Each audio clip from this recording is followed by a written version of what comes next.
put this in the simplest of all terms. Dwayne "The Rock" Johnson is the biggest celebrity on the face of the planet today. Now, whether he's a blue chipper, the people's champion,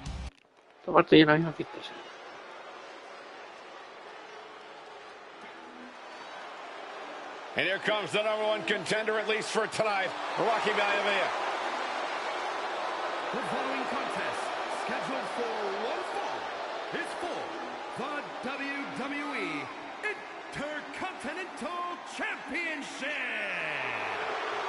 Making his way to the ring is the challenger from the South Pacific, weighing in at 275 pounds, Rocky Maivia. A blue chip talent with a bright future.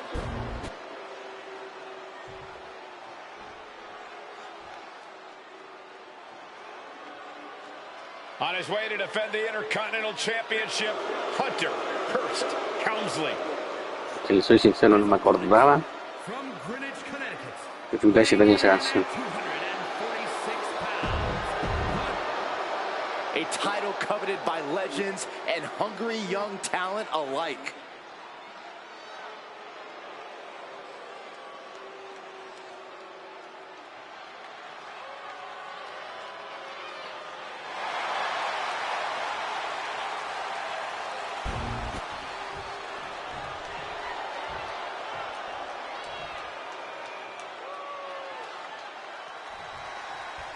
The Intercontinental Championship is on the line here between two superstars who don't have anything nice to say about one another. The challenger, Rocky Maivia, and our current champion, Hunter Hearst Helmsley. Well, Helmsley is our champion for a reason. He's a cut above the rest, a higher class of in-ring competitor. This Rocky Maivia guy should learn his place and respect his betters. Well, that attitude is exactly why Maivia is so eager to go after.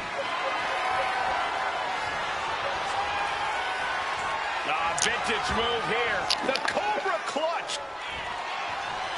Elbows trying to free himself, and he escapes.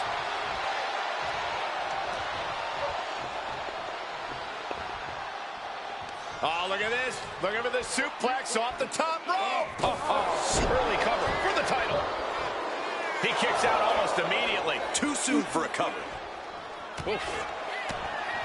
What's it going to take for Hunter Hearst Helmsley to retain his Intercontinental title here? How can he get the better of Rocky Maivia?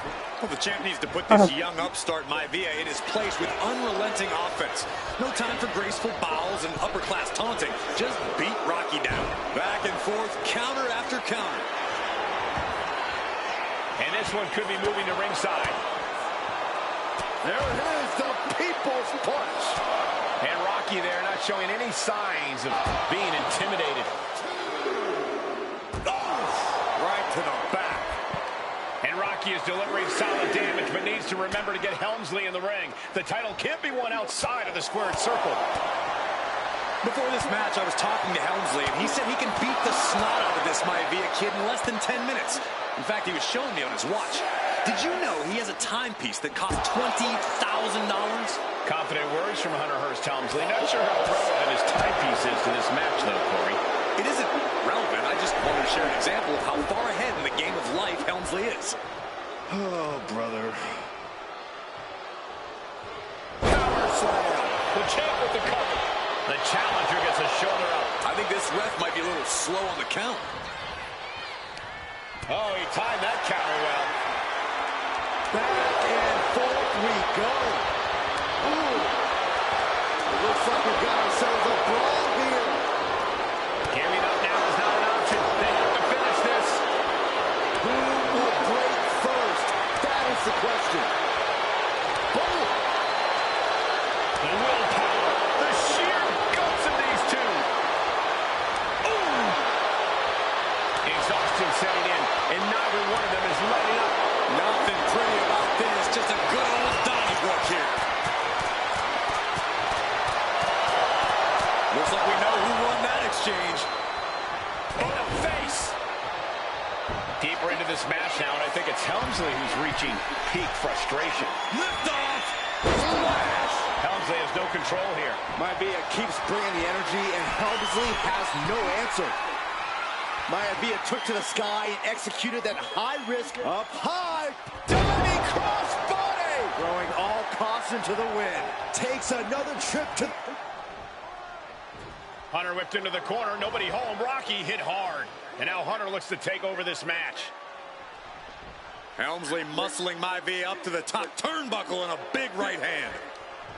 Helmsley with something big in mind here for his challenger tonight.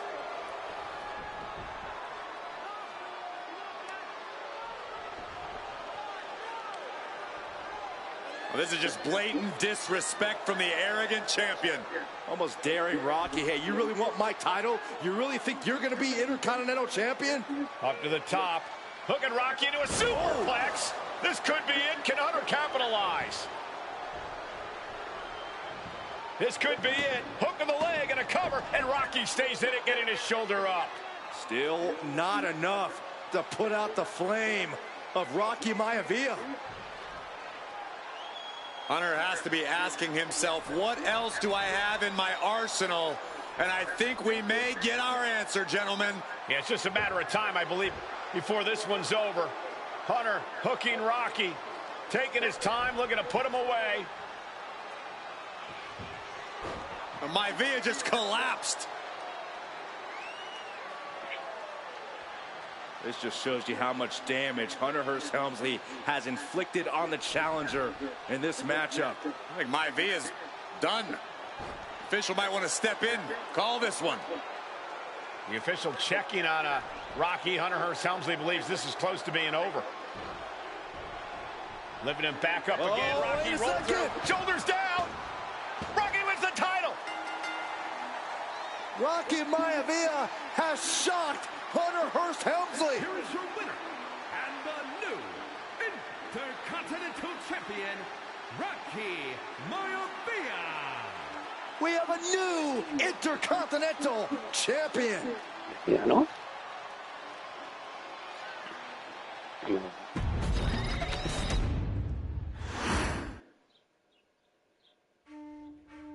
In a family of elite combat athletes and top-tier performers, the final boss has always stood out, even when he was just a blue chipper.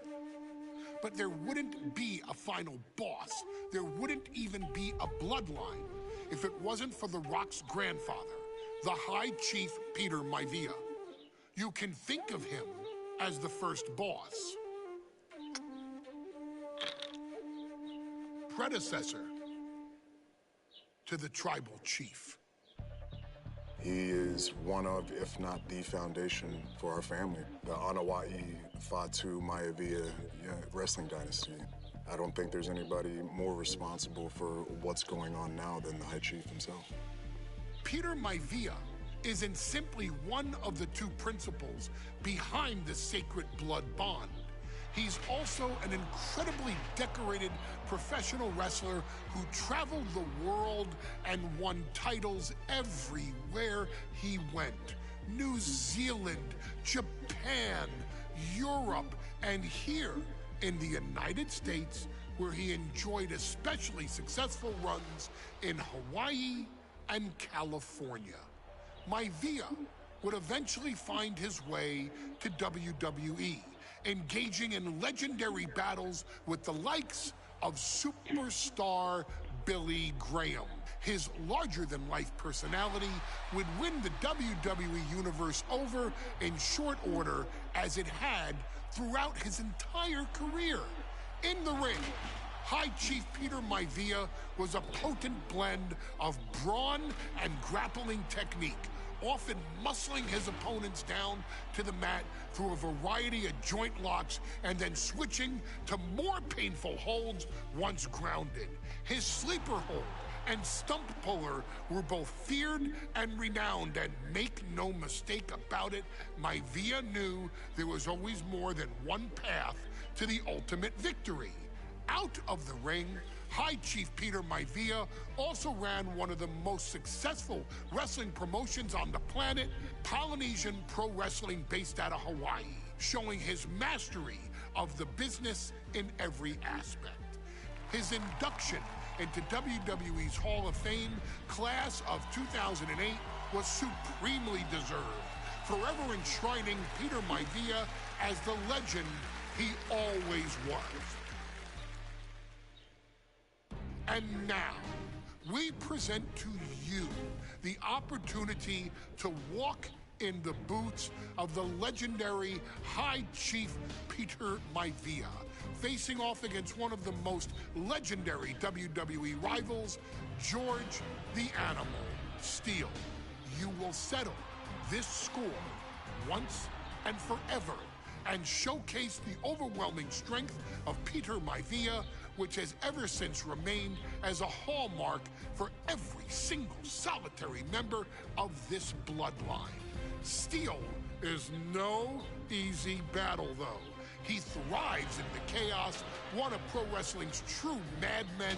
He'll even try to eat part of the ring if he thinks it'll help him break you down. So do your best and honor High Chief Peter Maivia properly with a resounding victory.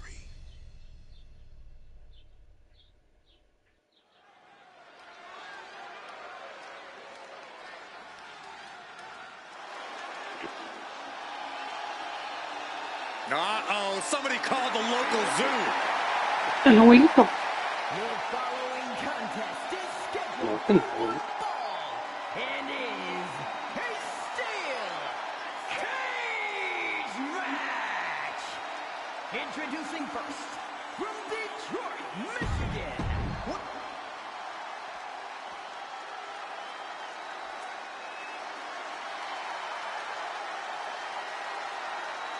And strolling down the aisle, the opponent of George Steele, Peter Maivia. Always a chaotic matchup. His Eso era opponent, bueno. from the Isle of Samoa, weighing in at 275 pounds. Todas las antiguas.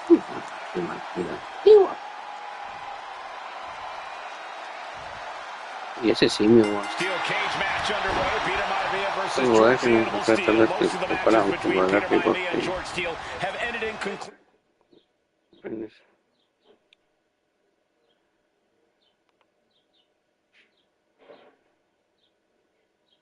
Exclusively, but this time we'll have a winner. These are two very Son different drama. men. Cole. High Chief is a man of great pride and respect for the ring, while Steele is, well, he's an animal. I can't think of two opponents with more opposing styles. You said it, Corey. Let's just hope this one gets taken care of in the ring tonight. Oh, that's unnecessary. George the Animal Steele might be a bit of an underdog here. In fact, he lost the match by countout to the High Chief. In Steele's defense, I'm not sure he knows how to count exactly, or how to read a rule book. So he's got to be happy to be in this cage. Well, Maivia is called the High Chief in part because of his commanding presence in the ring. He's more than ready for what the animal will throw at him, even inside a cage. What a clothesline! Pin, shoulders are down. But is it enough? Raising the arm before one. He's nowhere near ready to stop fighting yet. He's going to ascend the cage.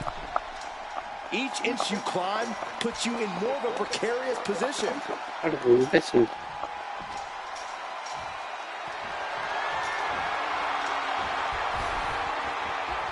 He's reached the highest limit of the cage now.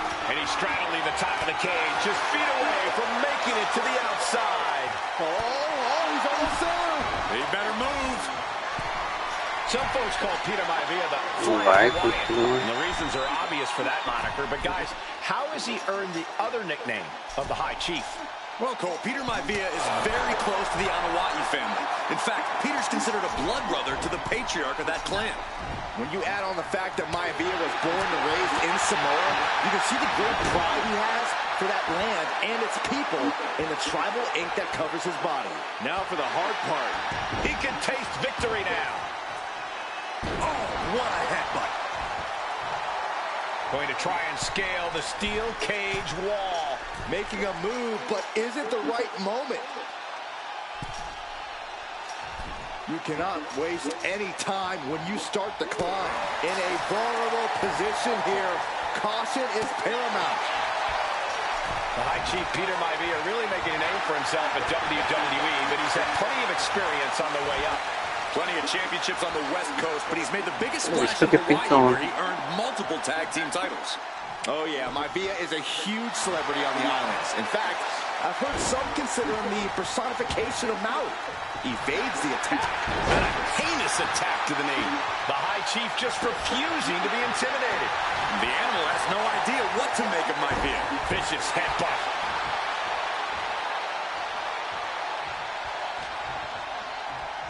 Headlock. Oh, and cheap shot right above the eye. Headbutt to the back of the neck. Oh, my gosh. Maivia just dominated the animal with that one. We're about to see. Oh, what a backbreaker. And just ugly impact. Does Peter Maivia have this sewn up? The animal has to be elated to be in this steel cage against one of his biggest rivals, no less. Yeah, Byron, we've seen the animal brandish a weapon against Peter Maivia before when it was against the rules. The High Chief better be prepared for Steel to get even crazier. Oh, Maivia's prepared, all right. The man is extremely tough and agile. In fact, the High Chief's entire body can be considered a weapon. Oh, man, jarring headbutt. Peter Maivia now with the upper hand. And you can see Steel is struggling to weather the storm of the High Chief. Uh-oh.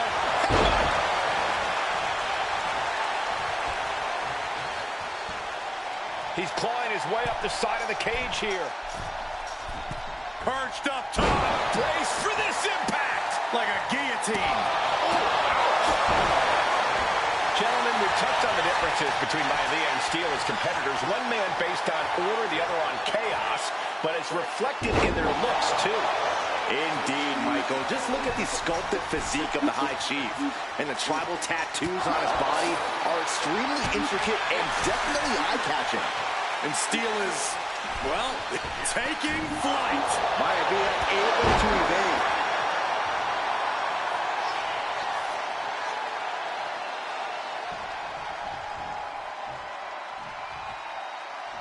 And he's got him in his sights.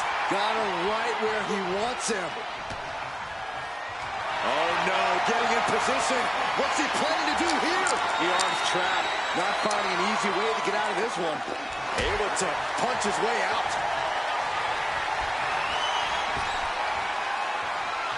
Arm wringer in control. Oof. But here comes... He's about to do it. He's about to do it again. Backbreaker. Good grief. And George is laid out. Not sure what the plan is here. He's not ready for this to end. But Steel is becoming a bloody mess in there.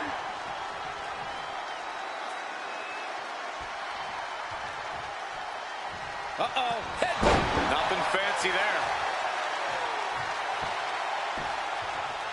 Down to opponent.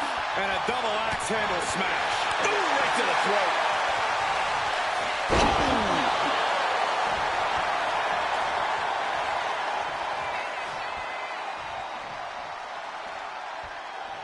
Oh, soon we could be seeing a submission here. A stump puller. The leg is only getting cinched in. And it's just too much. Has to submit.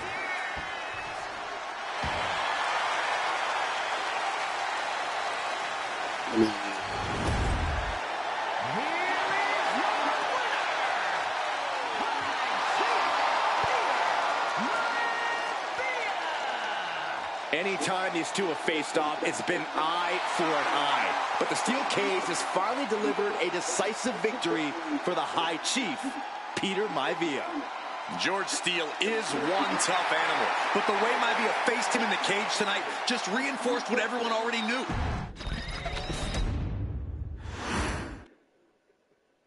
She's not like most girls. She's also not like most WWE superstars. Nia Jax, the reigning queen of the ring, is a Nia Jax, a force of nature that blitzes right through her competition. A cousin of The Rock, Nia Jax arrived in NXT almost 10 years ago with astronomical expectations. Undaunted, Nia Jax would dominate early opponents, finding herself competing for the NXT Women's Championship mere months after her debut. It did not take long for those running Raw and SmackDown to take notice. Well, our next pick, Nia Jax. And Nia Jax would join the Raw roster as part of the 2016 Draft Lottery. And since joining the main roster, absolutely no one has been safe from Nia Jax. She is a two-time women's champion. She is a two-time women's tag team champion. She competed in the men's Royal Rumble match in 2019, even getting an elimination while in the ring. Nia Jax looking to eliminate. She does. She's battled standouts like Charlotte, Bayley, and Becky Lynch.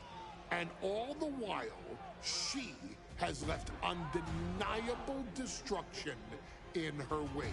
In the ring, she applies many of the same tactics that once benefited Yokozuna, even using her own version of the Bonsai Drop, known as the Annihilator.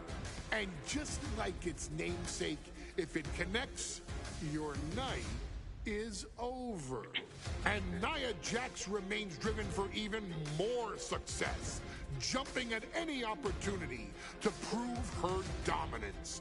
This last year, that included entering into the 2024 Queen of the Ring tournament after earning victories over Naomi, Jade Cargill, and Bianca Belair.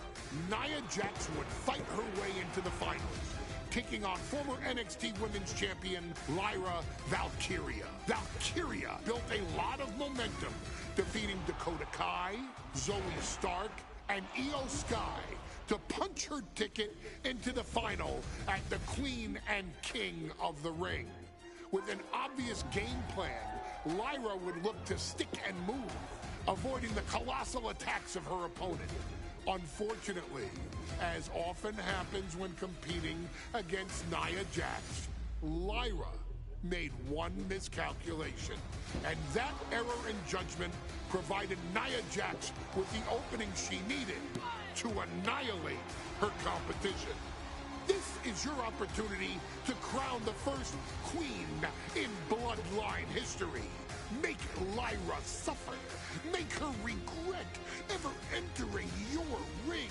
Showcase the otherworldly power that forces an entire roster to cower in your presence. Because when you're an irresistible force like Nia Jax, resistance is futile.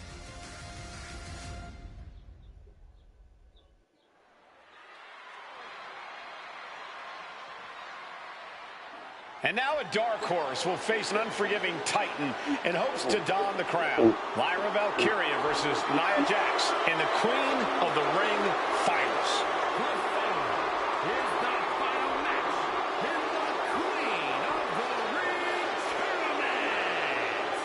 Introducing first. Mungkin saya lain aku.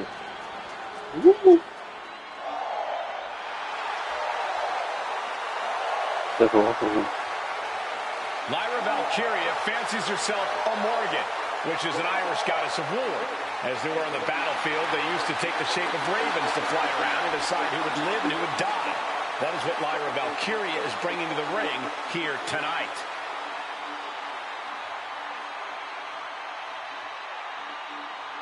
And her opponent, from Dublin, Ireland, Lyra Valkyria.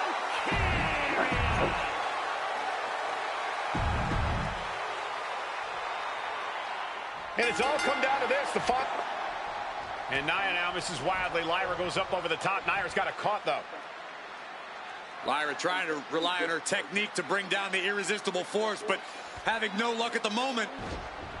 I'm not sure this is going to work either. Jax just entirely too strong, but whoa! That was interesting. Oh, nice athleticism by Valkyria. Even Jax might be a little impressed. I wouldn't go that far, Saxton. Here comes Nia, just imposing her will on Lyra Valkyria. Again, Lyra showing how resourceful she is, applying the sleeper to Nia Jax. Lyra tried to hold on. And now Nia Jax in control, and she's going to look to put Lyra away. Nobody home, sent outside the ring, and Valkyria's got a chance. Huge window of opportunity. Right now for Lyra, Valkyria to strike. Lyra may actually pull this off. Lyra may become queen. Lyra has the advantage. She has Nia reeling. But Lyra can't win Queen of the Ring with Jax on the outside. This match has to end in the ring. What a headbutt. Vicious. Lyra Valkyria, one of the best technical wrestlers in NXT Women's Division history.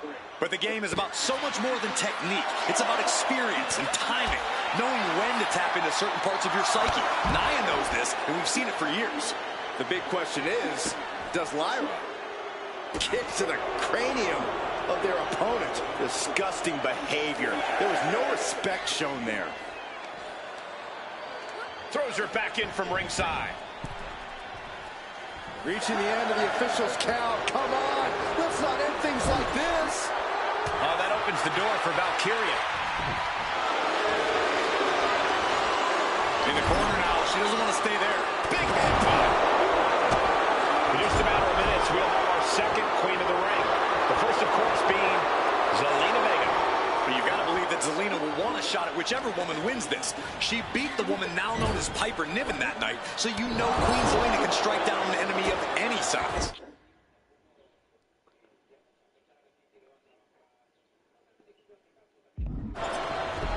Corey, what do you think is going to be the key in this match for Nia Jax? She's certainly made plenty of promises when it comes to being Queen of the Ring.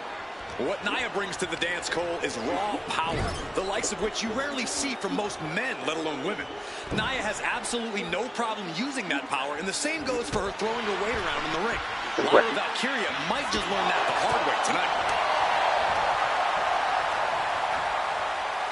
Jax is showcasing her power right here. And the irresistible force is really keeping Valkyria grounded here. Many in the WWE Universe getting their first look at Lyra Valkyria. She's only had 3 main roster matches so far, and they were all in this tournament. Big wins over Dakota Kai, Zoe Stark, and Io Sky over the last 3 weeks. That's an extremely impressive start for Lyra. This could do it. Oh, somehow! She likely knew that wasn't enough. She's just keeping the pressure on. Leaning on the turnbuckle here. Knew what Valkyria had coming. Legs getting tangled in the corner. Stuck in the tree of woe. Stuck in the tree of woe. They are doing whatever they please. Confidence is always a key for Nia Jax. She comes into every Flying Possum! Whoa! Flying Possum! She kicks out at 1. Ahí el chino.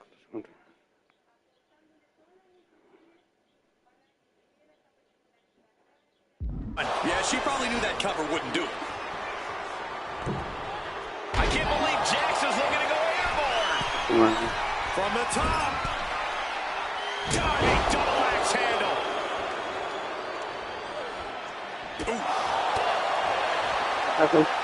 Jawbreaker. Call it dentist. Boom. Read that one. Uh-oh, this is not going to end well. Time powerbomb. You have to question what kind of malintent is behind a powerbomb with that much force.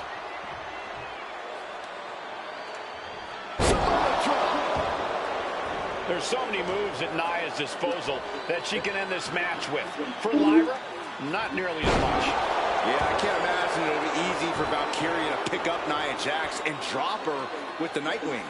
Please, let's call the move by its real name. It's a Samoan driver. You think Nia Jax doesn't have the Samoan driver scouted? Kick out before the 1 count. She is still very much in this. Double axe handle.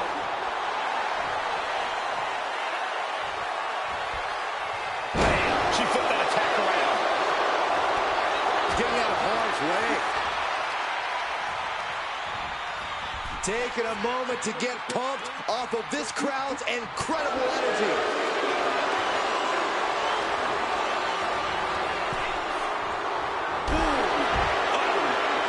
She's making the climb to the top rope.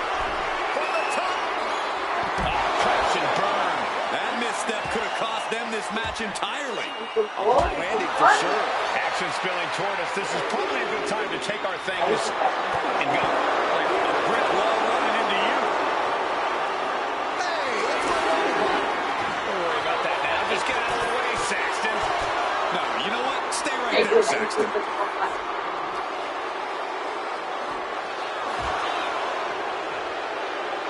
Oh, that opens the door for Valkyria.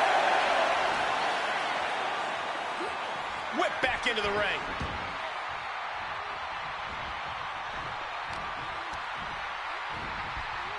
Gets taken into the corner. Needs to get out. Several reversals. Neither superstar able to penetrate their opponent's defense. And that short shot got her out of... Lyra Valkyria powering up her opponent. And now down with a Nightwing. Now Valkyria needs to end this. That's impossible. I can't believe what we just saw. The best shot was thrown, but it couldn't put this match away.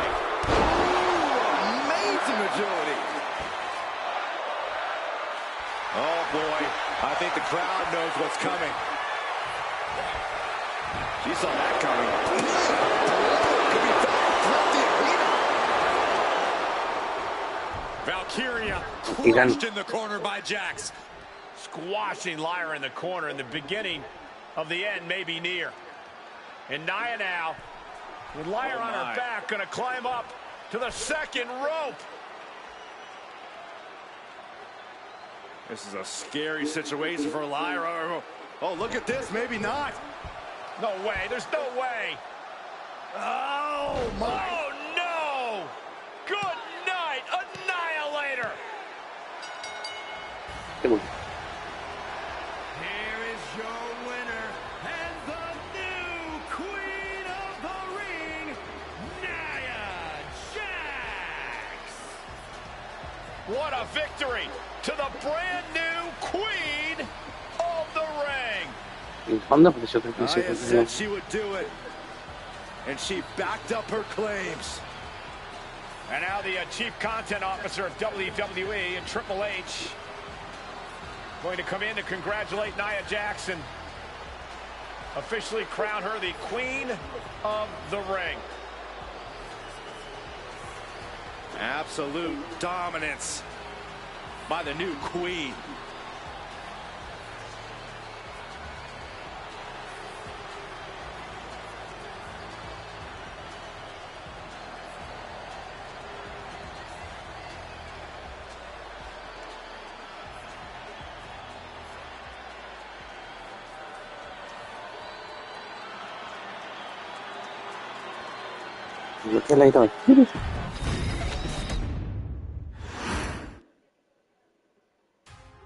I'm sure you will agree with your wise man.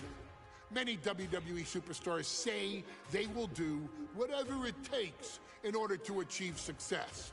Quite often, it's a bunch of BS. But if you're lucky, you may run into someone who is willing to look out for the group. Someone willing to make sacrifices. And for this family, there was no one better than Rikishi.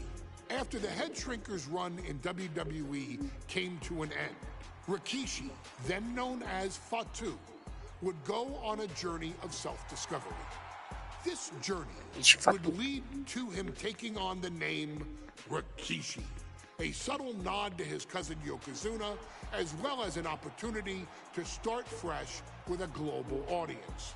Well, my dad, you know, when he became the Rikishi character, when you think about Samoan wrestlers, right, or mean, or aggressive, he made it like his own flavor, right? You know, he had the blonde hair, still carried the aggressiveness, but I think he just wanted to add like a little flavor to it. But it became even more popular to our culture. Rikishi blitzed WWE from the jump, devastating opponents with new tricks and winning people over with his fat-ass dance moves. That Rikishi is fat, all right.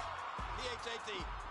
And with this wave of newfound momentum came even more success with Rikishi capturing the WWE Intercontinental Championship and displaying incredible athleticism in iconic moments like when he dove off the top of the steel cage. The year 2000 belonged to Rikishi.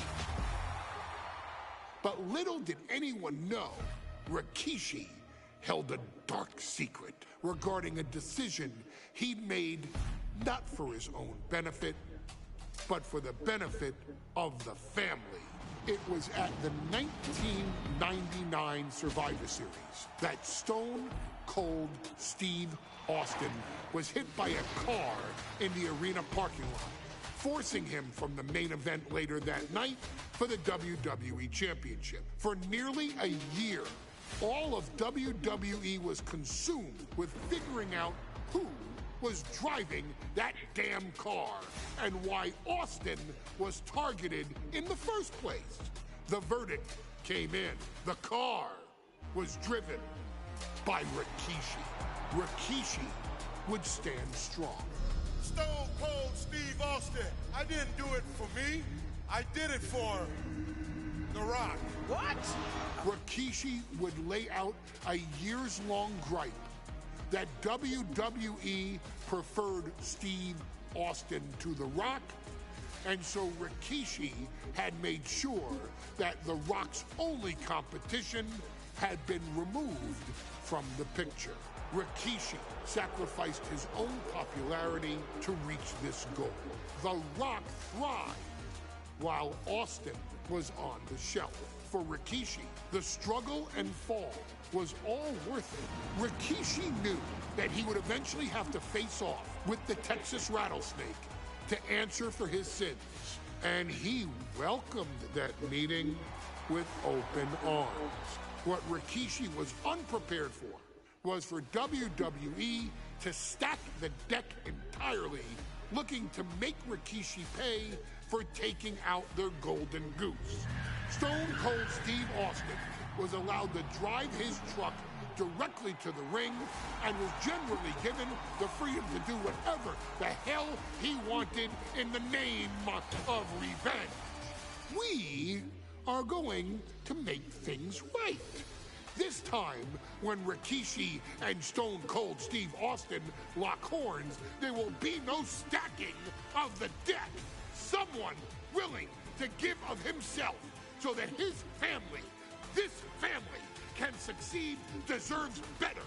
So get in there and showcase the never say die spirit that has led this family to victory time and time and time and time and time and time again.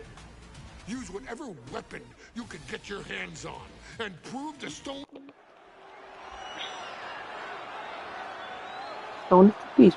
Is it legal to not show up?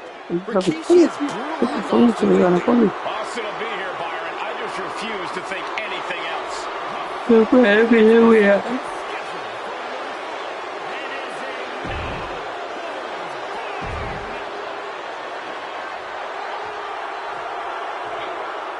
Is he here? Well, there's the Rattlesnake's music. He's here. Austin's here.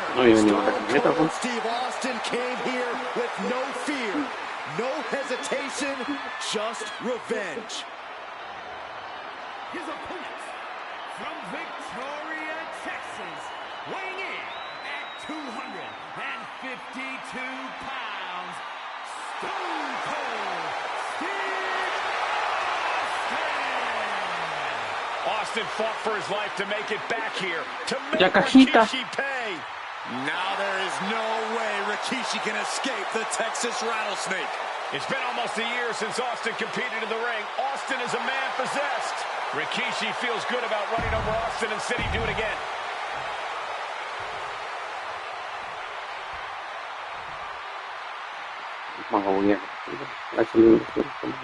It's a miracle Austin survived being rolled over by Rikishi.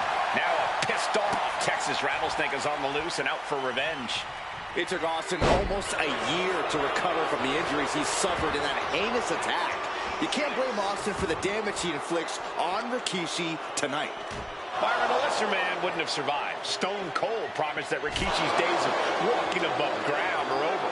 This is no holds barred. All right, time for us to clear the way. Already ahead of you.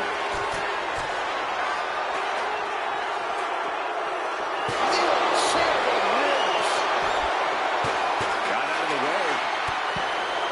We've talked so much about motives leading into this match. In my view, Rikishi's are delusional. His family have been given equal opportunities, and they all took full advantage of them. Yeah, my blood boils at the propaganda Rikishi's been selling. But I'll tell you about the most legitimate motive in this story, and that is payback for Stone Cold. Austin nearly had his life taken from him, and there is no greater reason to stomp the tar out of somebody than that. You want to act like a tough enforcer? Introduce a hockey stick into the equation. Austin getting in his opponent's face.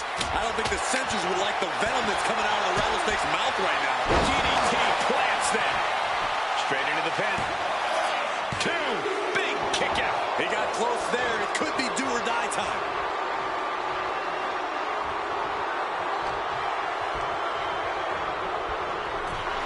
And Byron, I just cannot see any legitimate reason to run over Stone Cold like Rikishi did last Survivor Series.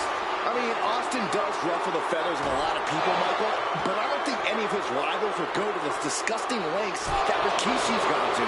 As the fight continues ringside, we may need to relocate soon. I'm already ahead of you. Grabbing my notes. Setting up for something here. Power slam! This conflict is beyond disturbing. Corey, let's go into Rikishi's mind when it comes to defeating Stone Cold. Rikishi has to be prepared to endure an emotional storm like he's never felt before. The big man must recover from that and use his weight to immobilize the rattlesnake, because we know Austin will not stay down. Oh, no! And he re-enters into the ring. Stone Cold not even a little close to backing down here.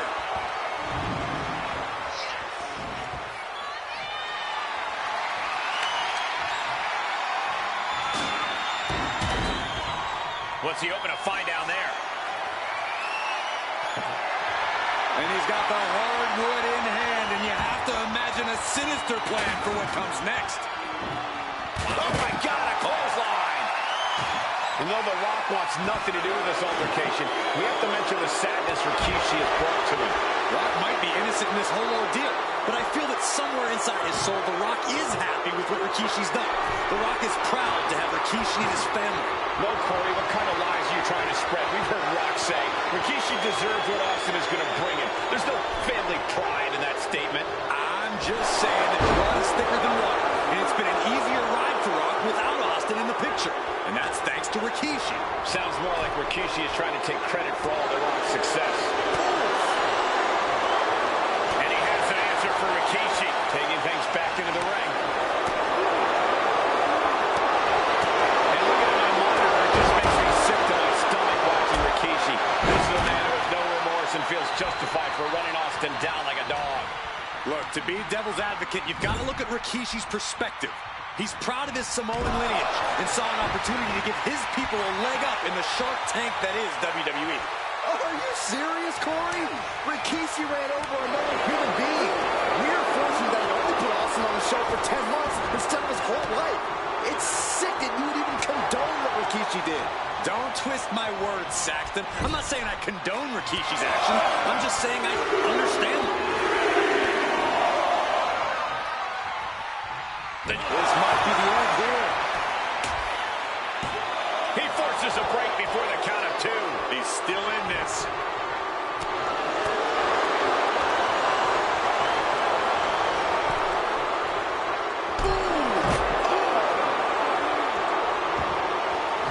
Taking this thing out onto the floor now.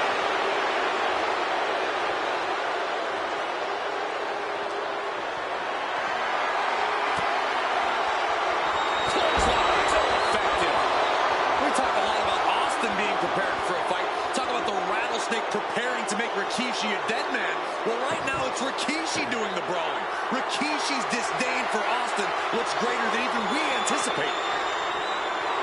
Here he comes, sliding back into the ring.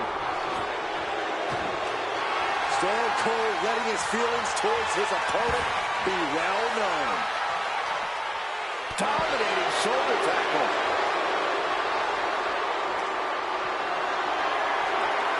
Picked up and being carried around now.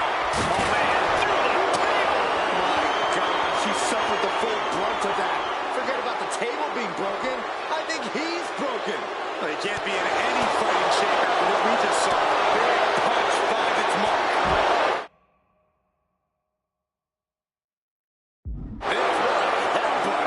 Stone Cold in some serious trouble. No one holding Rikishi's family down now, taking out all those years of frustration on Austin here. Oh, Stone Cold is experiencing the brutality of Rikishi. Slides under the ropes. Back into the ring. I understand getting yourself fired up, but he needs to stay on his opponent. He's heading out to the ringside area.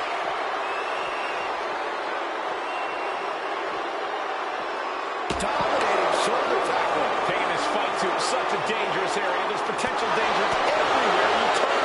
Rikishi is picking the competition apart. Rikishi with an onslaught here.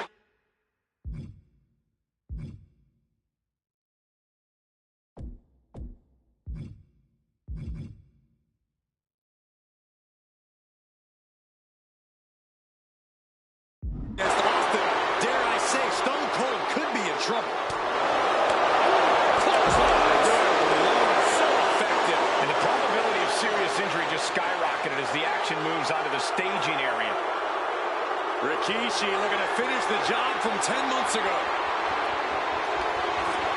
Rikishi hoisting up his opponent. Rikishi driver. Rikishi may have put the exclamation on this one.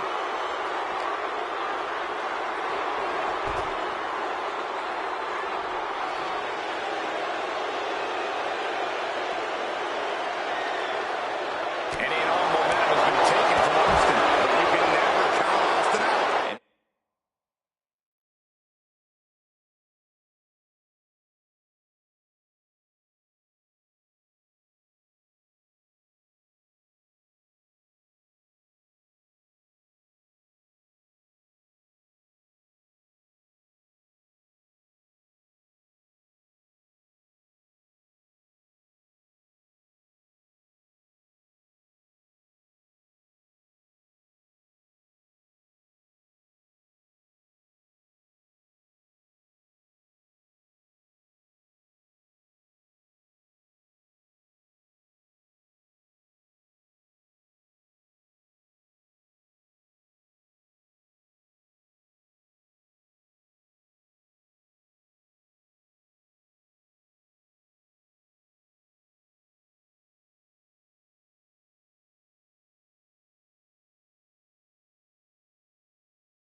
His body seems to be the preferred target.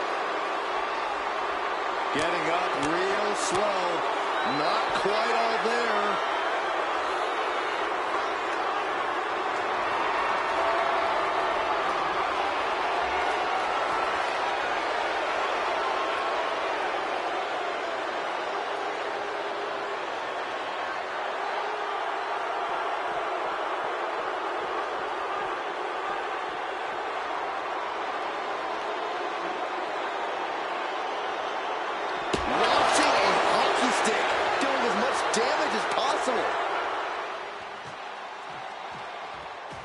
Austin and Rikishi Next trading is heavy on the artillery cover. on the outside, and here comes the rattlesnake.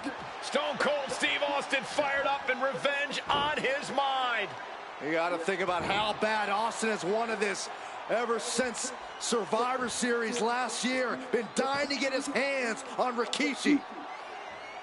All of that venom, all the vitriol inside of Austin being unleashed on Rikishi right now. Remember, this is no holds barred. Anything goes. Austin has Rikishi down. The rattlesnake is red hot.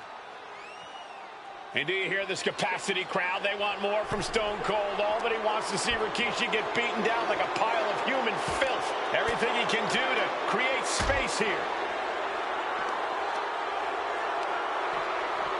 Off the barricade.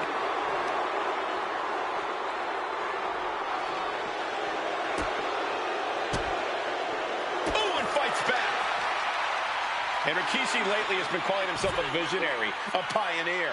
All a bunch of garbage, if you ask me.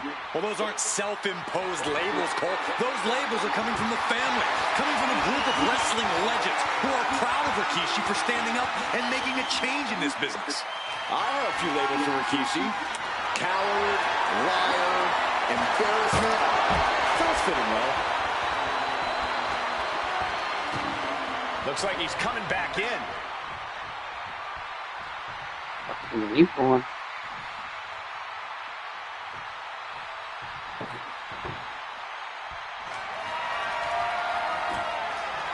Looks like he has something planned with his table, guys. Oh, no.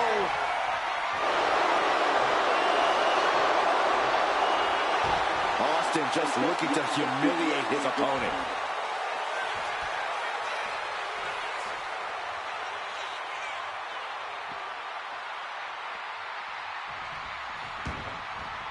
Going outside. What's he got planned here?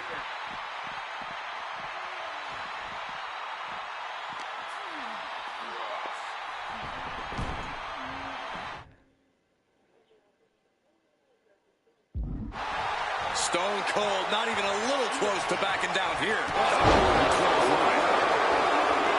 And we know how despicable Rikishi has been, but to throw vinegar on a rattlesnake's nest, Rikishi goes and destroys Austin's truck with a sledgehammer. Well, hell hath no fury like a man who has his car tampered with. It's just extra motivation for every fist Austin lands in this fight. He's hurled out and crashes down to the floor. From the top, look out below! They got all of that, just taking flight and soaring through the sky. Bruising attack to the stomach. Austin wards the attack off. Reversal, and that turns things around. There's been a lot of vitriol coming from fans towards Rikishi these past few weeks, and this Albany crowd is continuing that pattern of disdain. You think Rikishi cares about the fans, though? No, not at all. He truly believes he's done something for his family, for his people. His family's respect is the only respect he's desperate for. Ruthless press by Austin, and now he's just dropping bombs. Sent straight to the post, just vicious.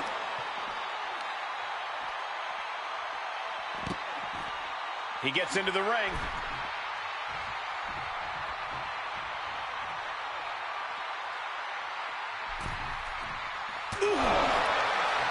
Scary mindset for the Rattlesnake. Austin has scattered pictures of Rikishi all over his home. Said that every time he looks at Rikishi, he's looking at a dead man. Yeah, Rikishi taking that as an empty threat, thinking that Austin isn't the man he claims to be. But trust me, when Stone Cold says he has you in his crosshairs, that's no empty threat. Dueling reversals. Takes it up high here.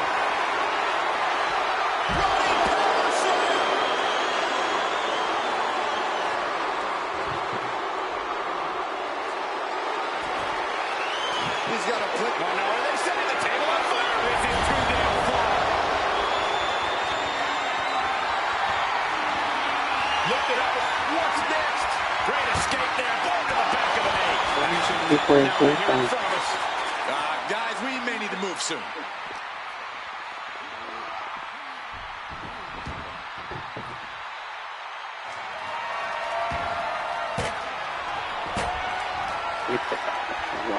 Austin This could be it. He can win it all here. What? Only two? Wow, looks like this book has a couple more chapters in it. We might be seeing a whole saga written tonight. And you've got to wonder if desperation starts to kick in for Stone Cold or if he stays the course. Earth-shaking power slam.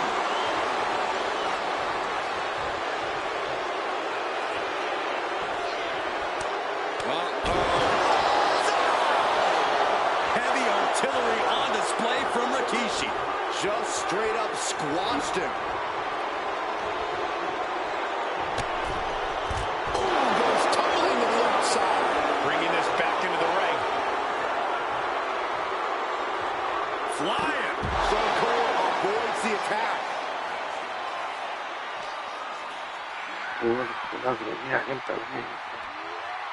Cobra clutch. Got it cinched in. Fading fast. And the Russian leg sweep. Absolutely no telling what's underneath the ring tonight. He's looking to unload on his opponent with that kendo stick. Oh, man.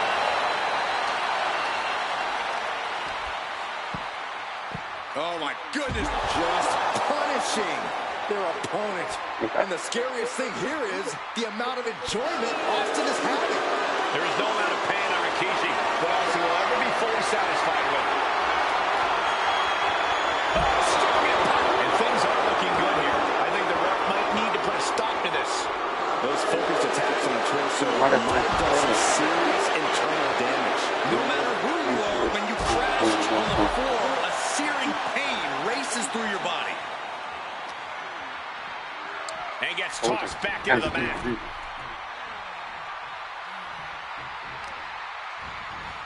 Targeted. This could be it. Austin with the cover. The rattlesnake bites again. Austin gets his payback. Ladies and gentlemen, the winner of this bout. It's a miracle Austin survived being run over by Rikishi. Now a pissed off Texas Rattlesnake is on the loose and out for revenge. It took Austin almost a year to recover from the injuries he suffered in that heinous attack. You can't blame Austin for the damage he inflicts on Rikishi tonight. Byron, a lesser man wouldn't have survived. Stone Cold promised that Rikishi's days of walking above ground are over. This is no holds barred. We've talked so much about motives leading into this match. In my view, Rikishi's are delusional. His family have been given equal opportunities, and they all took full advantage of them. Yeah, my blood boils at the propaganda Rikishi's been selling. But I'll tell you about the most legitimate motive in this story, and that is payback for Stone Cold. Austin nearly had his life taken from him, and there is no greater reason to stomp the tar out of somebody than that. Nothing was being held back with each of those strikes. Heading back into the ring now. The Rattlesnake heads up high. From the top. Oh, God, terrible landing on the outside. I don't care who you are. You're not the same after suffering a crash landing like that. And looking at my monitor, it just makes me sick to my stomach watching Rikishi. This is a man who has no remorse and feels justified for running Austin down like a dog. Look, to be devil's advocate, you've got to look at Rikishi's perspective. He's proud of his Samoan lineage and saw an opportunity to give his people a leg up in the Shark Tank that is WWE. Are you serious, Corey? Rikishi ran over another human being. We're fortunate that it only put Austin on the shelf for 10 months instead of his whole life. It's sick that you would even condone what Rikishi did. Don't twist my words, Saxton. I'm not saying I condone Rikishi's actions. I'm just saying I understand them. This situation is so far beyond rational thinking. It's so personal. What does Stone Cold have to do in this one to leave here victorious against Rikishi? I don't know if you can tell someone who almost lost their life at the hands of their opponent to think rationally. Austin has rage, and win or lose, he's going to unleash it all on Rikishi. Austin and Rikishi trading heavy artillery on the outside, and here comes the Rattlesnake. Stone Cold Steve Austin fired up and revenge on his mind. You got to think about how bad Austin has wanted this ever since. And do you hear this capacity crowd? They want more from Stone Cold. All that he wants to see Rikishi get beaten down like a pile of human filth. Counter. Saw it coming. There's been a lot of vitriol coming from fans towards Rikishi these past few weeks, and this Albany crowd is continuing that pattern of disdain. You think Rikishi cares about the fans, though? No. He truly believes he's done something for his family, for his people. His family's respect is the only respect he's desperate for. Looking for something, anything under the ring. Out of everything under the ring, we're pulling out shovels now? That just makes me sick.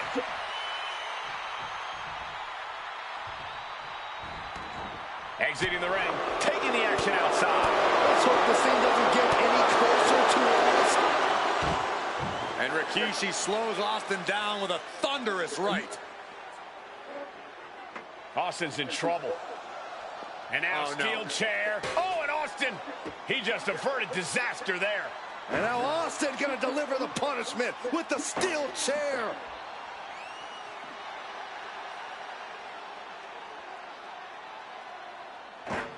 A relentless Texas rattlesnake beating the brakes off of Rikishi with a steel chair. And again, thunderous blows by Austin.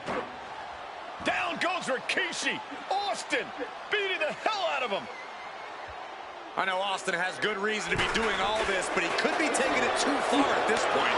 I don't think the rattlesnake is taking it far enough, Corey. Austin wants to put Rikishi's life in danger, just like Rikishi did to him. Rikishi is picking the competition apart. Rikishi with an onslaught here against Austin. Dare I say, Stone Cold could be in trouble. Rikishi looking to finish the job from 10 months ago. Oh, and he stops that offense. Austin's finally able to slow all that incoming offense. Austin trying to bring the fight back in this one. I can't believe it. He just let go of it. DDT!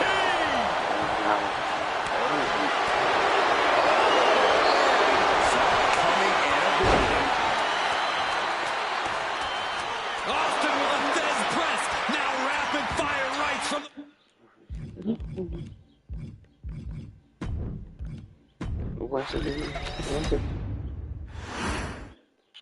We now know the sick, demented side of Rikishi. Rikishi almost cost Austin his life and said he's here tonight to finish the job. Listen, Rikishi has seen members of his family be skipped over while other superstars skyrocketed to unimaginable heights. Rikishi feels it's The Rock's time, not Austin's. It's been a month of stunning revelations, all leading to the in-ring return of Stone Cold. Big knee. And looking at my monitor, it just makes me sick to my stomach watching Rikishi. This is a man who has no remorse and feels justified for running Austin down like a dog. Look, to be devil's advocate, you've got to look at Rikishi's perspective. He's proud of his Samoan lineage and saw an opportunity to give his people a leg up in the Shark Tank that is WWE. Are you serious, Corey? Rikishi ran over another human being. We're fortunate that only put Austin on the show for 10 months instead of his whole life. It's sick that you would even condone what Rikishi did. Don't twist my words, Saxton. I'm not saying I condone Rikishi's actions. I'm just saying I understand them. Austin had that one scouted. Corey, Austin has been out of in-ring action for nearly a year. Does any possible ring rust factor into this match? Well, maybe if this actually was a match, but this isn't about arm drags. It's not about drop kicks. This is a fight, and there is never any rust on Stone Cold when it comes to fighting. Uh-oh, he's searching for something. Taking a big risk here by bringing the table into the action. He's doing some dangerous redecorating. I think the table really ties it all together. Look at this. This can't be good. Right through the table. And though The Rock wants nothing to do with this altercation, we have to mention the sadness Rikishi has brought to him. Rock might be innocent in this whole ordeal, but I feel that somewhere inside his soul, The Rock is happy with what Rikishi's done. The Rock is proud to have Rikishi and his family. No, Corey, what kind of lies are you trying to spread? We've heard Rock say Rikishi deserves what Austin is going to bring him. There's no family pride in that statement. I'm just saying that blood is thicker than water, and it's been an easier ride for Rock without Austin in the picture, and that's thanks to Rikishi. Sounds more like Rikishi is trying to take credit for all the Rock's success. You saw that being telegraphed. Ouch. We talked so much about motives leading into this match. In my view, Rikishis are delusional. His family have been given equal opportunities, and they all took full advantage of them. Yeah, my blood boils at the propaganda Rikishi's been selling. But I'll tell you about the most legitimate motive in this story, and that is payback for Stone Cold. Austin nearly had his life taken from him, and there is no greater reason to stomp the tar out of somebody than that. He'll make his way to the ring. And this one's taken to the outside. Stop after stop after stop. And if the first stop doesn't send you the message, the follow-up ones definitely will. So your injury? Well-placed kick. And Byron, I just cannot see good reason to run over Stone Cold like Rikishi did last Survivor Series. Austin does ruffle the feathers of a lot of people, Michael, but I don't think any of his rivals would go to the disgusting lengths that Rikishi's gone to. Hands outside the ring. And no countouts means he can take his time. This is a situation you want to avoid. Down with force. And this could really be an opening for something even bigger over the course of this match. We talk a lot about Austin being prepared for a fight. Talk about the... And do you hear this capacity crowd? They want more from Stone Cold. Nobody wants to see Rikishi get beaten down like a pile of human filth. Oh, he slammed his face into the barricade. Scary mindset for the Rattlesnake. Austin has scattered pictures of Rikishi all over his home. Said that every time he looks at Rikishi, he's looking at a dead man. Yeah, Rikishi taking that as an empty threat, thinking that Austin isn't the man he claims to be. But trust me, when Stone Cold says he has you in his crosshairs, that's no empty threat. Rikishi feeling the pride of his family with every ounce of damage he delivers to Stone Cold. Get this back into the ring now.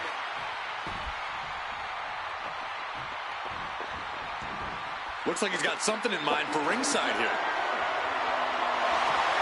Those are folding chairs, but they can also fold you in half.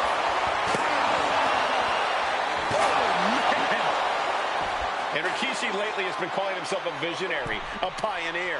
All a bunch of garbage, if you ask me.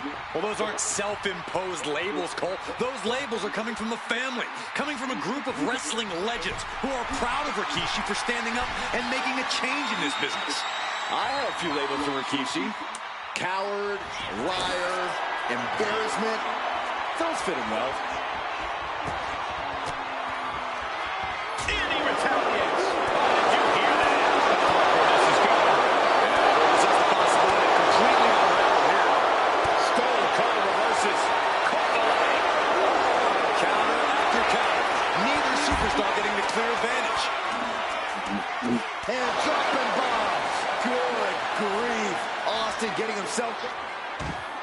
And Rikishi's... I know Austin has good reason to be doing all this, but he could be taking it too far at this point.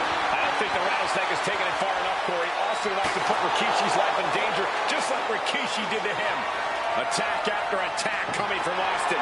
Stone Cold teeing off and getting the best of Rikishi. Austin's waited a long time for this.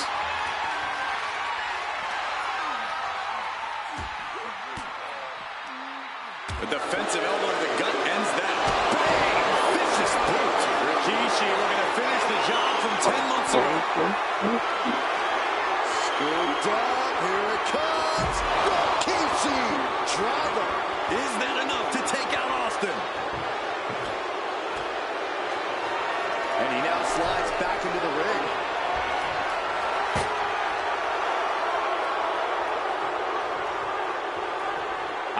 They're looking for here. He went fishing and reeled in a shovel. In this case, that's absolutely what he was hoping for. Left an opening and got a kick to the face. Clothesline.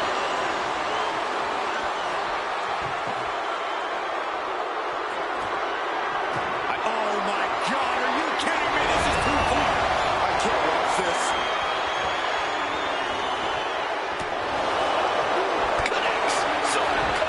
We're seeing one response after another. Neither superstar gaining the full. Calculating the next move here. Are you kidding me? Steve Austin's down. Could this be the end? 3, no. I cannot believe what I'm seeing right now. No one can. Manages to slip out of the way. And he has an answer for Rikishi. Battle of counters. No one's getting it. Austin with the stunner. Will Stone Cold end the cover? Fights again. Austin gets his payback. Ladies and gentlemen, the winner of this bout, Stone Cold Steve.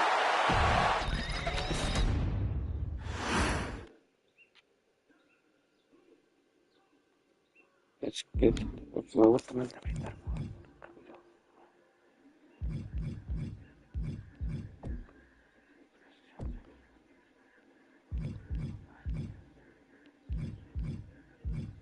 pesado, ¿no?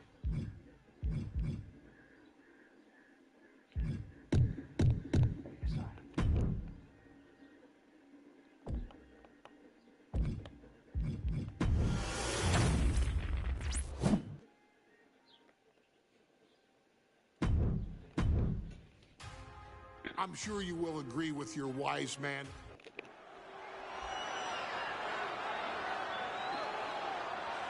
Is it legal to not show up? Rikishi has brutalized Austin lately. Austin will be here, Byron. I just refuse to think anything else.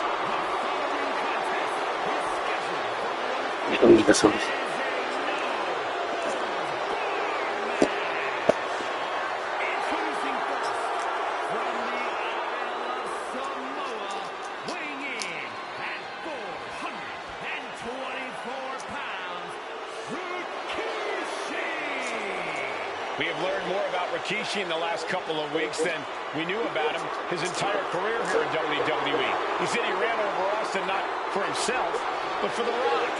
Right, and now he's coming out here, and I guess if Austin doesn't show up, the general manager is going to have to come out here and declare this is a forfeit, and Rikishi's going to win it. This man makes me sick.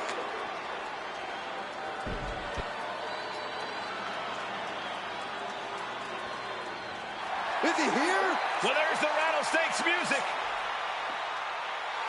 He's here. Austin's here.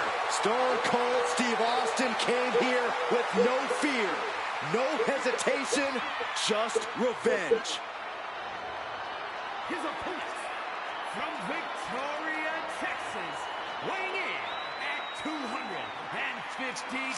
pounds, Stone Cold Steve Austin fought for his life to make it back here, to make Rikishi pay. Now there is no way Rikishi can escape the Texas Rattlesnake. It's been almost a year since Austin competed in the ring.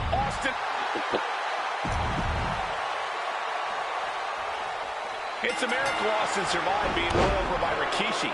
Now a pissed off Texas Rattlesnake is on the loose and out for revenge. It took Austin almost a year to recover from the injuries he suffered in that heinous attack.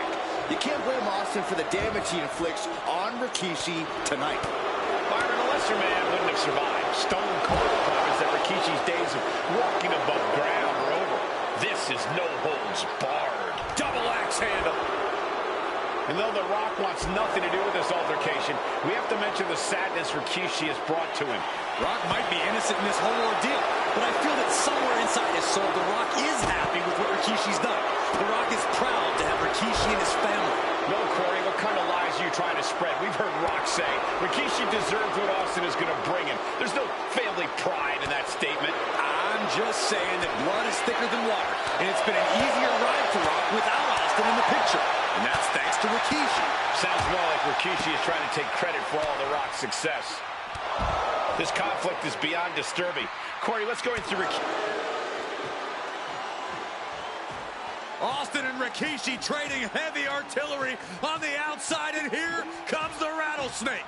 Stone Cold. And do you hear this capacity crowd? They want more from Stone Cold. All but he wants to see Rikishi get beaten down like a pile of human filth. And we know how despicable Rikishi has been, but to throw vinegar on the Rattlesnake's nest, Rikishi goes and destroys Austin's truck with a sledgehammer. Well, hell has no fury like a man who has his car tampered with. It's just extra motivation for every fist Austin lands in this fight. Fends off the attack with an elbow. Ooh, merciless looking blood. Punch lands. Rikishi feeling the pride of his family with every ounce of damage he delivers to Stone Cold. To the steel steps. Austin showing no fear, no intimidation.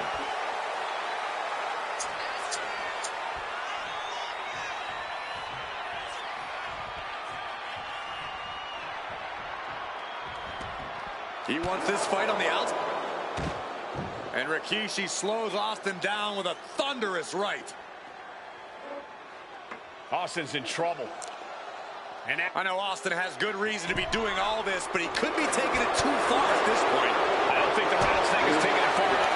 Austin wants to put Rikishi's life in danger, just like Rikishi did to him. And now with him going for the table, we're just in straight up appetite for destruction territory here. Back in the ring.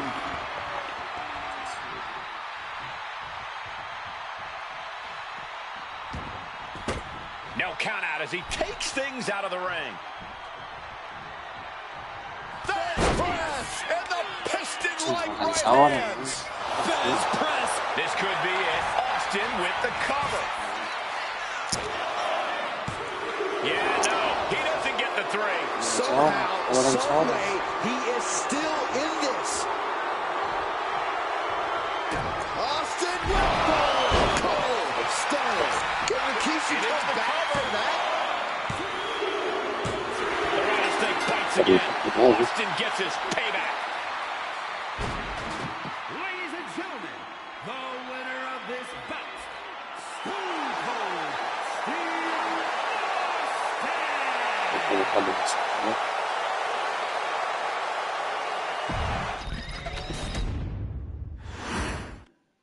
It's a miracle Austin survived being run over by Rikishi. Now a pissed off Texas Rattlesnake is on the loose and out for revenge. It took Austin almost a year to recover from the injuries he suffered in that heinous attack. You can't blame Austin for the damage he inflicts on Rikishi tonight. Byron, a lesser man wouldn't have survived. Stone Cold promised that Rikishi's days of walking above ground are over. This is no holds barred. And Byron, I just cannot see any legitimate reason to run over Stone Cold like Rikishi did last Survivor Series. I mean, Austin does ruffle the feathers of a lot of people, Michael, but I don't think any of his rivals would go to those disgusting lengths that Rikishi's gone to. Now Rikishi has the firm upper hand. No one holding Austin and Rikishi trading heavy artillery on the outside, and here comes the Rattlesnake. Stone Cold Steve Austin fired up and revenge on his mind. You got to think about how bad Austin has wanted this ever since Survivor Series last year. Been dying. And do you hear this capacity crowd? They want more from Stone Cold. All but he wants to see Rikishi get beaten down like a pile of human filth. And he gets delivered back into the ring. Austin just looking to humiliate his opponent. And Rikishi lately has been calling himself a visionary, a pioneer. All a bunch of garbage, if you ask me. Well, those aren't self-imposed labels. From the top! From up top, right onto the target, outside. That is kicking things into a whole new gear.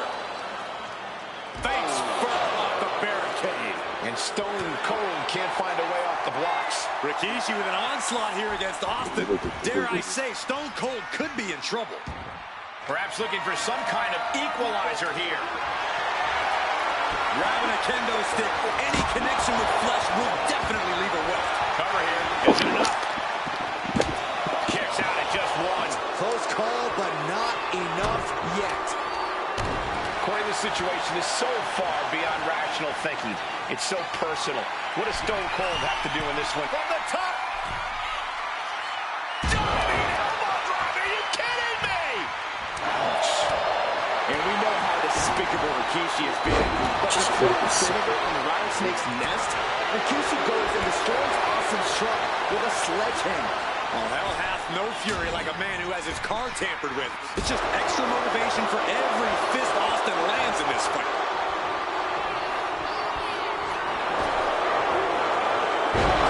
Fire Samoa drop. Rikishi feeling the pride of his family with every ounce of damage he delivers to Stone Cold. Austin dodges that one.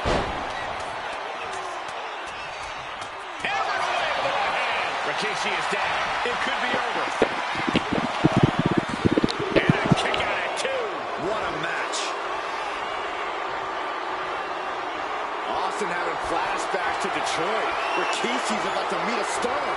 Catches the leg. Scary mindset for the Rattlesnake. Austin has scattered pictures of Rikishi all over his home. Said that every time he looks at Rikishi, he's looking at a dead man. Yeah, Rikishi taking that as an empty threat, thinking that Austin isn't the man he claims to be. But trust me, when Stone Cold says he has slows Austin down with a thunderous right. Austin's in trouble. And now steel chair. Oh, and Austin, he just averted disaster there. And now Austin gonna deliver the punishment with the steel chair.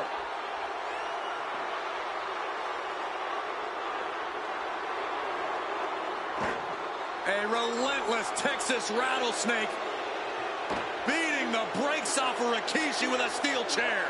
And again, thunderous blows by Austin. Down goes Rikishi. Austin beating the hell out of him. I know Austin has good reason to be doing all this, but he could be taking it too far at this point. I don't think the rattlesnake has taken it far enough, Corey. Austin wants to put Rikishi's life in danger, just like Rikishi did to him. Brought back into the ring from the floor now. Headed up to the top turnbuckle. Target locked in. He knows it's that time.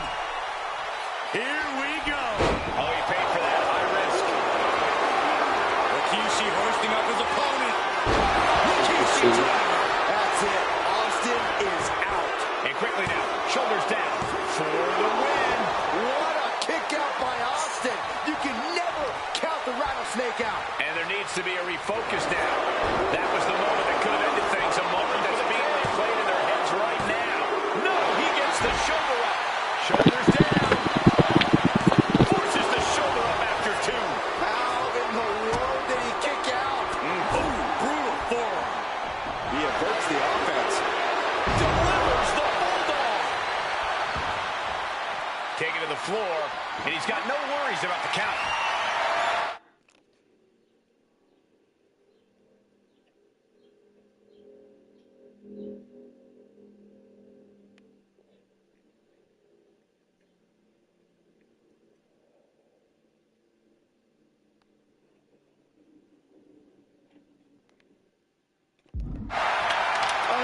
Hit him with the knuckle puck. Sliding into the ring now. Dominating shoulder tackle. Boom. Had the foresight to get out of that one. Boom. Vicious headbutt.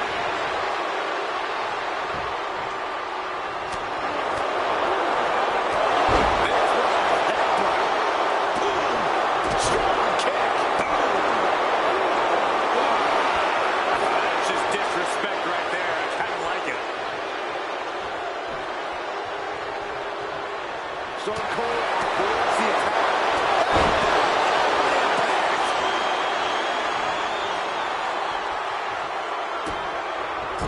Just using their foot as a weapon. Boom right to the throat. Rikishi is picking the competition apart. You're not going to see Rikishi showing any remorse. Dennis Price, unleashing. Austin all but putting a lid on things with that one. He could practically taste the Steve Weiser waiting for him in the back. And now with the kendo stick in hand, he's ready to do some real damage. He almost got caught by that one. He's in a bad place. This is where it could all end for him. Austin with Stunner. Nobody recovered when Austin goes to the pin. Snake bites again. Austin gets his payback. Ladies and gentlemen, the winner of this bout, Stone Cold Steve Austin. Stone Cold made Rikishi pay the price for every day. We now know the sick, demented side of Rikishi. Está haciendo mierda, weón. Cost Austin his life. Ya tu madre, chaval.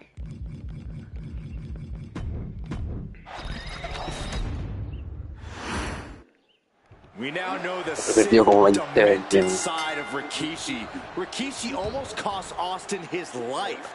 Instead, he's here tonight to finish the job. Listen, Rikishi has seen members of his family be skipped over while other superstars skyrocketed to unimaginable heights. Rikishi feels it's The Rock's time, not Austin's. It's been a month of stunning revelations, all leading to the in-ring return of Stone Cold. Under the ropes and back into the ring.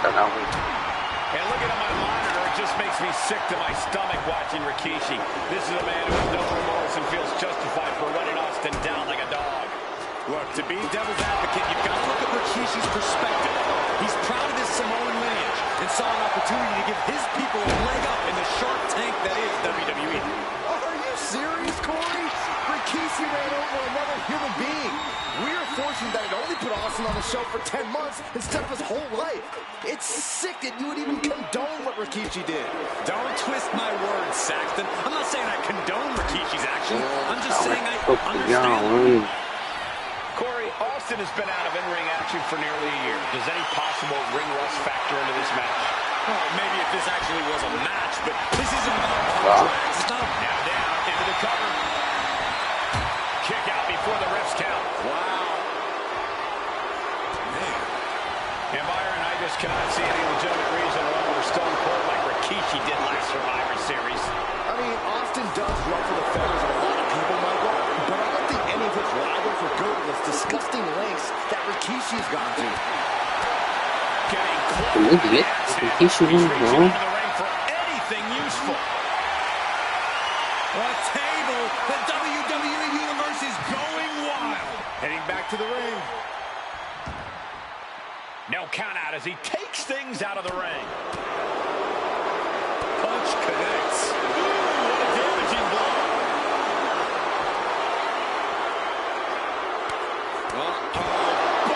And that was just as devastating as a sledgehammer to Austin's trunk.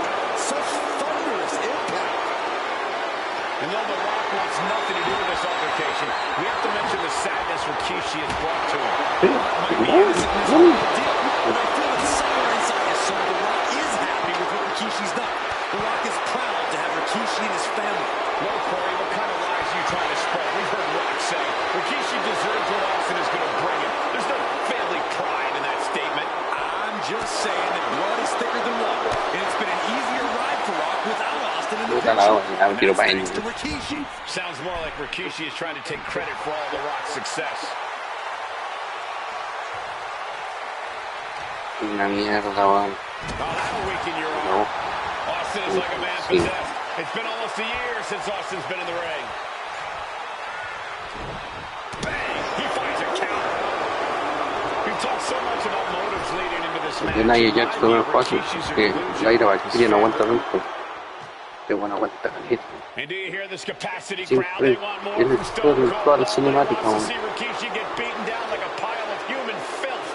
Delivered into the barricade. Oh, he slammed his face right into the barricade. And he comes in under the ropes now. Stone Cold letting his feelings towards his opponent be well known. Oh, just grinding the edge of the chair into their body. Gentlemen, no need for monitors right now. The fight is right in front of us.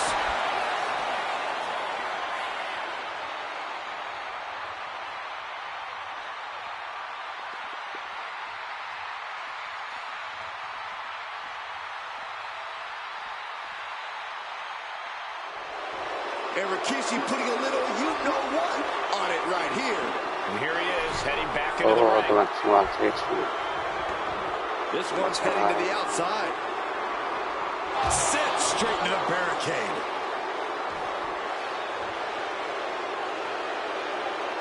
There's been a lot of vitriol coming from fans towards Rikishi these past few weeks. And this part of the crowd is continuing that pattern of disdain.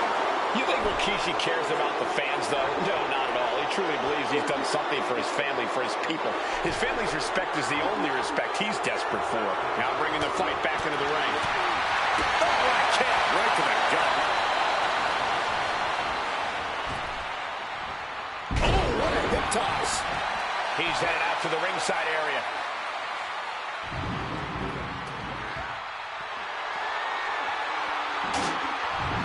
He gets back into the ring.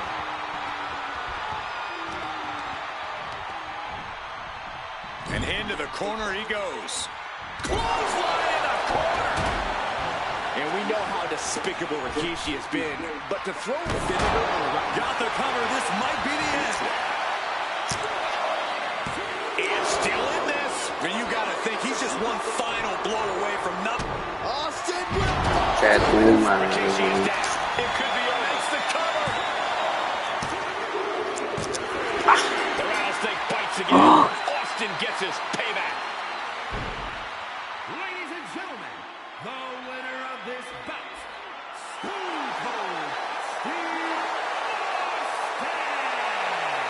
Stone Cold made Rikishi pay the price for every day he had to rehab his injuries so he could make it back to WWE. Now you know. Mano, depois sido It's a miracle complicado. Austin survived being run over by Rikishi. Now a pissed off Texas Rattlesnake is on the loose and out for revenge. It took Austin almost a year to recover from the injuries he suffered in that heinous attack. You can't blame Austin for the damage he inflicts on Rikishi tonight. Byron, the lesser man wouldn't have survived. Stone Cold promised that Rikishi's days of walking above ground are over. This is no holds barred. And Byron, I just cannot see any legitimate reason to run over Stone Cold like Rikishi did last Survivor Series. I mean, Austin from the top. Oh, big impact. Calvo.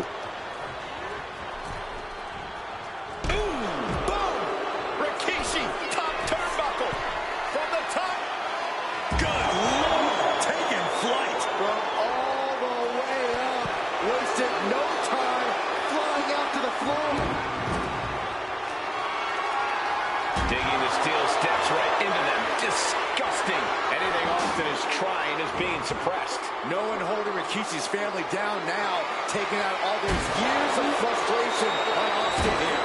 Rikishi feeling like he has a job to finish tonight. A career in Stone Cold's to bring to an end. This conflict is beyond disturbing. Corey, what's going through Rikishi's mind when it comes to defeating Stone Cold? Rikishi has to be prepared to endure an emotional storm like he's never felt before. The big man must recover from that and use his weight to immobilize the Rattlesnake, because we know Austin will not stay down. We've talked so much about motives leading into this match. In my view, Rikishi's are delusional. His family have been given equal opportunities, and they all took full advantage of them.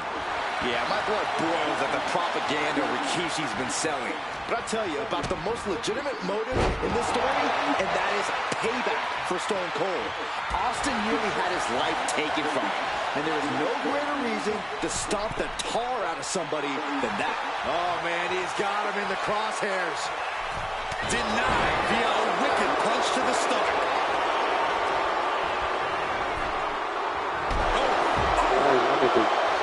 He's headed to the top now. And he heads back into the ring. On the top. Top down.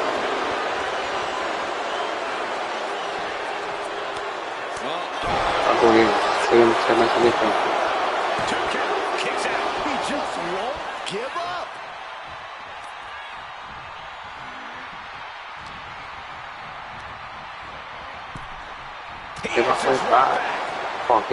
And looking at my monitor, it just makes me sick to my stomach watching Rikishi. This is a man who has no remorse and feels justified for running Austin down like a dog.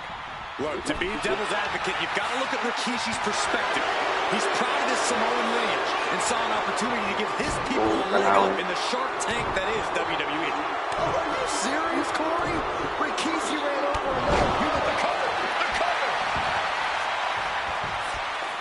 And only gets a 1 count. Right now, I just don't know what it's going to take.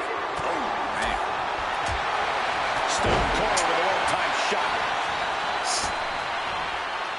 Elbow drop. This could be it. Austin with the cover. Barely kicks out. Now is not the time to wallow in disbelief. Pressure must be kept on. Moves from the ring to the outside. He's choking up on that back, looking to swing one into the parking lot. Heads outside the ring. And no countouts means he can take his time. No, that's nothing to do with this altercation. We have to mention the sadness Rikishi has brought to him. Rock might be innocent in this whole ordeal, but I feel that somewhere inside his soul, The Rock is happy with what Rikishi's done. The Rock is proud.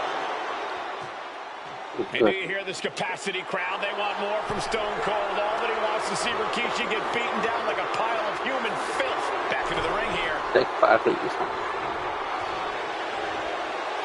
Austin getting in his opponent's face. I don't think the censors would like the venom that's coming out of the Rattlesnake's mouth right now.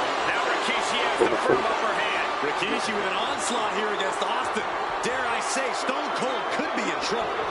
Stepping out of the ring here. Man, what a hit. There's been a lot of vitriol coming from fans towards Rikishi these past few weeks, and this Albany crowd is continuing that pattern of disdain. No, not at all. He truly believes he's done something for his family, for his people. His family's respect is the only respect he's desperate for. I don't know what he's got in mind heading to the floor here. Oh, man, meeting the barricade. Veteran instincts for Austin.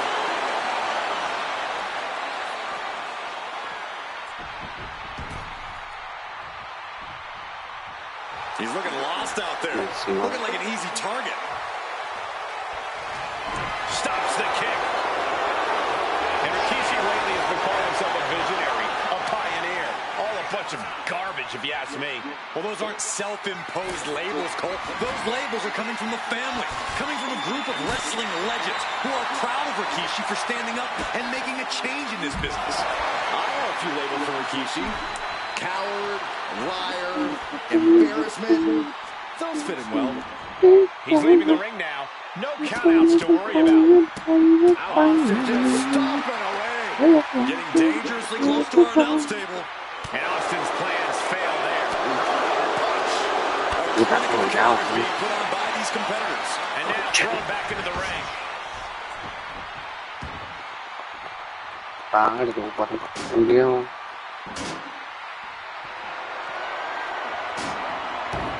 We'll take things into the ring. Vicious, downright savage club right there. Despicable Rikishi has been, but to throw vinegar on the rattlesnake's nest, Rikishi goes and destroys Austin's truck with a sledgehammer.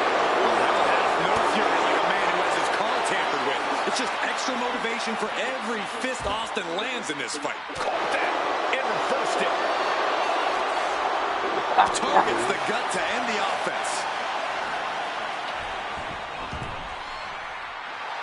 Austin just looking to humiliate his opponent.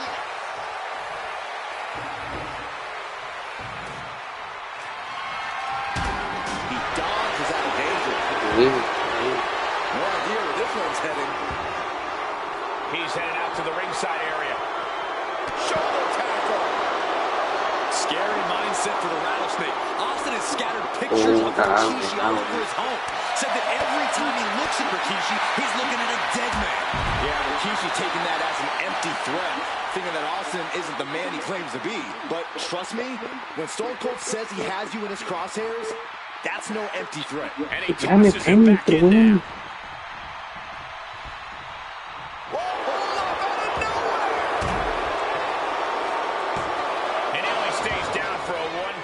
It's hard to believe, but it looks like he still has some gas left in the tank.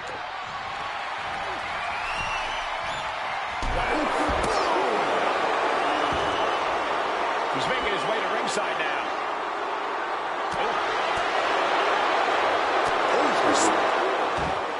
And Rikishi's, I know Austin has good reason to be doing all this, but he could be taking it too far at this point. I don't think the rattlesnake is taking it far enough, Corey. Austin wants to put Rikishi's life in danger, just like Rikishi did to him. Porque se mueren todas, sí, mono. Finds the table, and guys, I do not see the table being long for this world. Stone Cold with the Fez press. Fez press. Raining down right hands. That's Austin proving. Austin will stop. Can Rikishi come back from that? He gets back into the ring. He's leaving the ring now. No countouts to worry about.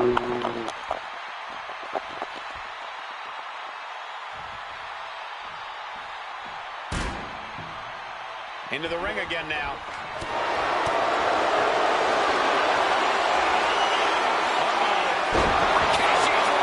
Rikishi may have put the exclamation on this one. There's two. Amazing! Austin somehow kicked out. I cannot believe the beating he was able to endure. That was the best one. Rikishi hoisting up his opponent. Rikishi's running. Will that keep the rattlesnake down? Wasting no time. Shoulders are down. He stays alive. He stays alive. Austin somehow got the shoulder up. Intestinal fortitude on display from Stone Cold. Just dished out his most devastating offense, and you got to be wondering if he's... Scooped up. Here it comes. Rikishi driver. Hits it again. And that's got to do it. Unbelievable tenacity on display from Stone Cold. Austin simply refuses to quit. A new strategy is needed.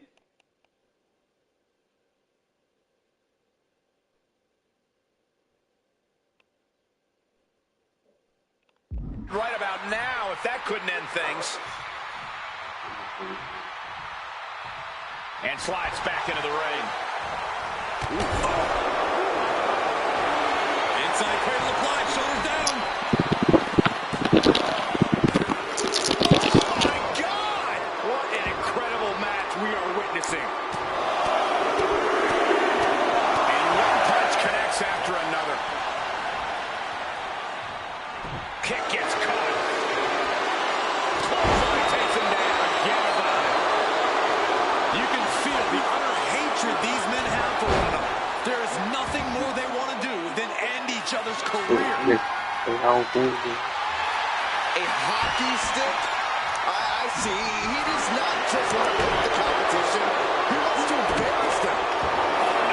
Now possibly setting up for a submission. Not letting go anytime soon.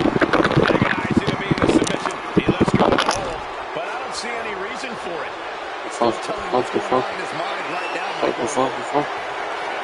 Rikishi hoisting up his opponent. Rikishi driver. Rikishi got on. Was that enough? Two. Rikishi summoned the fangs that rattles.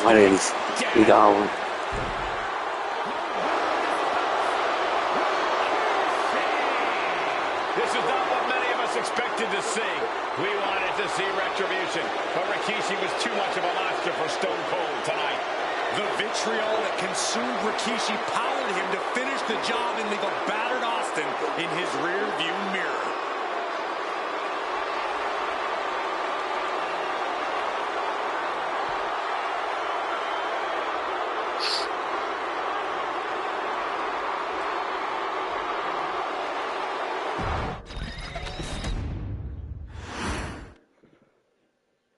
His arrival signaled impending doom. His very presence was enough to intimidate even the bravest WWE competitor. His name itself simply meant the end. And if you found yourself standing across the ring from Umaga, you were most certainly coming to the end of your own road. The younger brother of Rikishi, Umaga, was every bit the Samoan bulldozer that his nickname would suggest, mauling opponents with ease, relishing the chaos that he created. A menace to the entire roster, an unrepentant badass, Umaga tortured his prey with high-impact collisions before ultimately sealing their fate with his vaunted Samoan spike, a vicious move used today by Solo Sikoa. Inside the ring, man, he was just a complete monster. Anybody that stood in front of him, he was going to wreck him no matter what he had to do. He was a crazy, wild Samoan. Outside of the ring, man, just a loving guy to be around. A fun uncle, always joking, always barbecuing at his house. I always looked up to him. He was just so cool. Perhaps an unheralded aspect of Umaga's game was his mastery of mental warfare. Umaga loved to present a wild, out-of-control savage, one who needed manager Armando Alejandro Estrada to handle all the details while he destroyed opponents. Umaga was the perfect definition of the word aura. A two-time Intercontinental Heavyweight Champion, Umaga established himself as one of the purest forms of dominance to ever set foot in a WWE ring. His intense clashes with Batista, the Heartbreak Kid Shawn Michaels, and Triple H, along with WWE Championship battles against John Cena, still live on in the memories of those who were fortunate enough to watch Umaga perform. And Umaga will live in immortality through every member of this family, whether it's with a huge Samoan drop, a running bulldozer into the corner, a Samoan spike, or even a war cry in the middle of battle. Umaga is forever. I wish he was here. I know he's watching from above. So you, our beloved Us in training, are asked one simple thing here in the WWE 2K25 Showcase: to defeat John Cena. You've done that in this mode before, right? Simple. It was at New Year's Revolution in 2007 that Umaga and John Cena first collided for the WWE title. Umaga appeared to be too much for Cena in the minds of many pundits. Undefeated in WWE some 9 months after his debut, and things were going very well for Umaga. Until they weren't. Umaga would see his undefeated streak end by, of all things, a damn roll-up after rushing directly into the outstretched shoes of John Cena. 1 second of luck allowed John Cena to escape the inevitable, and now it's on you to fix it. Head into that ring. Showcase Umaga's cruel brutality and get Umaga the WWE Heavyweight Championship victory that he should have gotten in the first place. I assure you, my dear friend, Armando Alejandro Estrada will make sure nothing else goes wrong if you take care of business inside the ring.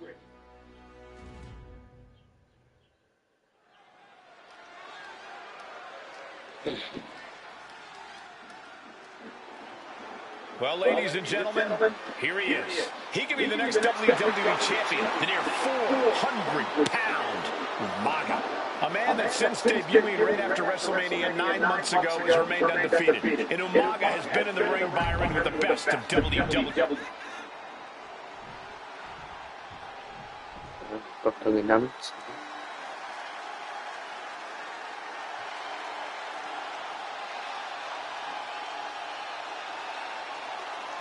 A phenomenal ovation in this arena because the champ is here. John Cena has a gigantic challenge awaiting him in the ring, but Cena doesn't have a reverse gear.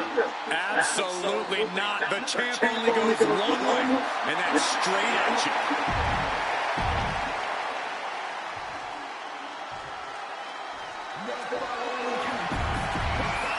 You can see it in the eyes of each individual. Here we go with the WWE Championship on the line. John Cena versus the Samoan Bulldozer Umaga.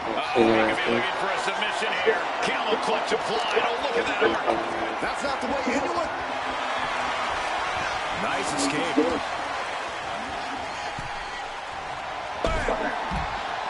And don't expect much of a wrestling match in this one. Expect more of a brawl. This is not going to look pretty. It's going to get ugly.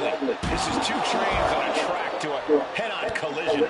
Toe-to-toe. It's going to be bad. It's going to be bloody. And it will come down to who wants it more. Ooh!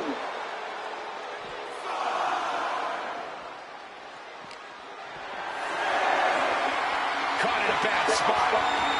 Oh, my goodness. Time for him to get back in the ring. No, it's a count out here. And now he's back into the ring.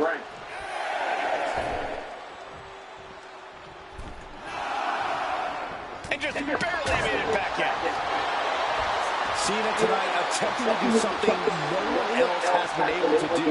Be it HBK, Triple H, Kane, the list goes on and on.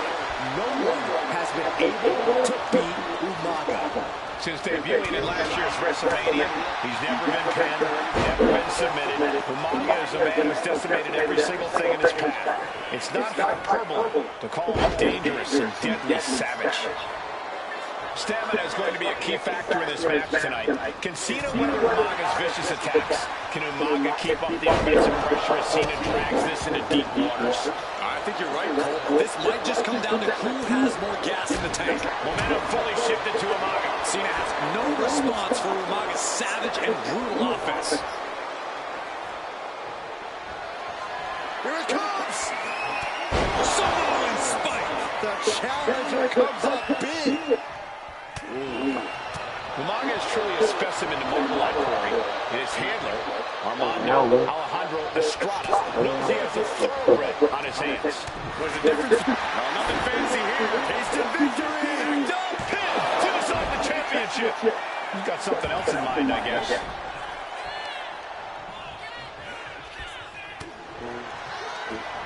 Opportunity now for him to capture some momentum. Could be what Cena needed to ignite a rally. Dominating shoulder tackle. John Cena, top rope. Boom. An uninterrupted surge against Cena here. Umaga is simply overpowering John Cena right now. A rare position for Cena in this fight. We can't often say that John's overpowered in a matchup, but this 360-plus-pound Samoan bulldozer is more than a formidable opponent. Listen, sometimes when there's a fight, you're not always going to be the biggest. You're not always going to be the strongest. And even if that is the case for Cena tonight, John Cena has never met a fight he didn't like. Cena will try to gain strength from this capacity crowd in Kansas City, but not even that may be enough to stop a rampaging Umaga.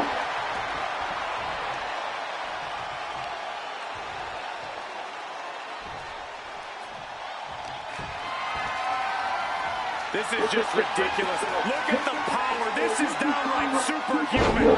Into the shoulders are down. To retain. Fights the shoulder up in one. Still going to take a massive effort to keep him down.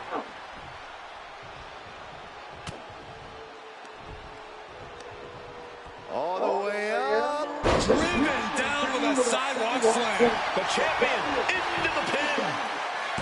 Kick out after one from the challenger. No time to waste being shocked. You've got to maintain pressure.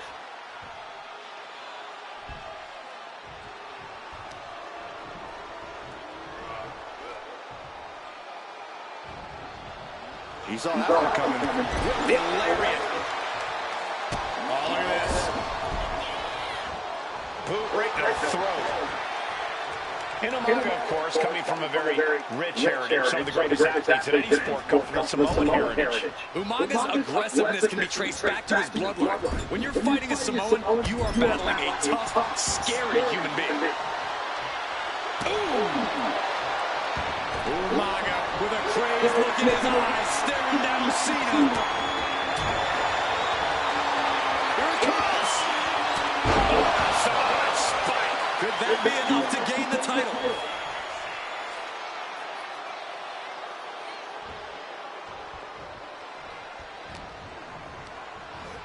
Being set up in the... And Cena flattened in the corner. Umaga's just overpowering him. Look at the strike.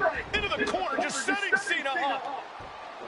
You have to start to ask yourself, is the end of John Cena near? I think so. Look out! Headbutt. No one has been able to stop Umaga. No one. You are seeing why Umaga is undefeated. Why no one has been able to stop the Samoan bulldozer. Here comes Umaga, and Cena catches him with a boot. John Cena from behind, rolls him up, shoulders down, and a kick out by Umaga. And Cena immediately back into the clutches of Umaga. I'm not sure what else Cena can do here. I'm not sure John Cena knows how to stop Umaga.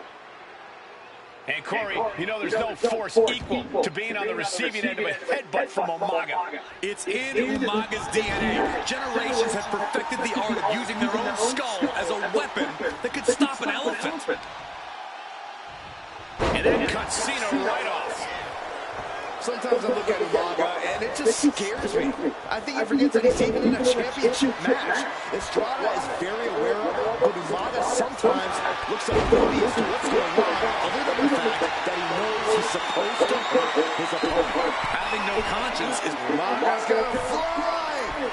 He fails to connect.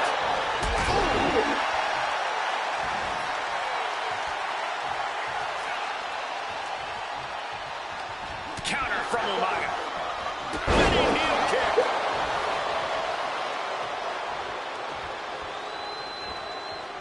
He's able to counter that.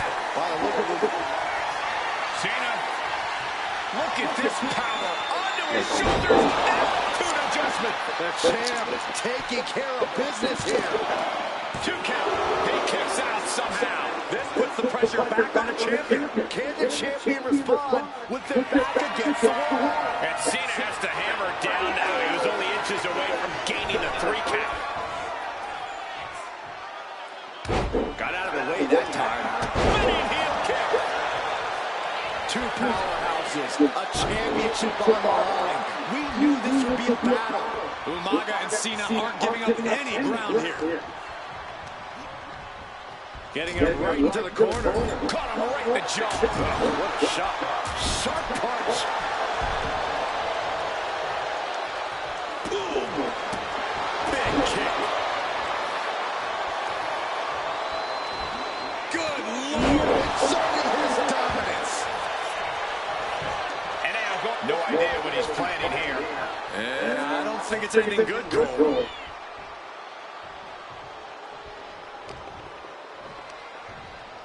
Pulled in from Belly to belly for the win. I guess it was time to switch gears. What is he doing? Umaga has that determined look on his face. Saw it coming. It counters it. Not a good spot to be in.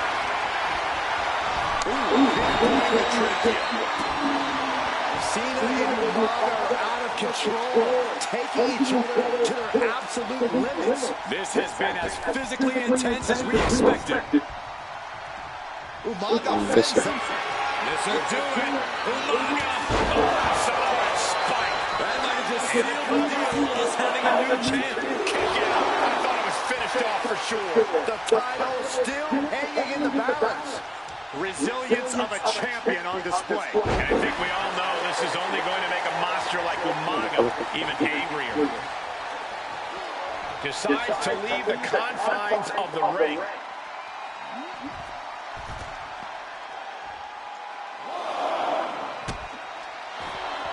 And he avoids what was coming. Attacking the torso again, doing a little more damage. And his body is still the focus of the attack.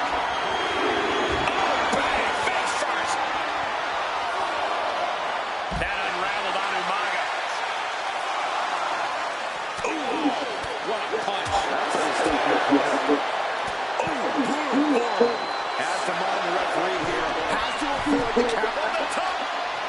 You gotta be kidding me. I can't believe what we just saw. I can't believe that didn't miss. He's got one thing on his mind with that chair, and it has nothing to do with lounging. Wedging the chair into the turnbuckle. This is a man possessed. Going again.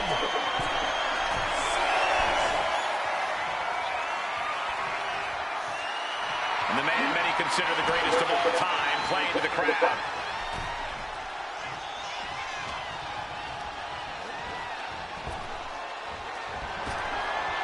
Clothesline on the back of the neck. Has their opponent down. Camel clutch locked in. Agonizing submission hold. Cena with nowhere to go. Is Cena going to tap out? How do you counter the camel clutch? He's pulling their hands apart. Right.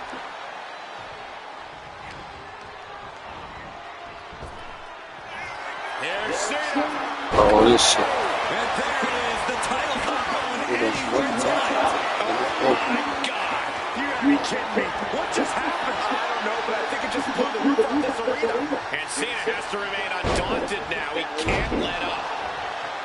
This place is come unglued. Rightfully so. Here it comes. Samoan spike. We might see a new champion. New champion. An undefeated champion. Here is your winner,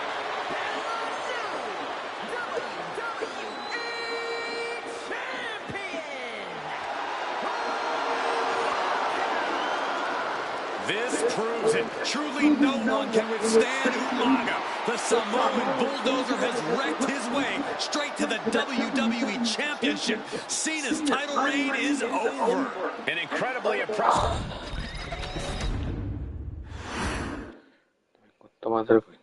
Hey, in WWE, things move really fast. If you aren't present in a moment, it can feel like a year goes by in only 2 or 3 minutes. That's why you always have to make time to make sure that you check. Hold on. Did I just hear myself say 3 minutes? Stop. Can you believe I'm actually doing Eric Bischoff's shtick?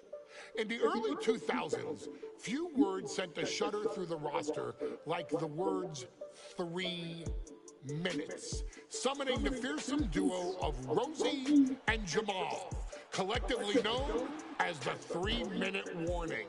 Initially hired by the aforementioned Raw General Manager Eric Bischoff to interrupt anything he didn't find to be entertaining. You're just not entertaining me. 3 minutes are just about up. The two instantly made their mark in WWE with their complete and total decimation of anyone that was targeted. Their formula was really simple. 2 bruisers with surprising quickness who took pleasure in throwing opponents all around the ring with reckless abandon. And the trail of bodies left in their wake remains a testament to their devastation.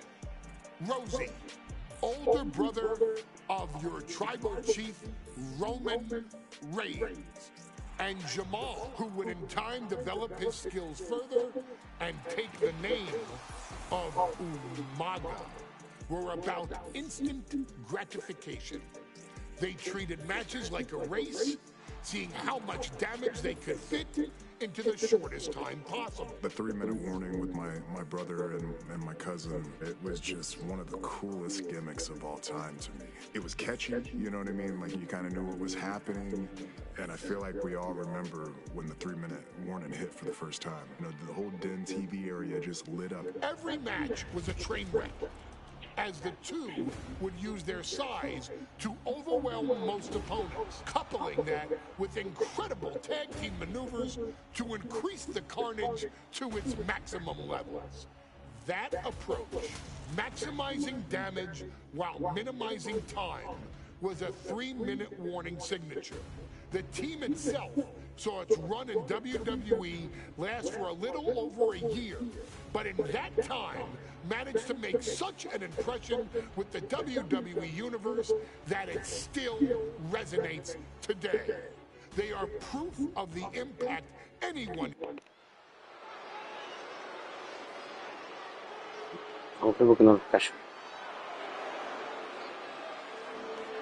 Contra AOP. Si AOP ya no existe. AOP is here, ready to wreak havoc. And they want to prove 3-minute warning has nothing.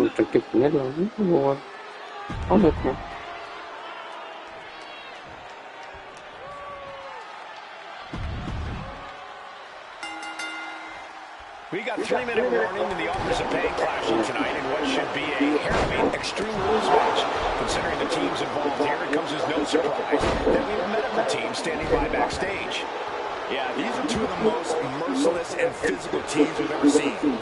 Lasting body harm isn't just highly probable in this match, it's essentially guaranteed. Oh, I, for one, can't wait to see what these teams do with the rules thrown out the window. They're free to be as creative as they want in their pursuit of absolutely annihilating one another. AOP and 3-minute warning both love to bring the pain to their opponents, but I'm not sure AOP's ready for the pure chaos that is 3-minute warning. That ability to be totally unpredictable could play in 3-minute warning's favor. Interesting point, Corey. AOP likes to slowly grind their opponents into dust, but 3-minute warning are always looking for a quick, dominant win. Just look at the size of all these superstars. The ring had to be reinforced before this match. Over 1,300 combined pounds colliding. These men are so big and so thick, it's a challenge to wrap your arms around them.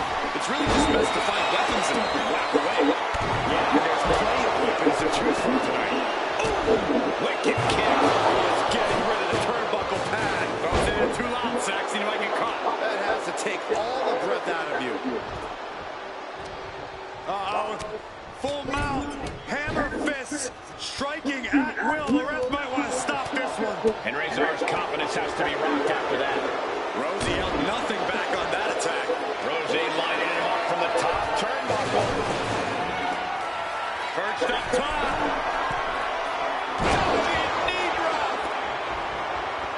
Take off. Man, this could be it. The pin. He gets an emphatic kick out. Easy kick out there, but they'll get harder soon. Goodness gracious. No respect being shown whatsoever with those stomps. Clearly hoping something nefarious is beneath the ring. Now as he takes things out of the ring. Now we're talking. This sledgehammer might be what decides this match. Quick sidestep by Rosen. Shoulder tackle. Oh, man, he is more than fired up right now. Goes under the ropes and into the ring. Retaliation for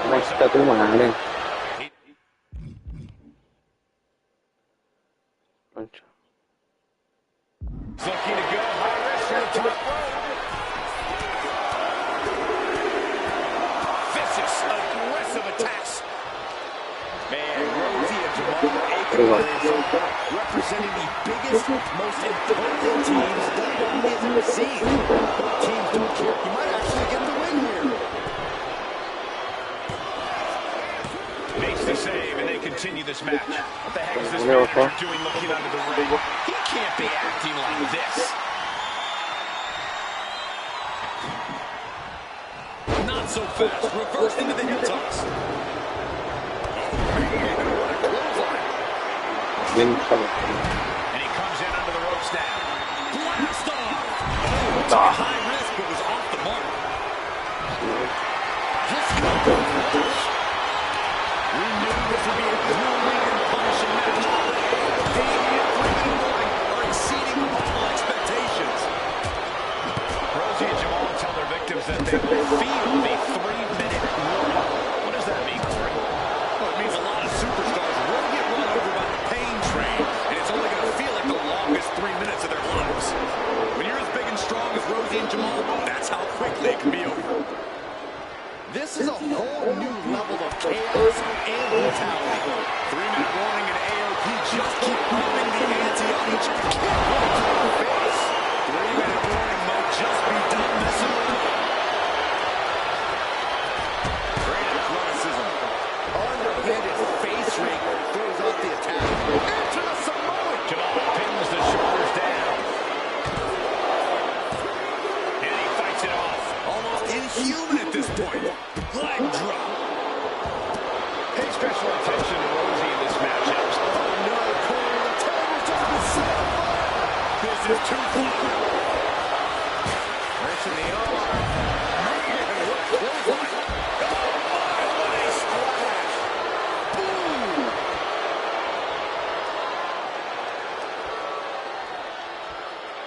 He's heading back to the ring.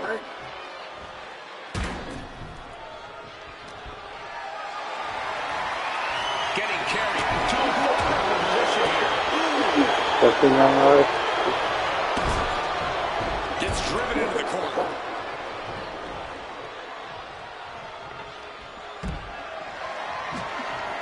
And he's leaving the ring for the moment. His body has to be wrapped with pain.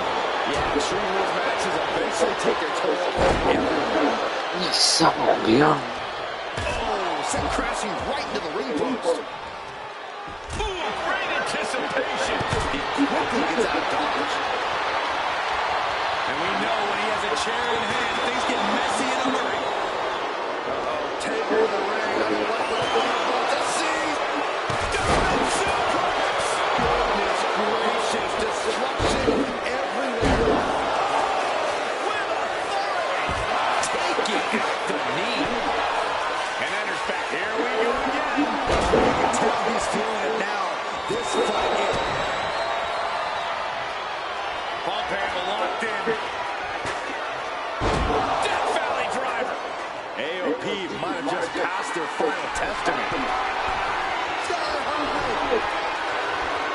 Splash. Man, oh man. There's an answer for Akam. That's it. 3-minute warning. Done. Wrench in the arm. Man, what a clothesline. Gracing a trembling. Able to slip out of that one. Ooh, vicious shot right to the dome. Going in for the win here. Almost ended it there. The fact that these superstars can still be moving at this point is beyond the realm of reality. Counters.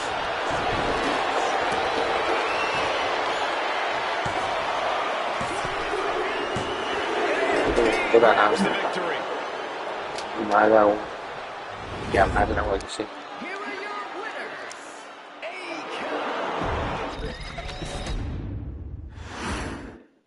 We got 3-minute warning and the authors of pain clashing tonight in what should be a harrowing Extreme Rules match. Considering the teams involved here, it comes as no surprise.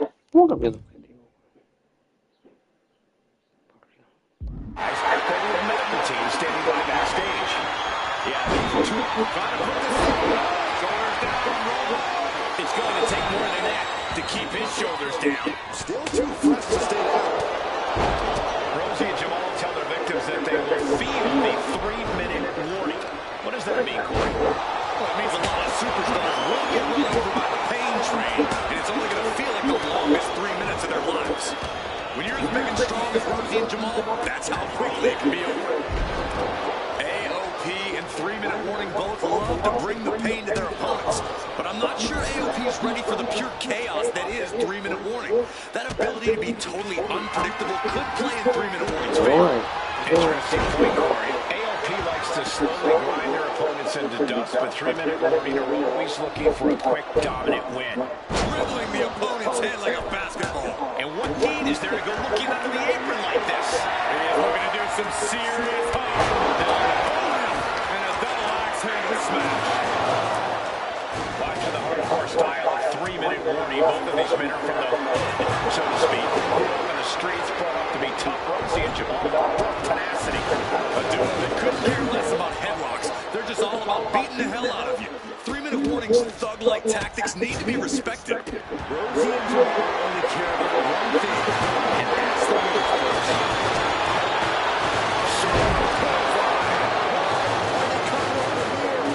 Lots of space and concrete, that's why. The sheer force of that landing was probably enough to fracture a few bones.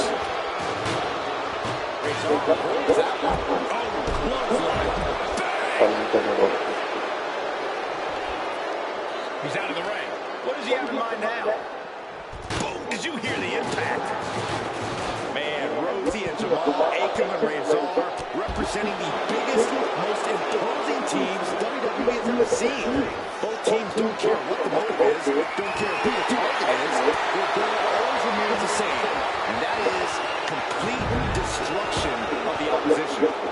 We call them equal opportunity ass kickers. The first few rules should take a couple steps back because no one is safe when you're in the vicinity of these teams. And Rosie being out-wrestled there.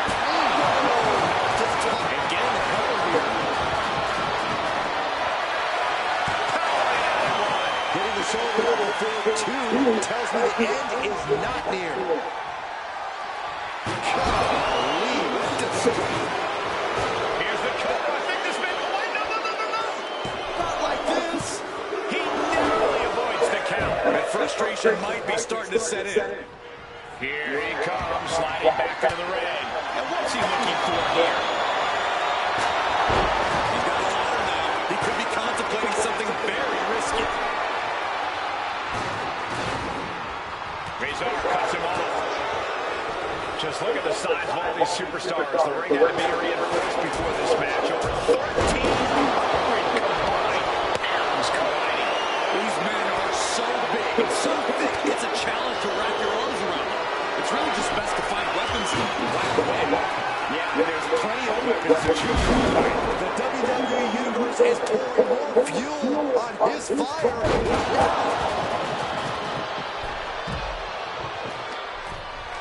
And now he's back into the ring. Oh boy, he is setting up the table, taking this up to a whole nother level. Headed out the ringside now. What does he have planned? Crashing through the table. Smash clean through the table. That's going to stop you for a long time. Oh man, that hurts even worse than it looks. Splinters everywhere. Pay special attention to Rosie in this matchup. 6'5", 375 pounds. The man can run a 20-yard dash in 8 seconds. This guy is a pure athlete. Rosie played high school football with a legendary running back before playing college ball in Hawaii. Imagine being pancaked by the force Rosie brings. Goes into the corner. Ripping at the eyes. That was showing great awareness and positioning, placing yourself between the ref and your opponent. Arms are trapped. There's a headbutt.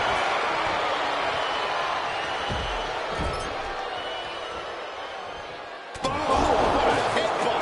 Just like that, he's busted right open. Opening up the floodgates. Jamal pins the shoulders down. Wards off the pin and two. I am in shock. What's it going to take to keep this guy down? Making the climb to the top rope. And now heading back inside the ring. From way up. Impossible reversal. Quick thinking that time. Attempting high-risk move after high-risk move at a breakneck pace. Taking a moment to get pumped off of this crowd's incredible energy. Uh-oh. He's going for the pin. And a strong kick out in one. I don't know what more this superstar can do to put him away. Razor throwing caution to the wind. From the top. Crash landing. Powerbomb. Vicious. No idea how he's even able to continue in this match. This could be the defining moment of this match. Incoming!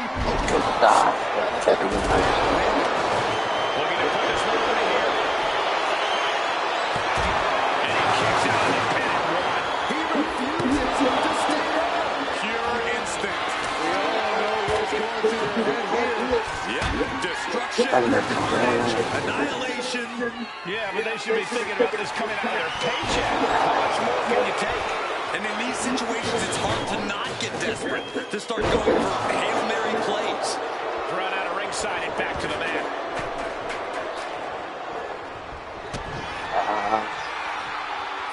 Pump handle locked in.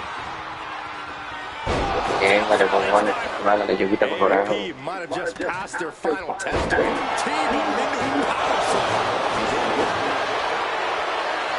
Up across the shoulder. Shoulders down, Razor might be down for the count. Oh, he makes the biggest save of the night. Oh, predicting what's coming. He's headed up high. Setting up again. Jamal is in the zone and letting the opposition know it. Oh, imbécil de mierda. Off the leg. Pode venir a grama. Finishes your dance at 3-minute warning or done. Puta, imbécil. Grabs the victory. Concha su madre, era un imbécil. Here are your winners.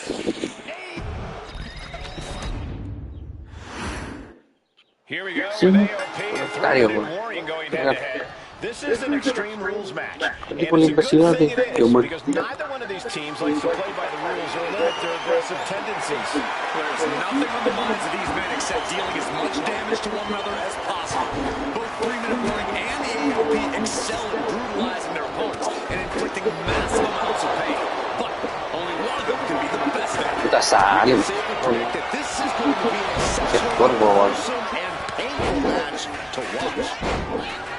Watch for the hardcore style of 3-minute warning. Both of these men are from the hood, so to speak. Grew up in the streets, brought up to be tough. Rosie and Jamal have a real tenacity. A duo that couldn't care less about headlocks. They're just all about beating the hell out of you. 3-minute warning's thug-like tactics need to be respected. Rosie and Jamal only care about one thing, and that's the winner's purse. AOP and 3-minute warning both love to bring the pain to their opponents, but I'm not sure AOP's ready for the pure chaos that is 3-minute warning. That ability to be totally unpredictable. With the cover, he's going for it. And pops the shoulder up. Not quite. Lands the elbow. And the announce table's getting a makeover. That's not very fun sway. That definitely says more chaos to me. And Rosie and Jamal representing the biggest, most imposing teams WWE's ever seen. Both teams don't care what the motive is, don't care who the target is. Their goal always remains the same, and that is complete destruction of the opposition. We call them equal opportunity ass kickers. The first few rounds should take a couple steps back because no, and here's a cover. It's going to take more than that to keep him down. Likely just trying to sap out some energy with that cover. Ooh, he counters with a great reversal. Ripped in the hard way. I honestly can't believe we just saw a human being tossed like that. He is getting rid of the turnbuckle pad. Don't say that too loud, Saxon. You might get caught. Jarring impact. Pay special attention to Rosie in this matchup. 6'5", 375 pounds. The man can run a 40-yard dash in 4.8 seconds. This guy is a pure athlete. Rosie played high school football with a legendary running back before playing college ball in Hawaii. Imagine being pancaked by the force Rosie brings. Stops that offense from connecting. Double axe handle. Stomping away. Sent into the stairs. That'll stop anybody. I can already feel the sting of the kick of stick. Not care for it. As an answer for Akam. Oh my gosh, what impact. Rosie and Jamal.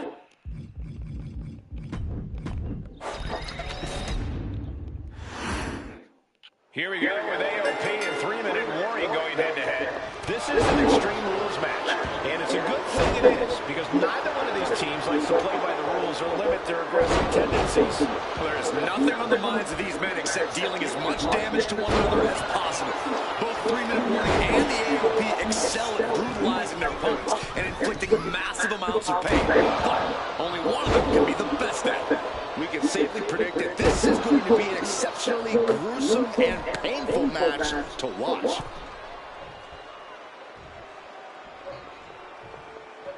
And now headed to the outside.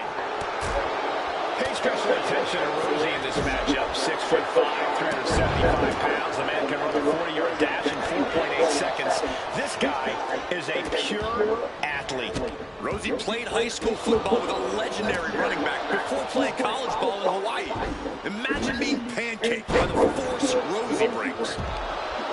AOP and 3-minute warning both love to bring the pain to their opponents, but I'm not sure AOP's ready for the pure chaos that is 3-minute warning.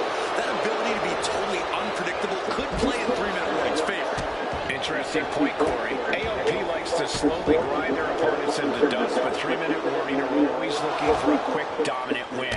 Clobbered with a double axe handle. His body is dealing with a lot of stress here. You know exactly what you're getting into when you sign up for this kind of match. This is the only time that anyone gets excited about garbage, when a steel trash can gets involved in a fight. Just look at the size of all these superstars. The ring had to be reinforced before this match. Over 1,300 800 combined pounds colliding. These men are so big and so thick, it's a challenge to wrap your arm. Perched up top. A diving knee drop. Taking things to the top rope. He's rummaging for some sort of equalizer underneath the top. Some might see that as a weapon, but a manager's just making sure the area is safe for his client. Going outside. What's he got planned here?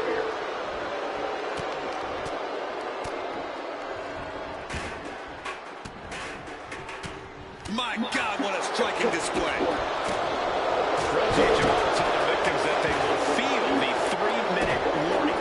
What does that mean, Corey? Well, it means a lot of superstars will get run over by the pain train, and it's only going to feel like the longest 3 minutes in their lives. When you're as big and strong as Rosie and Jamal, that's how quickly it can be over.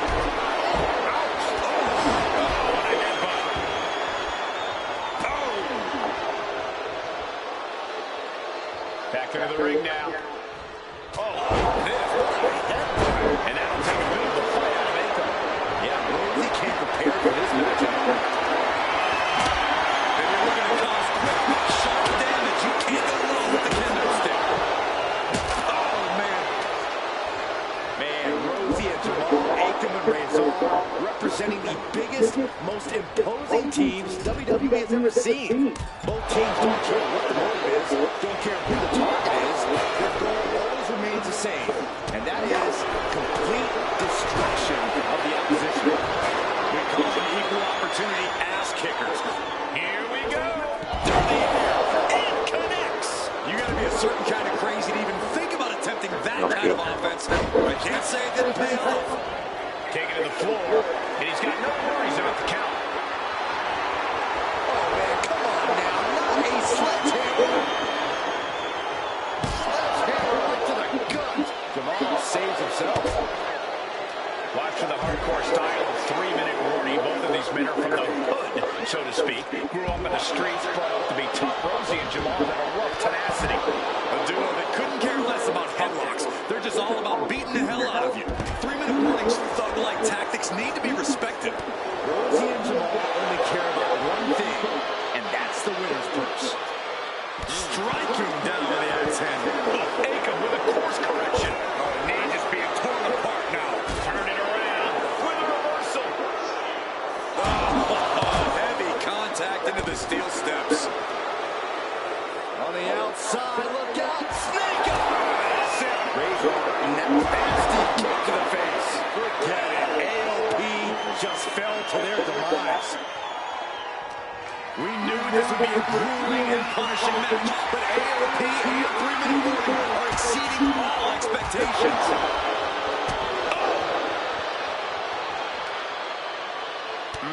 Tossed back into the ring.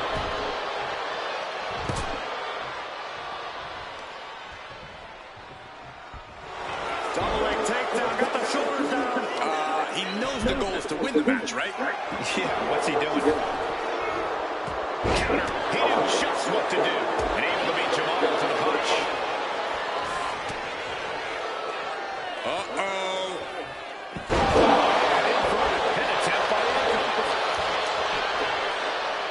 And the count stopped short of 2. Wow, I thought this was over. I guess he thinks the one thing missing in this match. Nice takedown. Stepped it up. He wasted no time kicking out there. How did he do that? Pump handle locked in.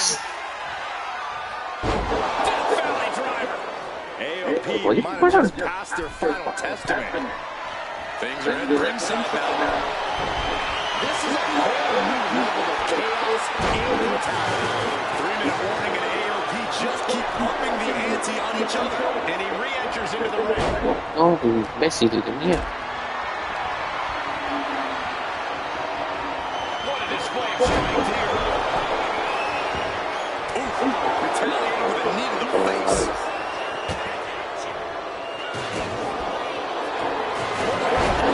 Vicious and some effective offense with that. Come on. Keep going, mañana.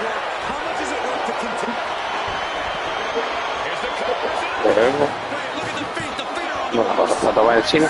Gets the shoulder up. You gotta be kidding me. This match is just evolving right before our very eyes. Doesn't get more hazardous than this. Here we go, Byron. Solo drop. And now he's going to the top rope.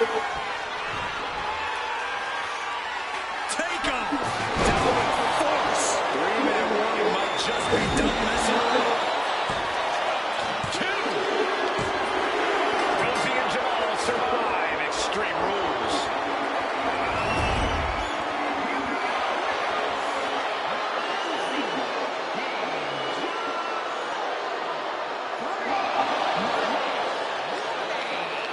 Gotta give it up to 3-minute warning. In a contest between two of the most badass squads we've ever seen, they were the tougher competitors. Yeah, but AP certainly made 3-minute warning earn this win. Just think about all the carnage we witnessed here tonight.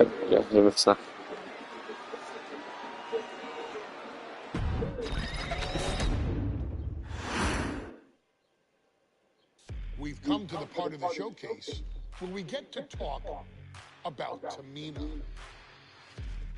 Ever since walking in WWE, shoulder to shoulder with the Usos, Tamina's alliance with this dynasty has never been in question. I remember watching Monday Night Raw and I seen Tamina debut with my brothers. It was a pretty cool, dynamic, right? Two of my brothers and Tamina. Together, Tamina and the Usos helped each other navigate through a triumph-filled first year in WWE, making sure they all survived together. In later years, Tamina has formed alliances with both Naomi and Nia Jax, honoring this family's connection. While Tamina has looked to create her own name in the industry, she has never missed a chance to acknowledge her place in this family either. Trained by Afa and Sika, the wild Samoans, Tamina was instilled with the same instincts that have carried each member of this family to wrestling glory. Her in-ring approach is similar to many in the bloodline.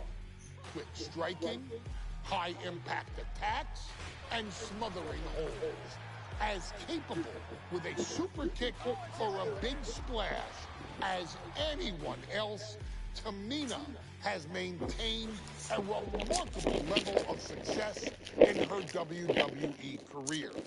A constant contender, Tamina has competed for the Women's Championship on many occasions. She's also held the Women's Tag Team Championship along with 9 separate reigns as the 24/7 champion.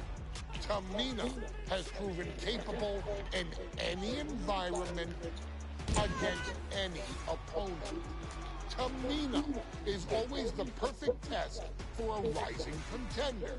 Defeating Tamina proves that you're at the top of your game, and she will always expose those who aren't quite ready yet. Taking her lightly is the easiest way to book your visit to the local medical facility.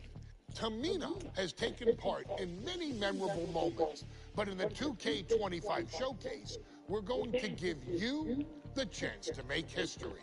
In the first ever women's Money in the Bank match, Carmella, of all people, would walk out victorious after letting someone else do all the work.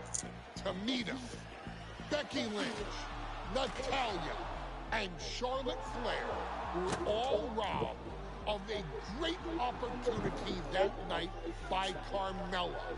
So this is your chance to make it right. Showcase Tamina's grit and take out the other 4 ladies in this ladder match to become the first ever winner of the Women's Money in the Bank. Carmella might still sneak out with the win, but if she does, she's doing it on her own, because we're not allowing anyone else at ringside for this match in our showcase.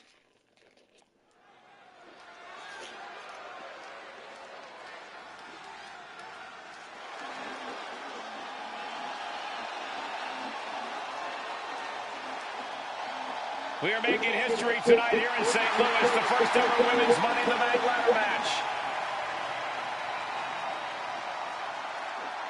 The following is the first ever women's Money in the Bank ladder match. Introducing first, from the Queen City. Michelle lo sabía venir.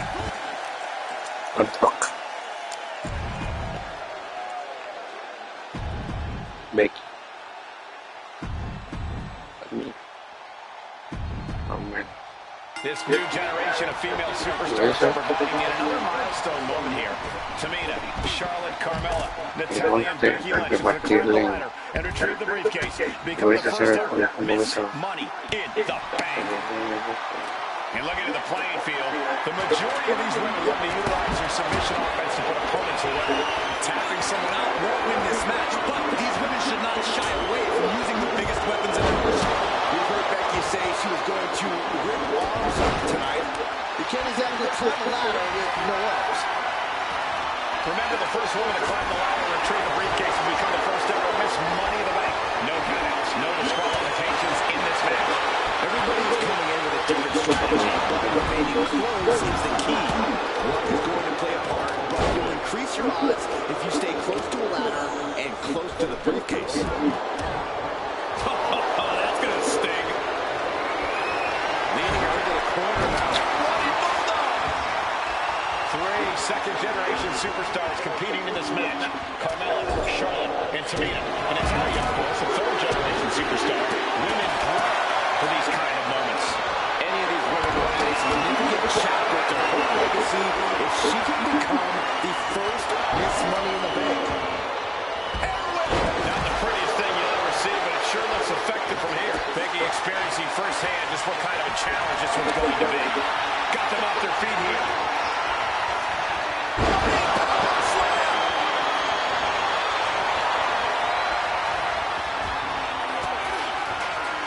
Caught with that sharp elbow. Oh, what a clubbing blow. The contract that can change lives hanging above the ring. Probably the most profitable opportunity in our sport. 15 out of 17 superstars have successfully cashed in the Money in the Bank contract. A surprise cash-in has only failed once, and the other failed cash-in was ordered to a week in advance. You are almost certain to become the next SmackDown Women's Champion if you grab the contract tonight. I think she just really felt that one. Yeah, Becky delivering the pain. Counters and counters. Each superstar getting dialed in. Oh, whipped right into the diamond-plated steel. Look at this. She's going for her destiny, guys. But she better hold her chances on this one. Climbing up. But is there enough time to go for the win? Wow, kendo stick whip to the head. Is there anyone more intimidating in this group than Tamina? I've said it before. It could be a coming out party for Tamina. This is her time to live up to her family's legacy. If Tamina wins the contract, it guarantees her first title opportunity in over 2 years. More than an opportunity, it pretty much guarantees Tamina to become the next women's champion. The intimidation factor of Charlotte getting a big challenge there. Yeah, Tamina just inflicted as much pain as possible and enjoyed it. Got flipped upside down there. Tremendous German suplex. Esa es la simpática, bueno. Heading to ringside now. Up the ladder now. Let's see if this is right for the picking. Reaching for the prize. Maybe this isn't a position to go for. That certainly seems to be having trouble up there. No safe haven in this match. These ladders could be your best friend or your worst enemy. There's no allies in this match. It's everyone for herself. There is no room for friends when history is being made. Not when you can go down in the record books as the first Miss Money in the Bank.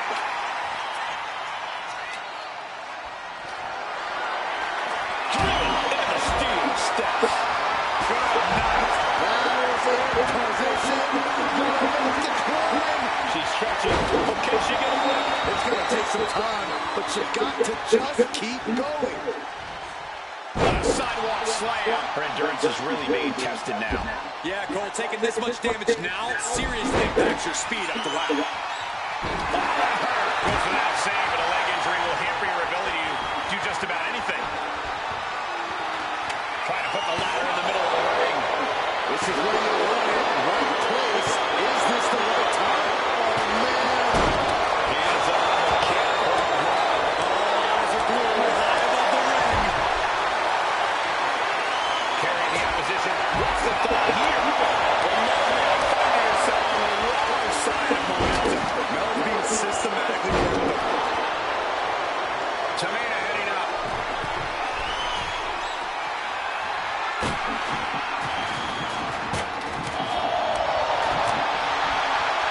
Oh, no.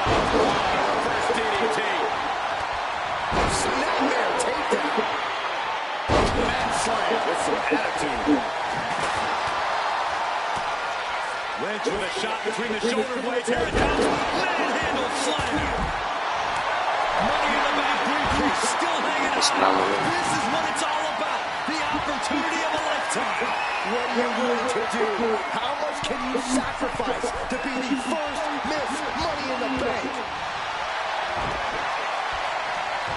Becky Lynch looking for the disarm. She might want to tap here. Maybe her opponent will show mercy then. And she's trapped. On this trap, but she gets away. Nice reversal by Charlotte Flair. Charlotte driving Tamina, and both tumble to the floor. Both women crashing down hard. The Queen, Charlotte Flair, the first to her feet, surveying the situation. Oh, my, Tamina into the steps. Well, you are seeing a heightened level of aggression, heightened level of intensity from all these competitors because of the stakes involved. Guys, where's Charlotte going? Flair looking to up the ante now from the top. Oh, my goodness, taking out everybody. Queen rising to the occasion. What you just saw is why we say Charlotte is genetically superior. Yeah, undeniable athleticism. Becky with a takedown. She sits it in. Disarm her, cinched it.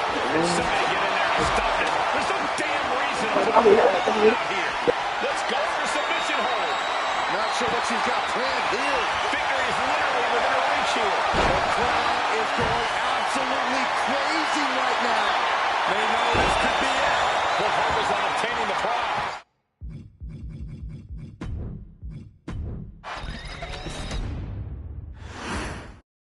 Charlotte, Becky Lynch, Tamina, Carmella, Natalya, all with a chance to make history. All with the opportunity to be called the first ever.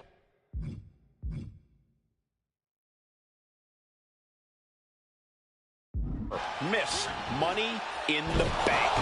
The revolution that became inevitable. From the apron. That's really leaping before you look.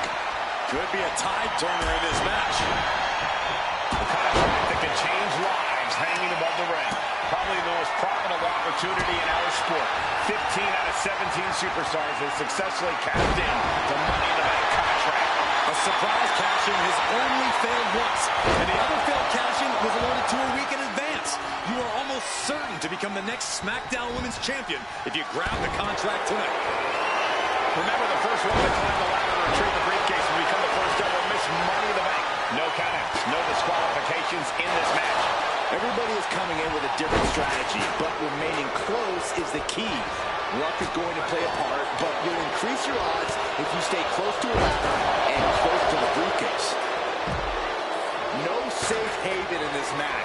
These ladders can be your best friend or your worst enemy. There's no allies in this match. It's everyone for herself. There is no room for friends when history's being made. Not when you can go down in the record books as the first Miss Money in the Bank. Taking the easy way. I see how it is. Going to take any shortcut to bypass the clean competition. Hey, there's nothing wrong with a shortcut, Saxton. Hook you on the hook here. Time is your enemy here. I just don't know if there's enough of it to get it down. Face rake, nasty. All's fair in love and war, gentlemen. I saw nothing but effective offense. Is there anyone more intimidating in this group than Tamina? I've said it before. It could be a coming out party. This is her time to live up to her family's legacy. If Tamina wins the contract, it guarantees her first title opportunity in over 2 years. More than an opportunity, it pretty much guarantees Tamina will become the next women's champion. This is just establishing dominance. Follow stop.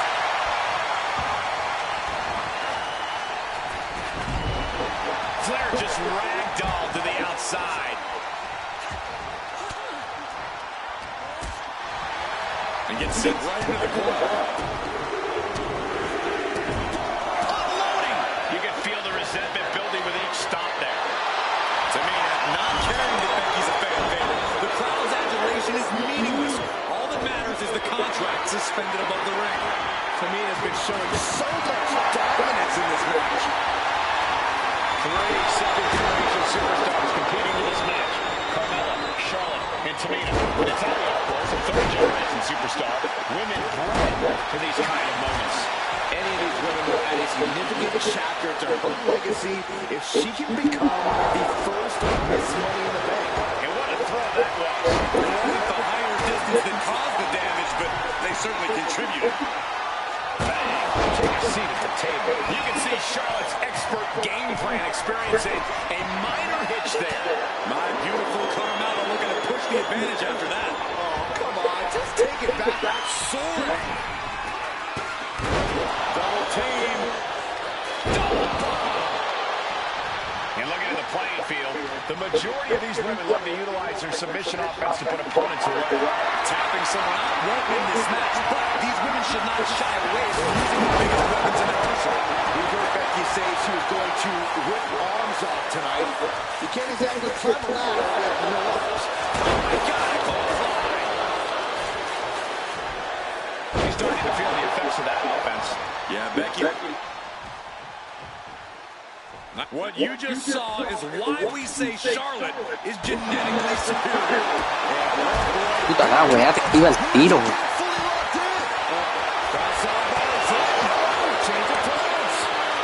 Que es tu madre. Toma eso.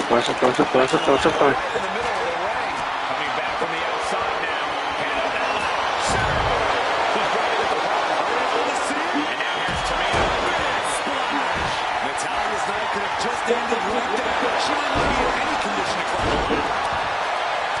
Tamina's absolutely wrecking shop on Natalya, making sure the veteran won't have the strength. Carmella with a super kick. Charlotte doesn't have a chance of coming back from that maneuver.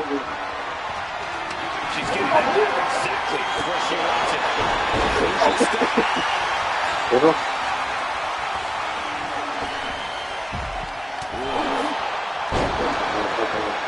Ladder set right in the middle of the ring. Starts the clock. Needs to move quickly. Gonna try and unhook it now. Victory is literally within reach. Heart has to be pumping right now.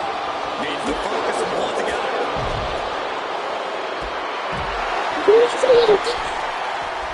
Her moment could be at hand. She's ready to attack. And it looks like they have no problem bending the rules there. Fortune favors the bold. These risks could be a winning strategy. Fishing for something beneath the ring. And she's wasting no time, kicking things up by bringing this chair into play. That turns it around for Carmella. Oh my God, steel chair!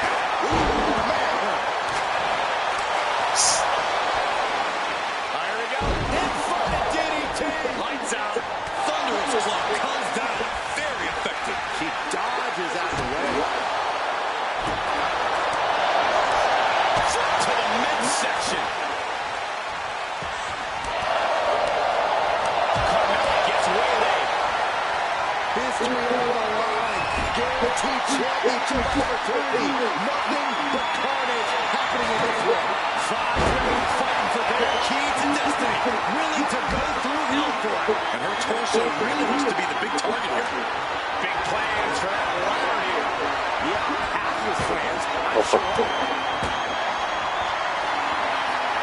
Slam with authority. She's all tangled up. Face first.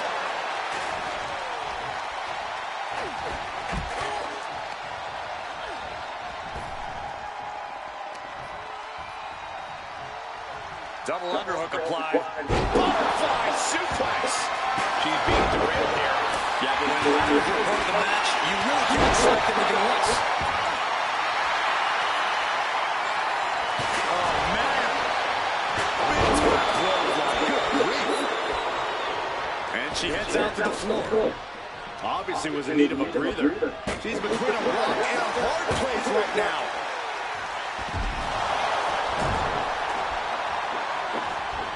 Lynch has her opponent hooked. Suplex into the turnbuckles. Ladders in position. Gonna make the climb. Needs to move quick here. This might be your chance. Looks like scale the line. This could be the beginning of the end. Uh-oh. Sharpshooter applied.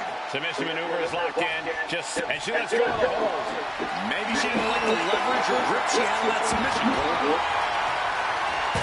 Oh my God. That's how you got a pretty good cut from that one too.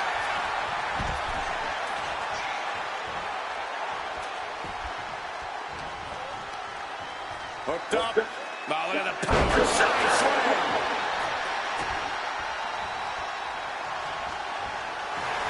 Becky Lynch has a hold.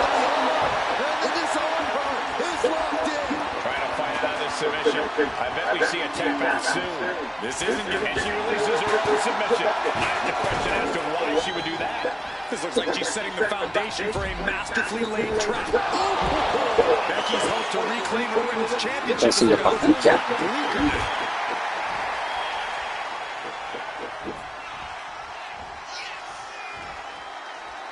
Oh, look at this. Look at this suplex off the top rope. Top rope. Suplex. And that core area really getting lit up. Hoisted up. Hooking the legs up the drop. And delivery to Shaw.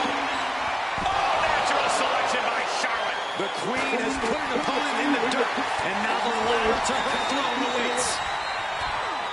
There's not a single person sitting in this arena. It's pandemonium, Cole. Golly, that sounded rough. She gets put in the corner. Oh, that'll leave a mark. A reversal. Well scouted. A masterful display of defense from both wrestlers. Oh, no, guys. We better get out of here. Spoken like a true man of bravery, Saxton. Oh, nice slam. Into the Kimba.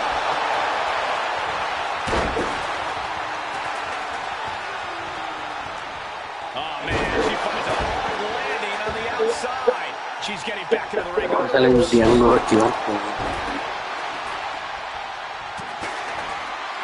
Takedown. Helicopter spin. This is ridiculous. This is insulting. Oh, stop right there. Got it.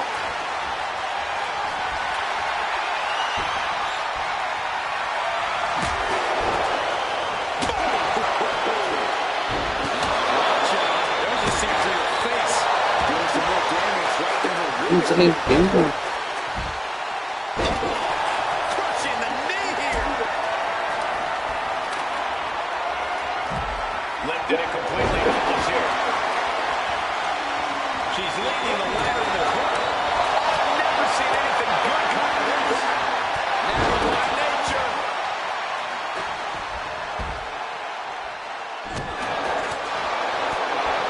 Lands a timely reversal. Oh no. And a reverse DDT. You can feel it. The place is rocking. The WWE Universe making their feelings known. And the damage to the torso is just piling up. Each blow to the midsection just compounding that pain. But now to Natalia.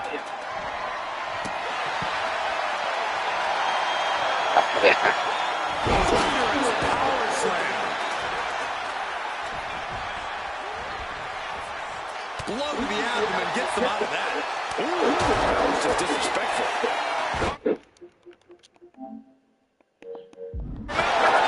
Buster. And she's fine taking this to the outside.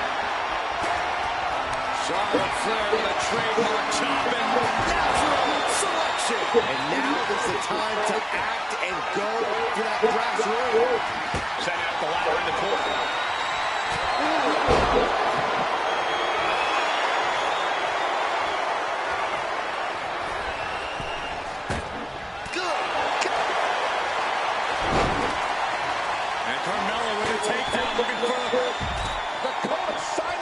She's trapped in the submission. This won't cost her the match directly, but it could do a lot of damage in the future. She's not going to settle for this. She's doing whatever she can to escape, and she does. Super kick. Ouch. Close.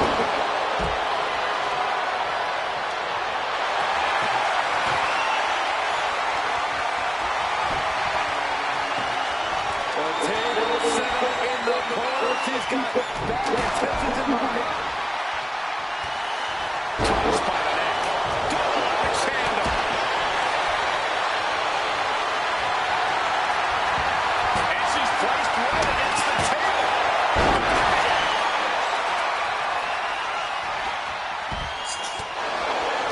Está bueno. Flair thrown hard to the outside.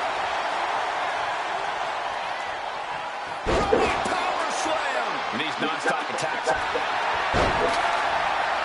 The bow, Natalya, doing what she does best. Sharpshooter apply. And yes, she's tapping, but it doesn't matter at all in this situation.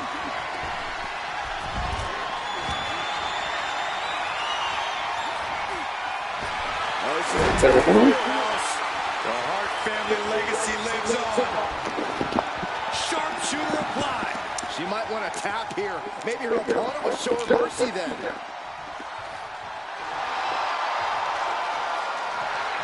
Very unique escape to fight her way out of the sharpshooter. Sliding back in under the ropes here. Ojalá, sí, también.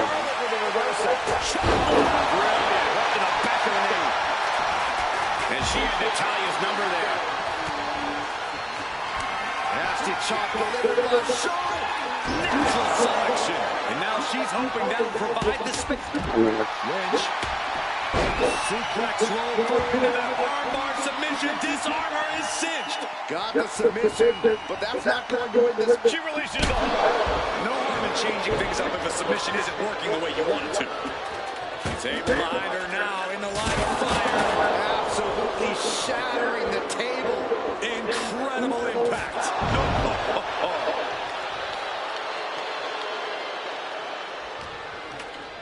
Forced to the outside. Not a good predicament to be in. And now placed in the corner.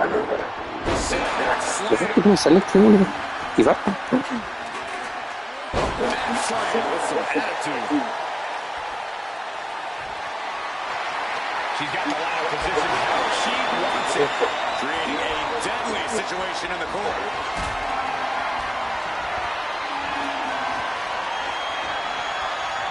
She's tossed right out of the ring. Now heading outside. And back into the ring she goes.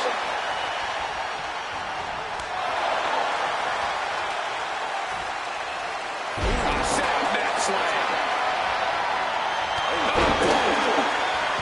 The tide strikes with Natty by nature. Oh, driving the elbow.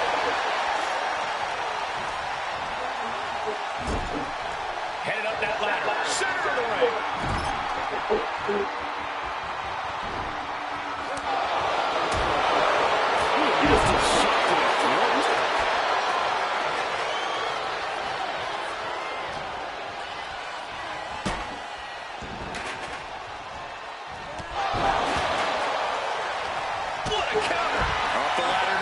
Let's see if this is right for the picking. This is the chance. Could be the only one. Is this the right time? Is this the career-making moment? This is so tense. The WWE Universe is waiting with bated breath. Straight impact on the throat. Placing her in the corner. Putting her in a dangerous position. Oh, no. Gonna make reservations at the local medical facility.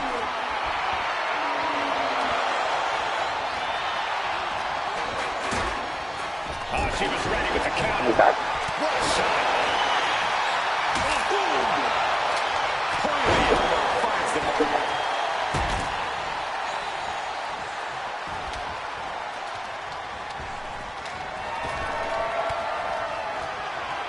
Kendo stick impact. Oh. She's got something wicked in mind.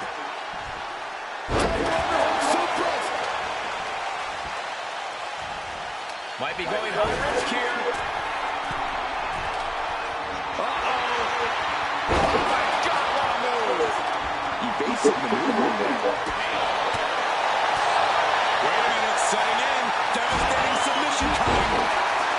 Oh, trapped in a submission. She's trapped in. Trying to maneuver out. And successful. Oh, wow. Impactfully, too. Queen of Hearts looking to finish things off. He's about to do so, Corey. If she can step through, the sharp Reversal. Oh, got herself out of it. Becky Lynch from the bar. And positioning the ladder on the turnbuckles. That just made that corner even more dangerous territory. Ooh, hard contact against the ladder there. Oh, man. Setting up the ladder. This could be it. Powerful contact by Tamina. Oh, elbow to the breadbasket for their trouble. Ladders in position. Gonna make the climb. He's got it in her hands. Can she end it here? Seems to be struggling a little bit there. Yeah, sweaty palms making this difficult. Suplex roll through.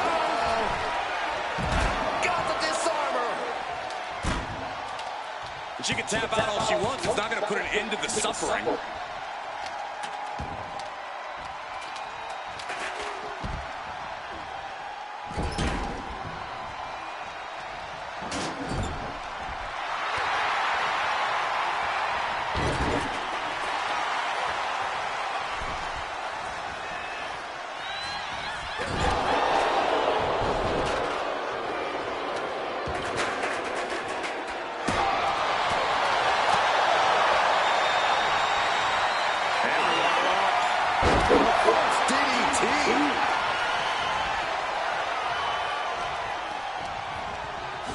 And now Tamina sent ringside. She's heading out of the ring. Countouts are not a factor for her.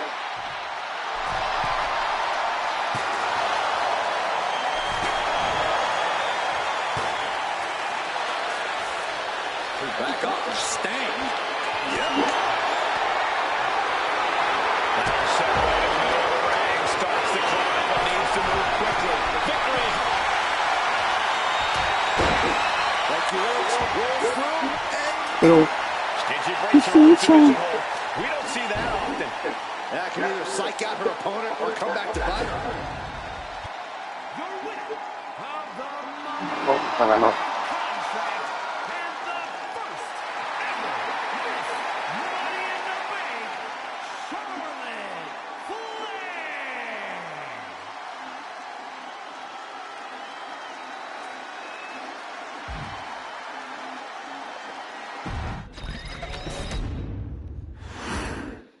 This new generation of female superstars are providing yet another milestone one here. Tamina, Charlotte, Carmella, Natalya, and Becky Lynch are going to climb the ladder and retrieve the briefcase, become the first ever Miss Money in the Bank. And looking at the playing field, the majority of these women love to utilize their submission offense to put opponents away. Tapping someone out won't win this match, but these women should not shy away from using the biggest weapons in their arsenal. We've heard Becky say she was going to arms off tonight. You can't exactly climb a ladder with no arms. Remember, the first woman to climb the ladder and retrieve the briefcase will become the first ever Miss Money in the Bank. No countouts, no disqualifications in this match. Everybody is coming in with a different strategy, but remaining close is the key. Luck is going to play a part, but will increase your odds if you stay close to a ladder and close to the briefcase. Tamina, Not caring that Becky's a fan favorite. The crowd's adulation is meaningless. All that matters is the contract suspended above the ring. Tamina's been showing so much dominance in this match. Tamina landing heavy offense on Charlotte. Fueron. Ascension to her throne. Tamina's here to rule that dream. Is there anyone more intimidating in this group than Tamina? I've said it before. It could be a coming out party for Tamina. This is her time to live up to her family's legacy. If Tamina wins the contract, it guarantees her first title opportunity in over 2 years. More than an opportunity, it pretty much guarantees Tamina will become the next women's champion. Look, the most intelligent competitor in a battle knows that there are many roads to victory, including the low road. Oh, man, looks like her opponent's not going to need a chiropractor. And she has Charlotte's number there. Ooh, treading all over their opponent.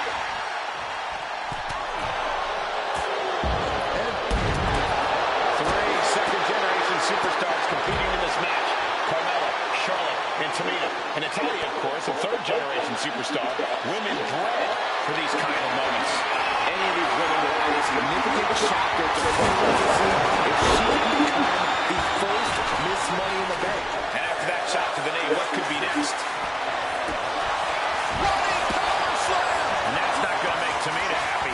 Yeah, Natalya showed that her family wisdom. Into the steel steps. That's got to be a tide turn. It goes without saying that there is a certain disdain for your opponent when you pull off something like that. Tripling attack on the knee. Set up for the sweep. Nicely done. No safe haven in the... What you just saw is why we say Charlotte. Tamina has something in mind. Tamina wipes out an opponent, but can she seize the opportunity and grab the briefcase? Well, Carmella is certainly being tested now. The action spilling out toward our announce desk. Tamina's absolutely wrecking shop on Natalya, making sure the veteran won't have the strength to climb a ladder at all. Oh, my! And Solo is caught on the apron. Wow, look out! Force the move by throwing an elbow into the midsection. Oh! I felt that. She's busted open now. And Charlotte got rocked off of that one. This pain, discomfort will make ascending a ladder very challenging. And Becky there wasn't looking her best when she took that shot. And an answer from her. Double underhook applied. Butterfly suplex. She's setting the ladder up dead center. Her eyes on the prize now. Head up that ladder. Center of the ring. Trying to reach it. Trying to win. Any opening could be the opening. You just have to go for it. Carmella trying to snatch the contract. History in Bella's hands.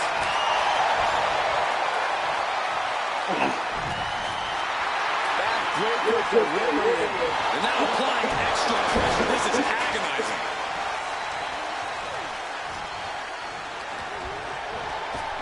Flair just ragdolled to the outside. She's heading outside the ring now. Clearing the front steps. Things are about to turn disastrous.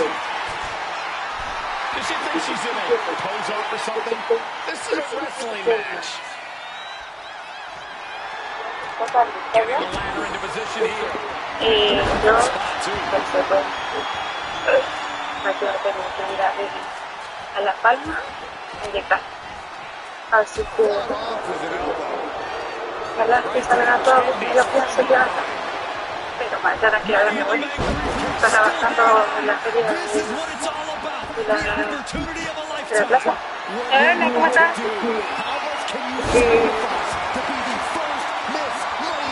Y voy a dejar unas inyectadas, voy a buscar una vuelta, porque van a empezar los tiempos para ver qué pasa hasta la hora que estoy, que está de trabajar. Me saludan a veces. Yo estaba aquí, pero no pago ni. She's starting to wear down here. Yeah, but when the ladders are part of the match, you really can't expect anything less. Whoa, that was a stiff jerk onto the belt. Oh, manhandle slam.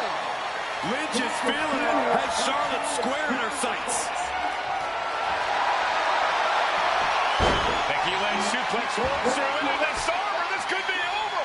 Right into that disarmer. She's gonna tap. o Let's L1 go. o She just released the hold. para retirar Maybe she has something better in mind.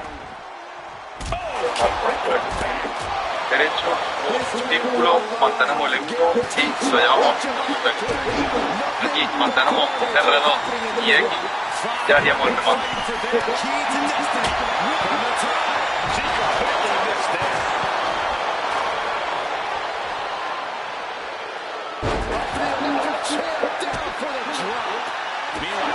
Check. Buena batalla, sí.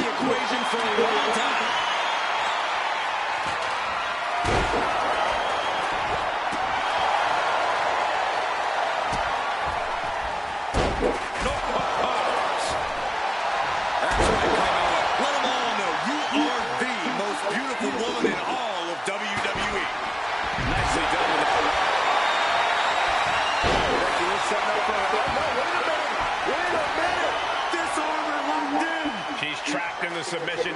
This one, she decides to just let go, but why let go of the submission? Not a strategy we often expect to see.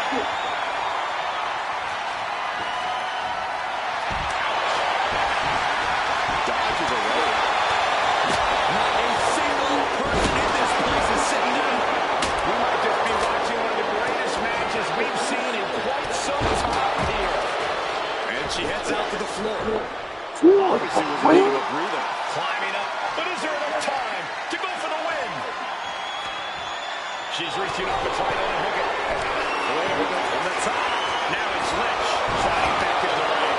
Went for the high risk towards the outside. But it ended up being a bad. That's it. This is as good as over. Game, set, match.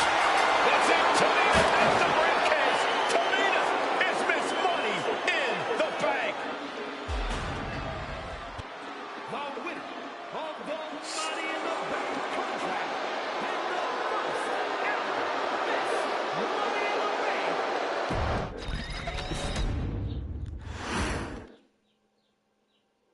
Any member of this family that enters the professional wrestling business knows about the expectations that are going to be on their back. They know about the prestige that their very name carries. They know that those who came before them have accomplished so much.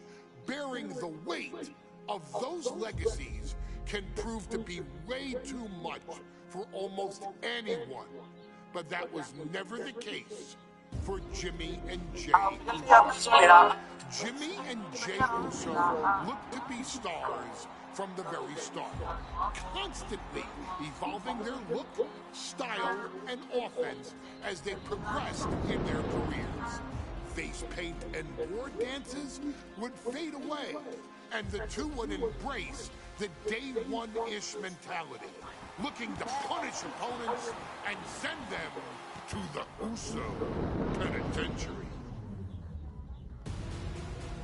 The Usos are 8-time WWE Tag Team Champions. The Usos have main evented WrestleMania after initially fighting for a mere spot on the card. The Usos were the premier team of the 2010s. The Usos are the greatest team of all time. Jimmy and Jay are poetry in motion, each knowing what the other is looking to do next, each using every bit of savvy they gained growing up in professional wrestling to keep their edge. And sure, in recent years, it's been difficult between the two. Jimmy did cost Jay his match at SummerSlam against your tribal chief, Roman Reigns.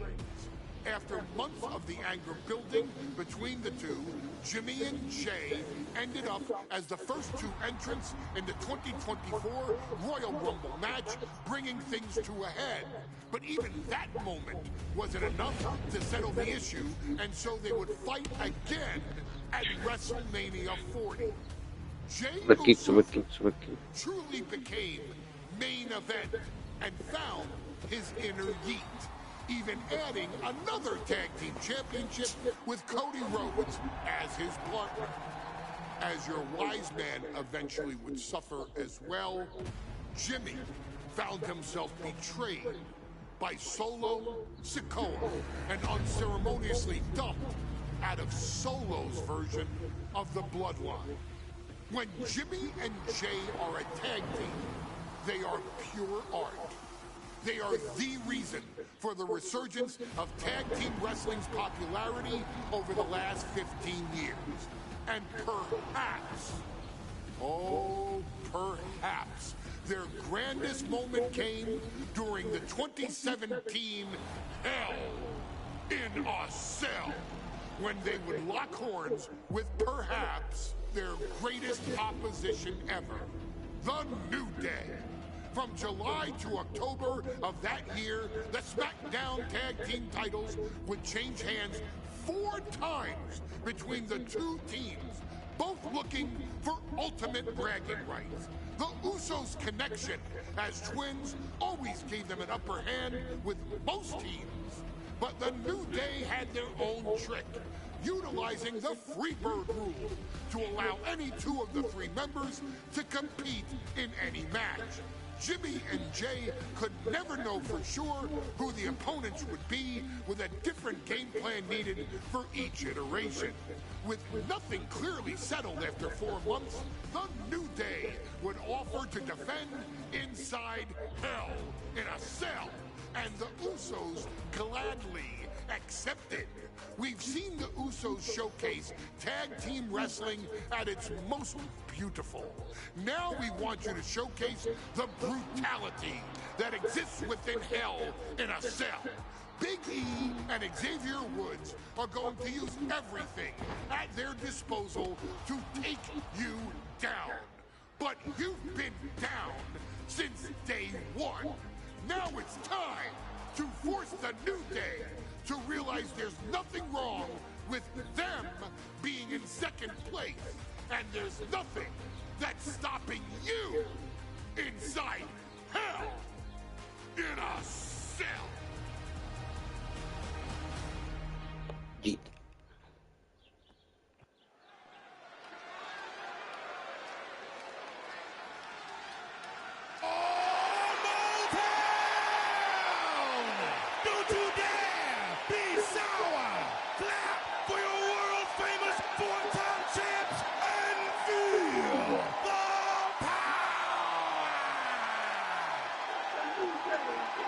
Are you prepared to kick off Hell in a Cell with the 4-time Tag Team Champions?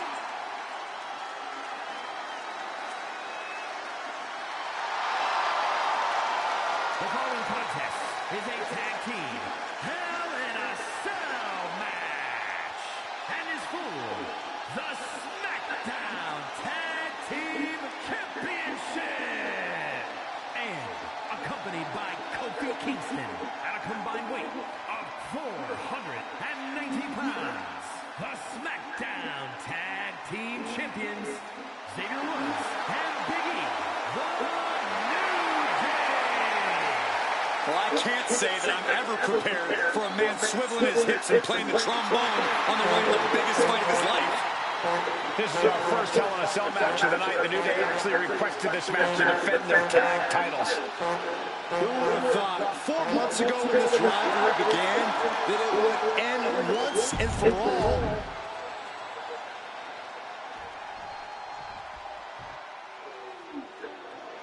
This is the first time that tag titles will ever be defended inside Hell in a Cell. And at a combined weight of 493 pounds, Jimmy and Jay, the Usos.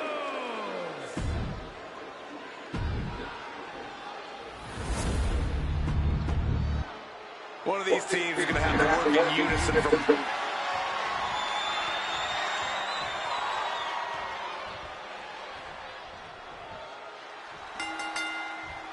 Remember, this match is under Tornado Tag Team rules. A 2-on-2 match with the pinfall submission has to happen inside the ring. In the Hell in a Cell, no tags, no countouts, no disqualification. The Usos and the New Day came into this match expecting and prepared to raise the bar, raise the level of competition, and make history. This is good.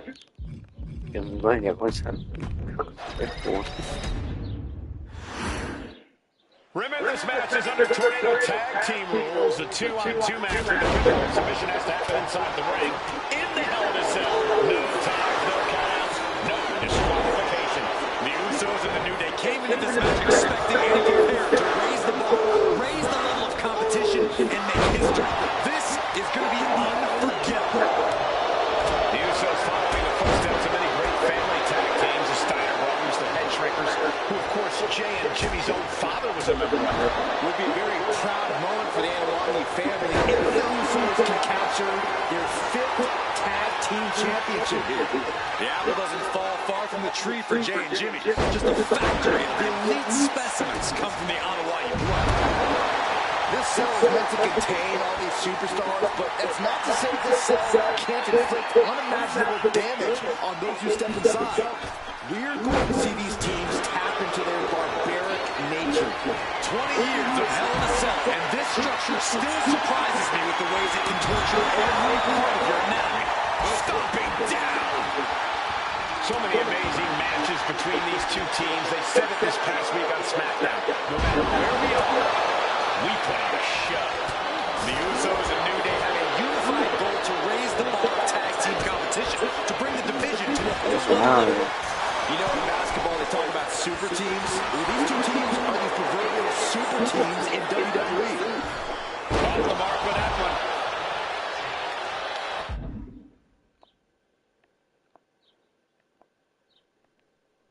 Moving up from the ring closer to those towering walls of the cell. Oh my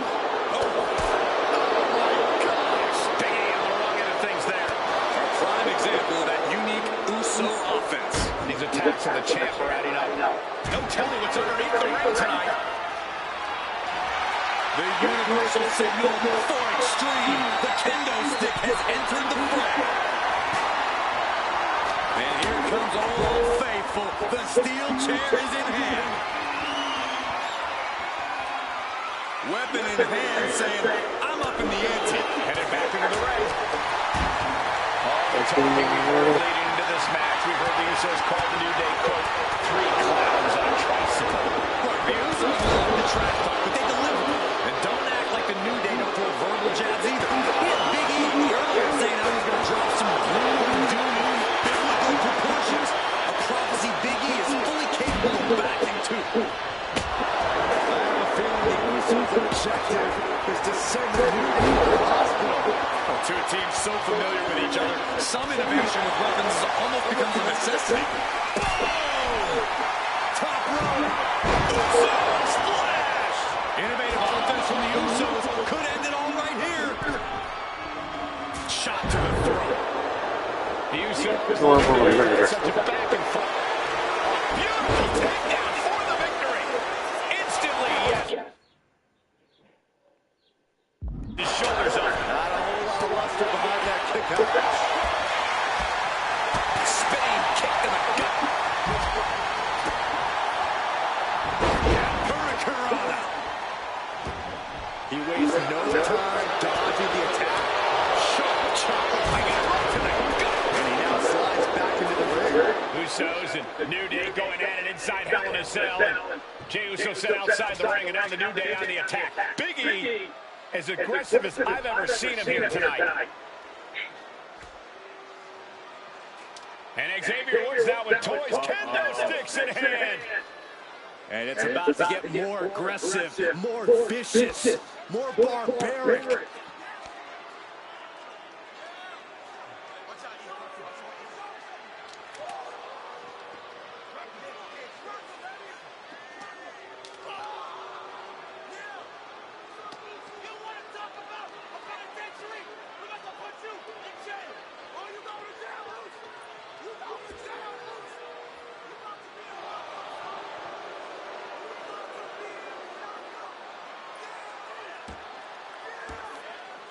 I've never seen this vicious of a side from the New Day. It's what Hell in a Cell does to you.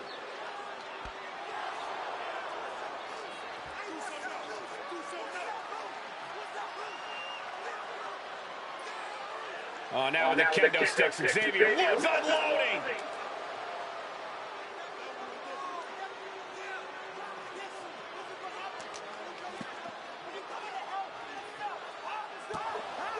Well, you're saying it, Byron. Hell in a Cell makes you do some awful things. Just attempting to survive, attempting to win. Do whatever you want. Punish however you want. Right now, that seems to be the mission statement of the New Day in order to retain the SmackDown Tag Team titles. And that's what it's about, proving you're the best in one of the most insane environments in WWE today. The New Day have just changed the whole complexion of this match. I don't know if I've seen New Day go to these lengths before. Well, no time to be a jovial bunch when you're in a cell, Michael. Tonight, it's not a pin attempt by the champion. A kick out at two.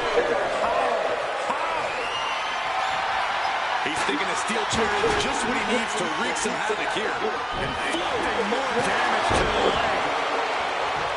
Talking to Xavier, he told me the one thing that Usos have taught us is that we have to embrace a more lawless culture here in WWE. A more lawless culture in this rivalry.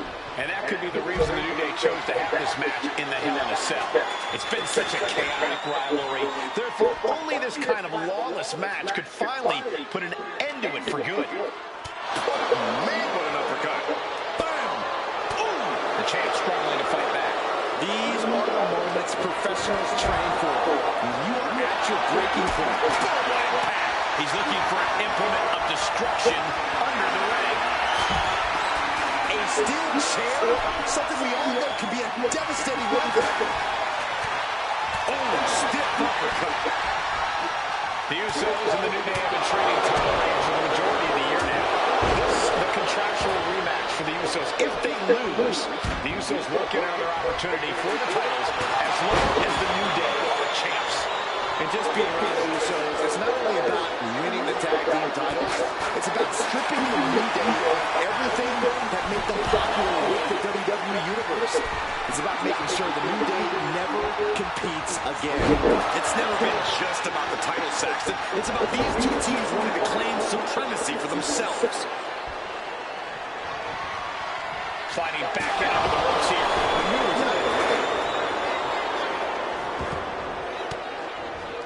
Elbow drop.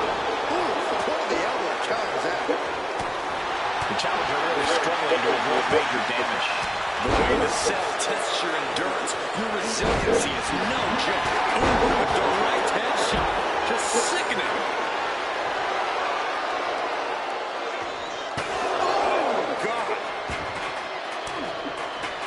Oh, he saw it coming.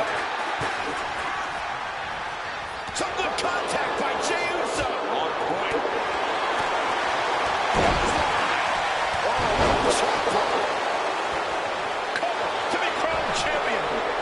Changing his mind, going for something different now.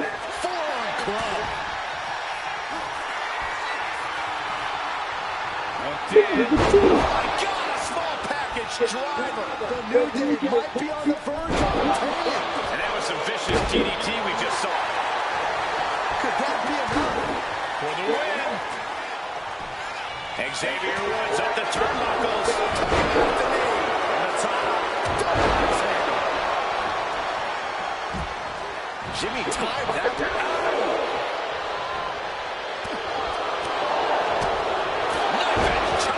And the champ's in really rough shape now. He has been battered and beaten, and there's only so much more he can take. Now a series of vicious stunts. And Jimmy and Big A slugging it out middle of the ring. This has been a vicious, brutal match between two of the great tag teams today. Here comes Jey Uso into the fray alongside of his brother. Bang! Double super kick. And the Usos now looking for that patented Uso splash from the top rope. Uso splash! The cover to win the tag team titles at Woods. Handcuffs and all, breaks it up.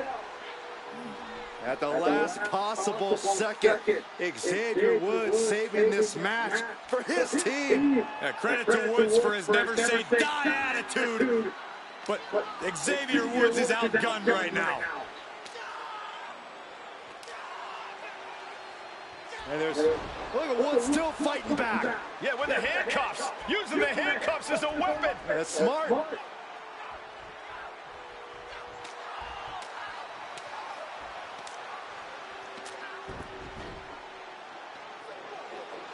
And Woods now down.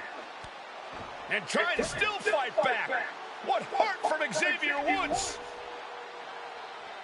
That Hart may not have much more fight left. Jimmy and Jay back up to the top one more time. Uso splash in stereo. The cover. The Usos win the tag team titles. Here are your winners and the new SmackDown Tag Team Champions, the Usos!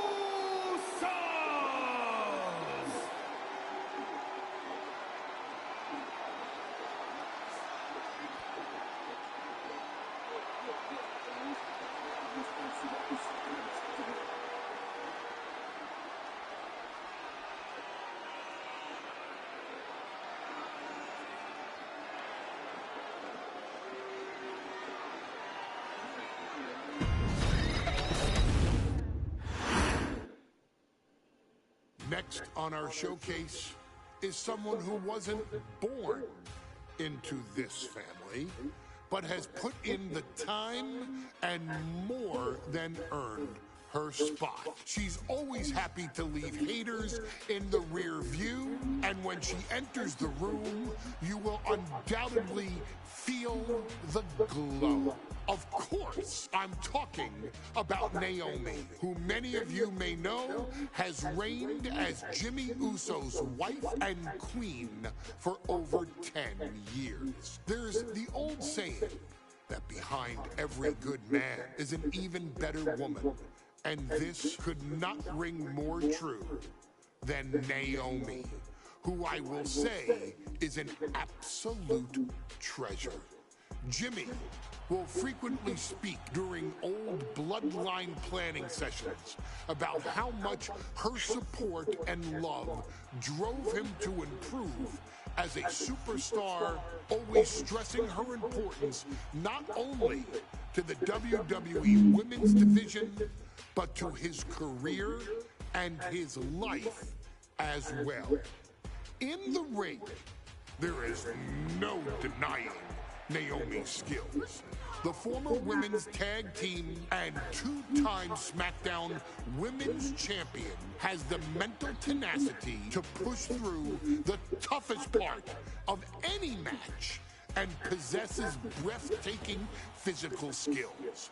Naomi uses her dancing background to constantly innovate with her offense, resulting in some of the most beautiful moves you will ever see, unless you're on the receiving end of them. Naomi is an inspiration to so many of our younger members of the WWE Universe, showing a new generation that anything is possible if you just put in the work and never stop believing in yourself. Naomi has battled against the very best in the women's division, taking on foes like Charlotte Flair, Bayley, Shayna Baszler, and Io Sky. My favorite moment of Naomi was when she won the title in her hometown, Orlando, at WrestleMania. To compete against that caliber and maintain the level of success that Naomi has for her entire WWE career is something worth, shall I dare say, acknowledging. Naomi has even teamed with fellow family member Tamina through the years, proving the family you choose can often be the most important. And in true Uso fashion, Naomi shows an unrelenting desire to win, to achieve greatness, and to dominate her opposition. Many mistake her smile as a sign of kindness, but they quickly realize their mistake as Naomi unleashes a flurry of kicks, flies at them with moonsaults from all angles, and then ties them up in knots. Naomi is having fun, but Naomi is never playing. And now, we take you back to the 2020 edition of Super Showdown, which saw Naomi challenge Bayley for the SmackDown Women's Championship. Unfortunately, a ridiculously lax referee decided it was just fine for Bayley to basically do whatever the hell she wanted. Bayley, oh my gosh, she's trapping Naomi's legs in her shirt. And Naomi wound up suffering an embarrassing loss after Bayley used wardrobe to her advantage. Well, Bayley, we can pretty much get work again. This is your chance to help guide Naomi to a third SmackDown Women's Championship, and to do it by defeating one of the greatest competitors WWE has ever seen. Your wise man has nothing but respect and admiration for Bayley's abilities, but those abilities are eclipsed by Naomi's extraordinary trinity: smarts, strength, and aerial attacks that should give all of you everything you need to get the win and the title.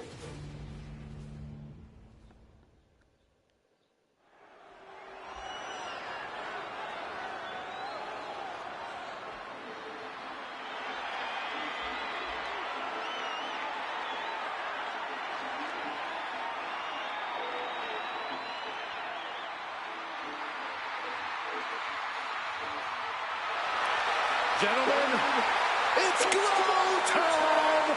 I got an idea, Saxton. Why don't you glow home? No, I can't.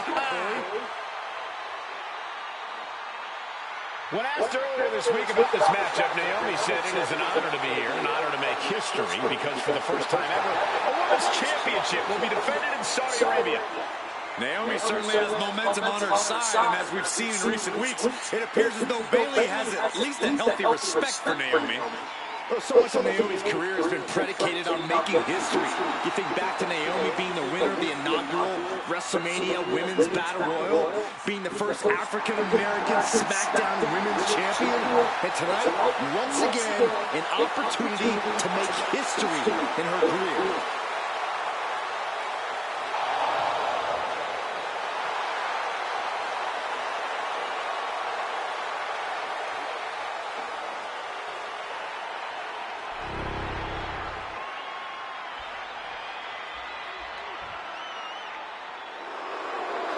And gentlemen, when Bayley was asked about this history-making match tonight, she said, of course I'm part of this, because history is made by winners. And I'm going to become a Io di quando l'hai dato il look a Cucci, and for everyone around the ma entire deve world. 4 quando lo fai? I asked Bayley her thoughts on this match, and she said, new country, same sheep.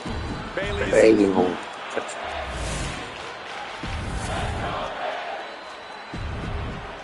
For the first time ever, we have a women's...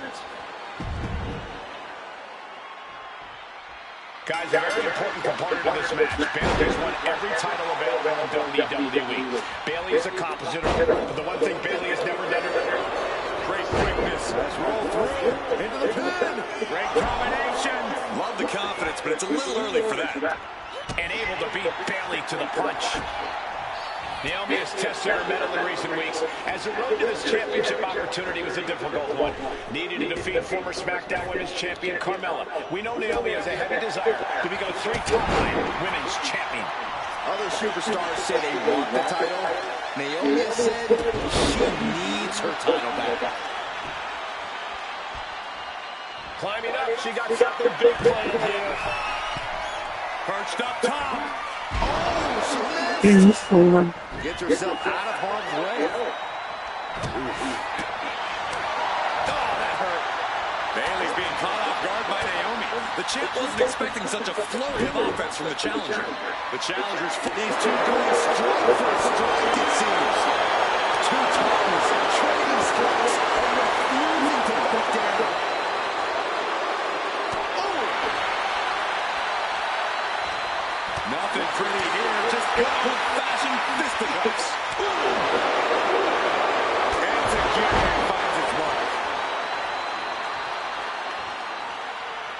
On the top rope now. This game's about winning at any and all costs. This competitor knows exactly what they want to do. Perched on the top rope. Here it is. Finally shoved off the top. And Naomi has been quick to take the social. Oh, we're going to see it. There it is. Can she take much more? Hold on, maneuvers herself out. Drop kick. A factor to consider in this match is that Naomi took some time off to rejuvenate herself, to get her mind right, to refocus on her desire to once again be champion here in WWE. So this isn't necessarily the same Naomi the WWE Universe or Bayley is used to. And Naomi says that after taking time off, she's better fit. Naomi, feel the glow. There it is. She releases the hold. No harm in changing things up if a submission isn't working the way you want to. Perched up top. Diving leg drop. Oh, my. Take it flight. Defending that off. Bayley having a late pin. Championship on the line. And she kicks out right away. It's unthinkable. Someone beating the 1 count at this point. Jeez, that could take you out. Bayley realizes that Naomi wants to pick up the speed of the matchup. The champion refusing to allow that to happen. Oh, and a stop. Guys, we should really watch out. This could spill over here in an instant. Naomi put a stop to that. Sliding out of danger there. A string of counters. And now she delivers her back into the ring. And a clothesline. We've said it time and time again. Naomi may be the most out there. Take your flight. Diving body splash.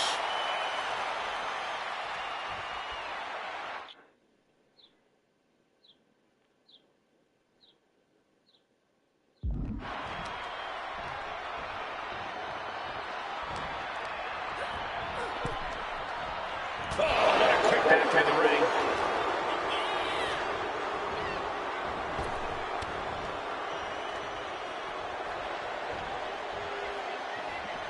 Headed out of the ring, but the count is looming.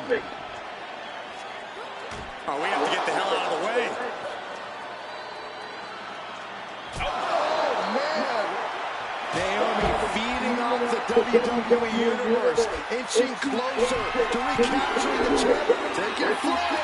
All the way down to the floor.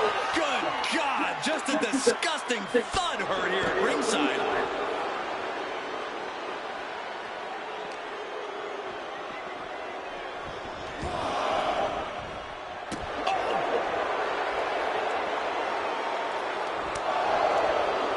Using the hair to drag their opponent down.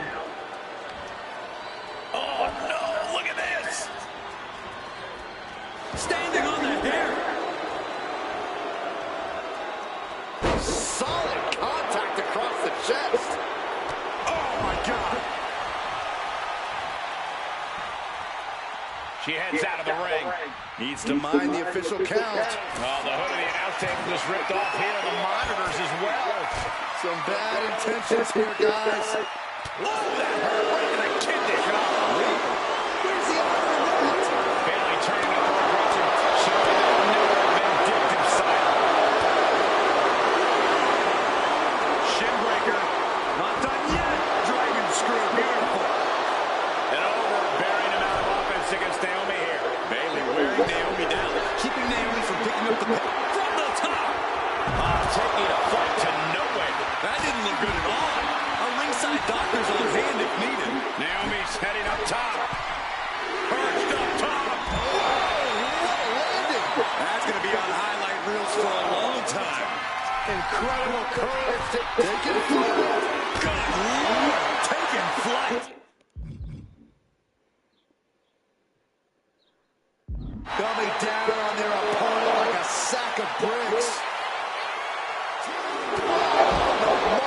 Rear view by Naomi. Are we headed towards a title change? Bullseye with the drop kick. Momentum is really on Naomi's side. And Naomi continues to somehow have Bayley's number here. Stunner. And Naomi keeping Bayley on her toes, pushing the pace on the champion. Naomi moving fast, showing that superior athleticism. Bayley might not be able to keep up here. Here we go, cleaning up the announce table. We know what's coming next. This match is getting more chaotic by the second. Bayley caught Naomi right where she wanted her, and now she's got to capitalize. Right on the announce desk. Oh, what's coming next, but it's not good. Oh, God. Byron, you've talked a lot about this change in Bayley and how people can't believe that this is the type of person she's turned into. Take it forward. Bye.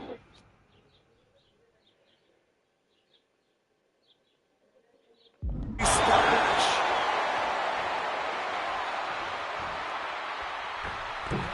Senton connects. Went for the springboard and missed.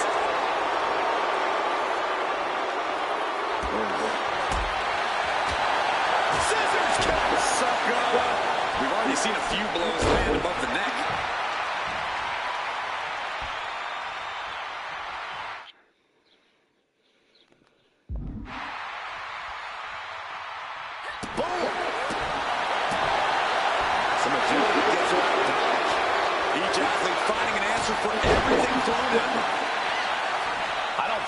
Seen a champion feel as disrespected as Bayley has, Corey, because Bayley's talked a lot about how people think she's an afterthought as a champion. Everybody talks about Becky Lynch and Raw. They're now talking about Rhea Ripley in NXT. But Bayley has been the longest reigning champ in SmackDown history. And you read off all the accolades, all the championships she has held. Yet for some... Naomi! Feel the glow! Feel it, guys! There it is, I'm feeling it. The hold is just getting tighter. She has to escape somehow, some way. She decides to just let go, but why let go of the submission? Not a strategy we often expect to see. Sent right into the corner. Setting her up here. And here we go. Championship's on the line. Naomi's got Bayley in trouble up on the top rope. This could be Naomi's moment. Smart move by Bayley, protecting her title and going to the eyes. Oh, what a kick. Bayley is down and in trouble. Quick thinking by Naomi, looking to close this one out. Nobody home. Bayley wisely moves out of harm's way. What's Bayley trying to do here? What the? I think Bayley's trying to trap Naomi's legs in Naomi's own shirt. A great counter by Naomi. Naomi ducks underneath, and we got a standoff. Great match so far. Well, Bayley thought by Naomi. We might be moments away from crowning a new champ. She is trying to shake the cobwebs, but she can barely stand. Boom! Connecting. It just got as bad as it could for the champ. Cover. No, we did it. We have a new champion. Here is your winner, and the new SmackDown Women's Champion, Naomi. Bayley's stranglehold on the SmackDown Women's Championship has ended. The Glow era has begun. Bayley was as aggressive in this match as she's ever been, but Naomi's...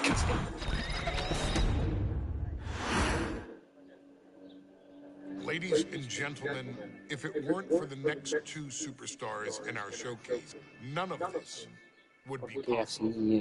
Because without Alpha and Sika, without the Wild Samoans, there truly is no dynasty. While it was their father who made the blood oath with High Chief Peter Maivia, it was Alpha and Sika who built the family up, training generations of relatives, all with the single goal of becoming the best professional wrestler on the face of the planet. And while the two would together be WWE Hall of Famers based solely on their work as trainers and cultivators of the next generation. Their in-ring successes only add to their immortality. Alpha and Sika formed WWE's most dominant tag team of the early 1980s, fighting their way to the WWE Tag Team Championship on 3 separate occasions. Opponents were often defeated before the bell even rang to start the match, falling victim to the aura and the intimidation factor of having to step into the ring with the Wild Samoans, accompanied by Captain Lou Albano. The trio formed a masterful group that was able to take all opponents off their game, be it through Albano's devious schemes or the overpowering nature of the Wild Samoans. WWE had never dealt with a team so primal, turning each match into a battle of survival. Most feared, the deadly Samoan drop, a move that has been imitated by many, but duplicated only by a chosen few. They are the Wild Samoans. These are immigrants coming from the island, trying to figure it out, trying to find a way. I couldn't imagine being these men. I couldn't imagine taking on these responsibilities of setting the tone in a whole new country and then trying to break into entertainment on top of that. But they made it work. And that's what we are. We're workers. We make it work. These tribal elders set the standard for all of their descendants to not only follow, but they also taught their descendants how to surpass it. So beloved were the two that perhaps no moment holds more significance to your tribal chief, Roman Reigns, than when he was presented the Ula Fala by his father Sika and Uncle Afa after the 2020 Hell in a Cell event. You see, it was their acknowledgement that gave Roman Reigns the unshakable confidence to continue his journey to becoming the greatest of all time. The utmost respect, love, and gratitude for those men. Because if my father and uncle don't do what they do, we're not here. We now humbly present to you the honor of walking in the famed footsteps of the Wild Samoans, finding a tag team in WWE's long and storied history that we felt would test the Wild Samoans was not an easy task. But then a thought came to your wise man. Why not give the audience exactly what they want? Why not put the Wild Samoans against one of the greatest tag teams of all time? Why not present Afa, Sika, the Wild Samoans versus Bubba Ray and Devon, the Dudley Boys? And if we're going to go that far, let's do it in a tables match. Showcase that savage brutality that made both teams the eternal legends we know them to be. No pinfalls, no submissions, no rules. Just be the team that avoids being put through the table, and you will emerge victorious. And with these four men, you better believe that things are going to get extreme.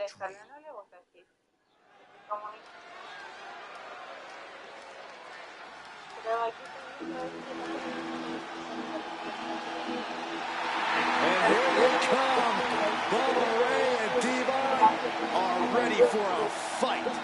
That's just what they'll get from Sika, and then some.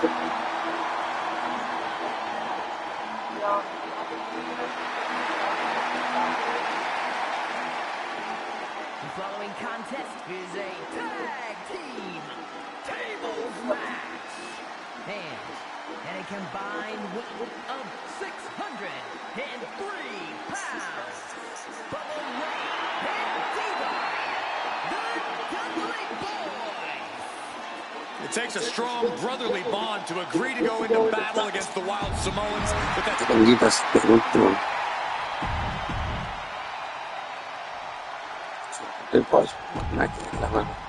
the battle, it's the Wild Samoans, Alpha and Sika. Taking on Ray Dudley. The Dudley Boys. Two sets of brothers, two sets of absolute madmen. Ready to get the tables and get down like savage. Bringing a new definition to the term simply rivalry. This one will get extremely Corey, the Wild Samoans are about as tough and mean as they come, a very physical duo. And we've seen how they use their heads, almost like a concrete weapon. Yeah, they don't need much flash. They're just a formidable ground and pound team. If they lack in offensive creativity, they make up for it in blunt force trauma. And nothing packs more blunt force trauma than an Alpha or Sika headbutt. Returning to the ring now. Oh, that gets reversed on Sika. Sleeper hold cinched in deep. He's out of the sleeper. That's using your head. She's starting to feel the effects of this attack. Yeah, you better regroup fast before someone uses this moment to send him smashing through a table. Such a peculiar look coming from the Wild Samoans, as if they have no control of their animalistic behavior. A very ferocious demeanor emanates from the Wild Samoans, like they're part of a pack of untamed beasts. I really wonder what it will take for the Dudley Boys to have control of them. Maybe they'll take a sledgehammer? A truck? They're not human, Byron. You can knock them down, but they'll keep coming back. Taking this match to the outside. Climbing up to the top. Looking to go high risk. Has to find a way out of this. Power slam. Looks like he's coming back in. And Ross instead of just toss their opponent. Well, they say everyone has a plan until they get punched in the mouth. Well, someone just threw their plan out the window. Not looking good. In this position. And we can hope by how this match was something almost tailor-built by the Dudley Boys. With the famous series of TLC matches they've had, the Dudleys have become synonymous with the team. TLC. And that didn't stand for tender. It means tables, and it means lots of them. Yeah, and if Bubba Ray and Devon can get the Wild Samoans through a table tonight, it will really add to the Dudley Boys' legacy even further. Alpha may be thinking high risk. And out at ringside is not the first to want to be grounded. Flaring upward to the sky. Putting it all on the line, coming out big with a breathtaking move. Just a nasty headbutt. Bubba caught that mostly on his face. I hope he's okay. And the Wild Samoans always have that gaze in their eyes, that look that makes you question their understanding of their surroundings. Yeah, and I have to wonder if Alpha and Sika are even aware of what the tables are for. I'm afraid they'll just keep on dishing out punishment, expecting the crowd to eventually leave arms. Now being sized up. Popped up into the Samoa drop. Incredible. The Wild Samoans just completely wrecking. And here we go. The Boston Crab. Look at the back position. Submission locked in, but remember, the tap out here decides nothing. And would you look at that? He just let go of the submission. Maybe he did the damage he meant to do and has something else in mind now. He's sitting the table. This one and well. Table behind him now, not where you want to be. And Alpha Sika just beat the Dudley Boys at their own game. Jugando.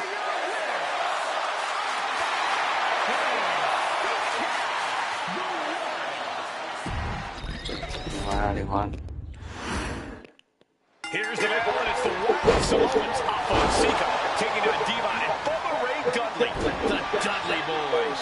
Two sets of brothers, two sets of absolute madmen, ready to get the tables and get downright savage.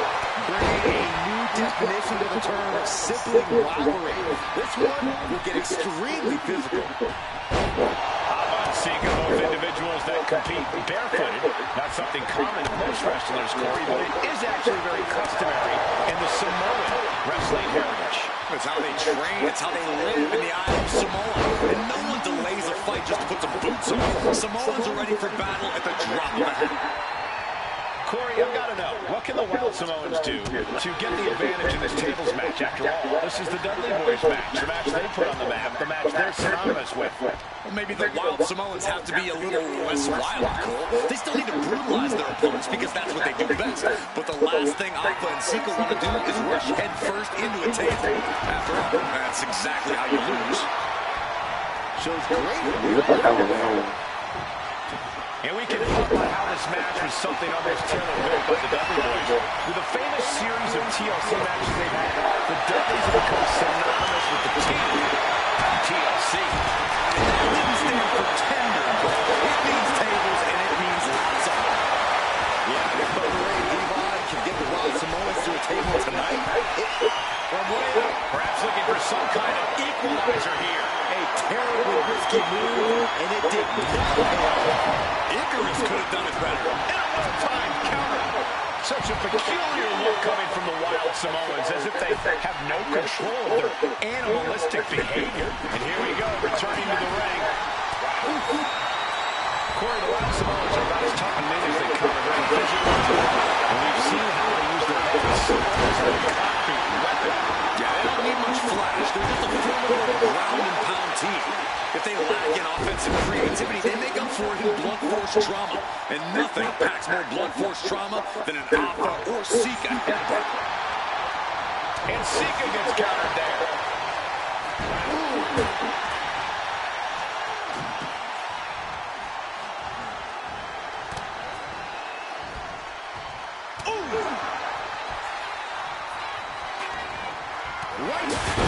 Concha tu madre.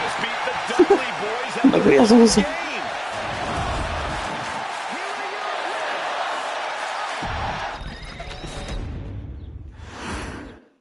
2-on-2 tables match here with the masters of the match, the Dudley Boys, taking on the Wild Samoans. There's always those thoughts in the back of your mind.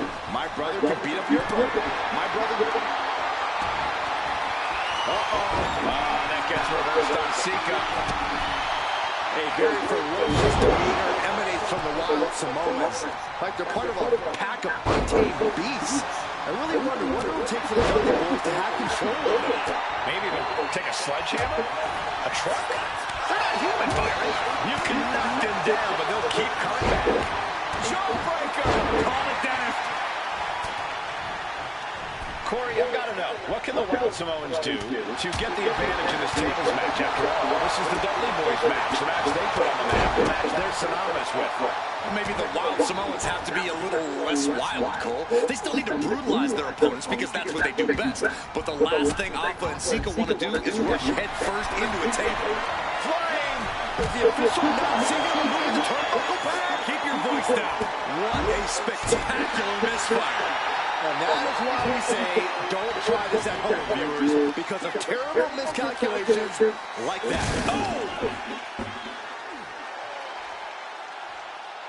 Gets out of the way of that one.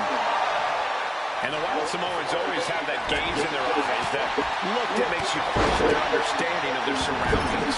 Yeah, and I have to wonder if Alpha and Sika are even aware of what the tables are for. I'm afraid they'll just keep on dishing out punishment, expecting a bell to eventually win. Such a peculiar look coming from the Wild Samoans, as if they have no control. Up high! On the top. That's a target. I don't care how much you train. You can't prepare for a commercial airliner to come crashing down on you like that. With authority! Headbutt! Sometimes in the middle of a hard-fought match, you need a snack. What kind of person does... Uh-oh.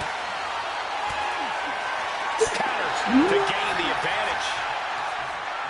And we can harp on how this match was something almost tailor-built by the Dudley Boys. With a famous series of TLC matches they've had, the Dudleys have become synonymous with the team, TLC.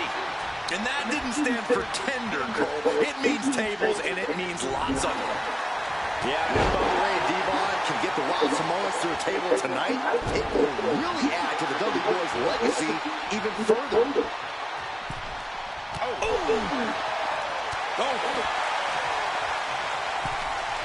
He gets into the ring, and that was a heck of a heave we just saw. Just a perfect mix of pure power and bad intentions. No! Fearlessly soaring to the outside. My goodness. Doing whatever it takes to eliminate the competition. Hava and Sika, both individuals that compete barefooted. That's something common in most wrestler stories, but it is actually very customary in the Samoan wrestling heritage. It's how they train, it's how they live in the Isle of Samoa. And no one delays a fight just to put some boots on. Samoans are ready for battle at the drop of a hat. Totally helpless at the moment. Strong elbows right on the mark. Into the Samoan drop. Incredible. Alpha and Sika might have just shown us the prelude to the Dudley's demise. Attacking the knee. Looking for something big here. Ooh, full impact. And he's got to be in absolute agony right now. Yeah, I don't know how much longer a good defense will even matter at this point. Ooh, walloped by a huge club. And Bubba Ray responds. And a massive elbow to follow. And now this guard. What's coming here? Submission move. Hopped up into the Bubba cutter by Bubba Ray. The Wild Samoans just took Bubba Ray plotting here. Bubba hits the Bubba cutter. That was the Dudley Boys showing the Wild Samoans what tag team wrestling is all about. The Dudley Boys came inside knowing they had to turn up the dial. Had to match Alpha and Sika's level of aggression. Bubba Ray and Devon know they have to be as extreme as they can be. Shot after shot after shot. Piercing elbow. He's in a bit of a... Look out!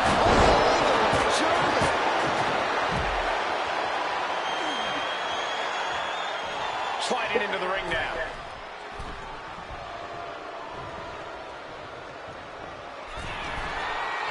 And another climb up to the sky. What a spine buster!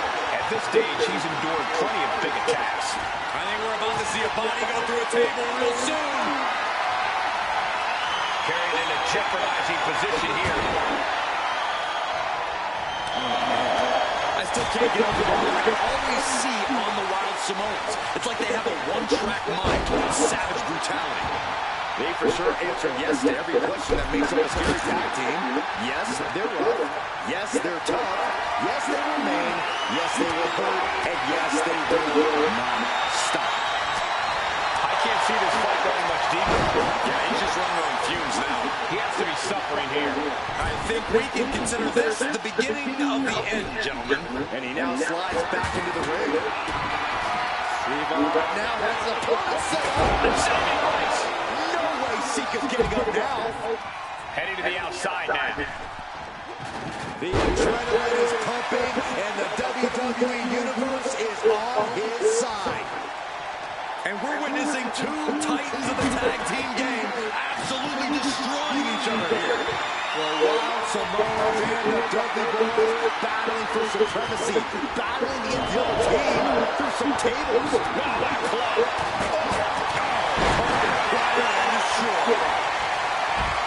Gets lifted into position. Scoop slam.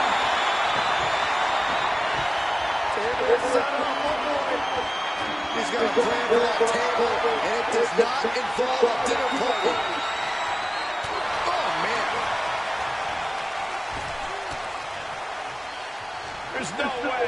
This is incredible. Absolutely not. Get out of here. Snap back.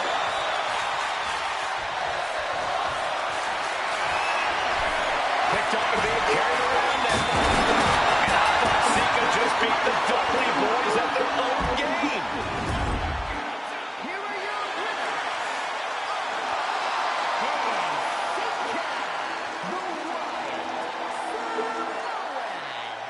Es que no le voy a comprar una calza pero no, y las calzas son de algo blanco. Y las calzas son... ¿Cómo se llama? Traslucen las calzas blancas. Yo tengo una blanca y me traslucen. Por eso no la ocupo. Ya estoy por dando vueltas. Como que me estoy enredando en mi propio dedo. Está en círculos. Me caleta puntita.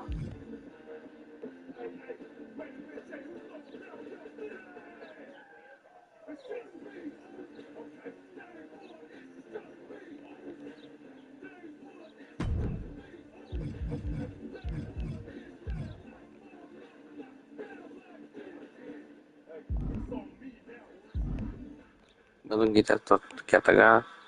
En la próxima oportunidad, hasta luego.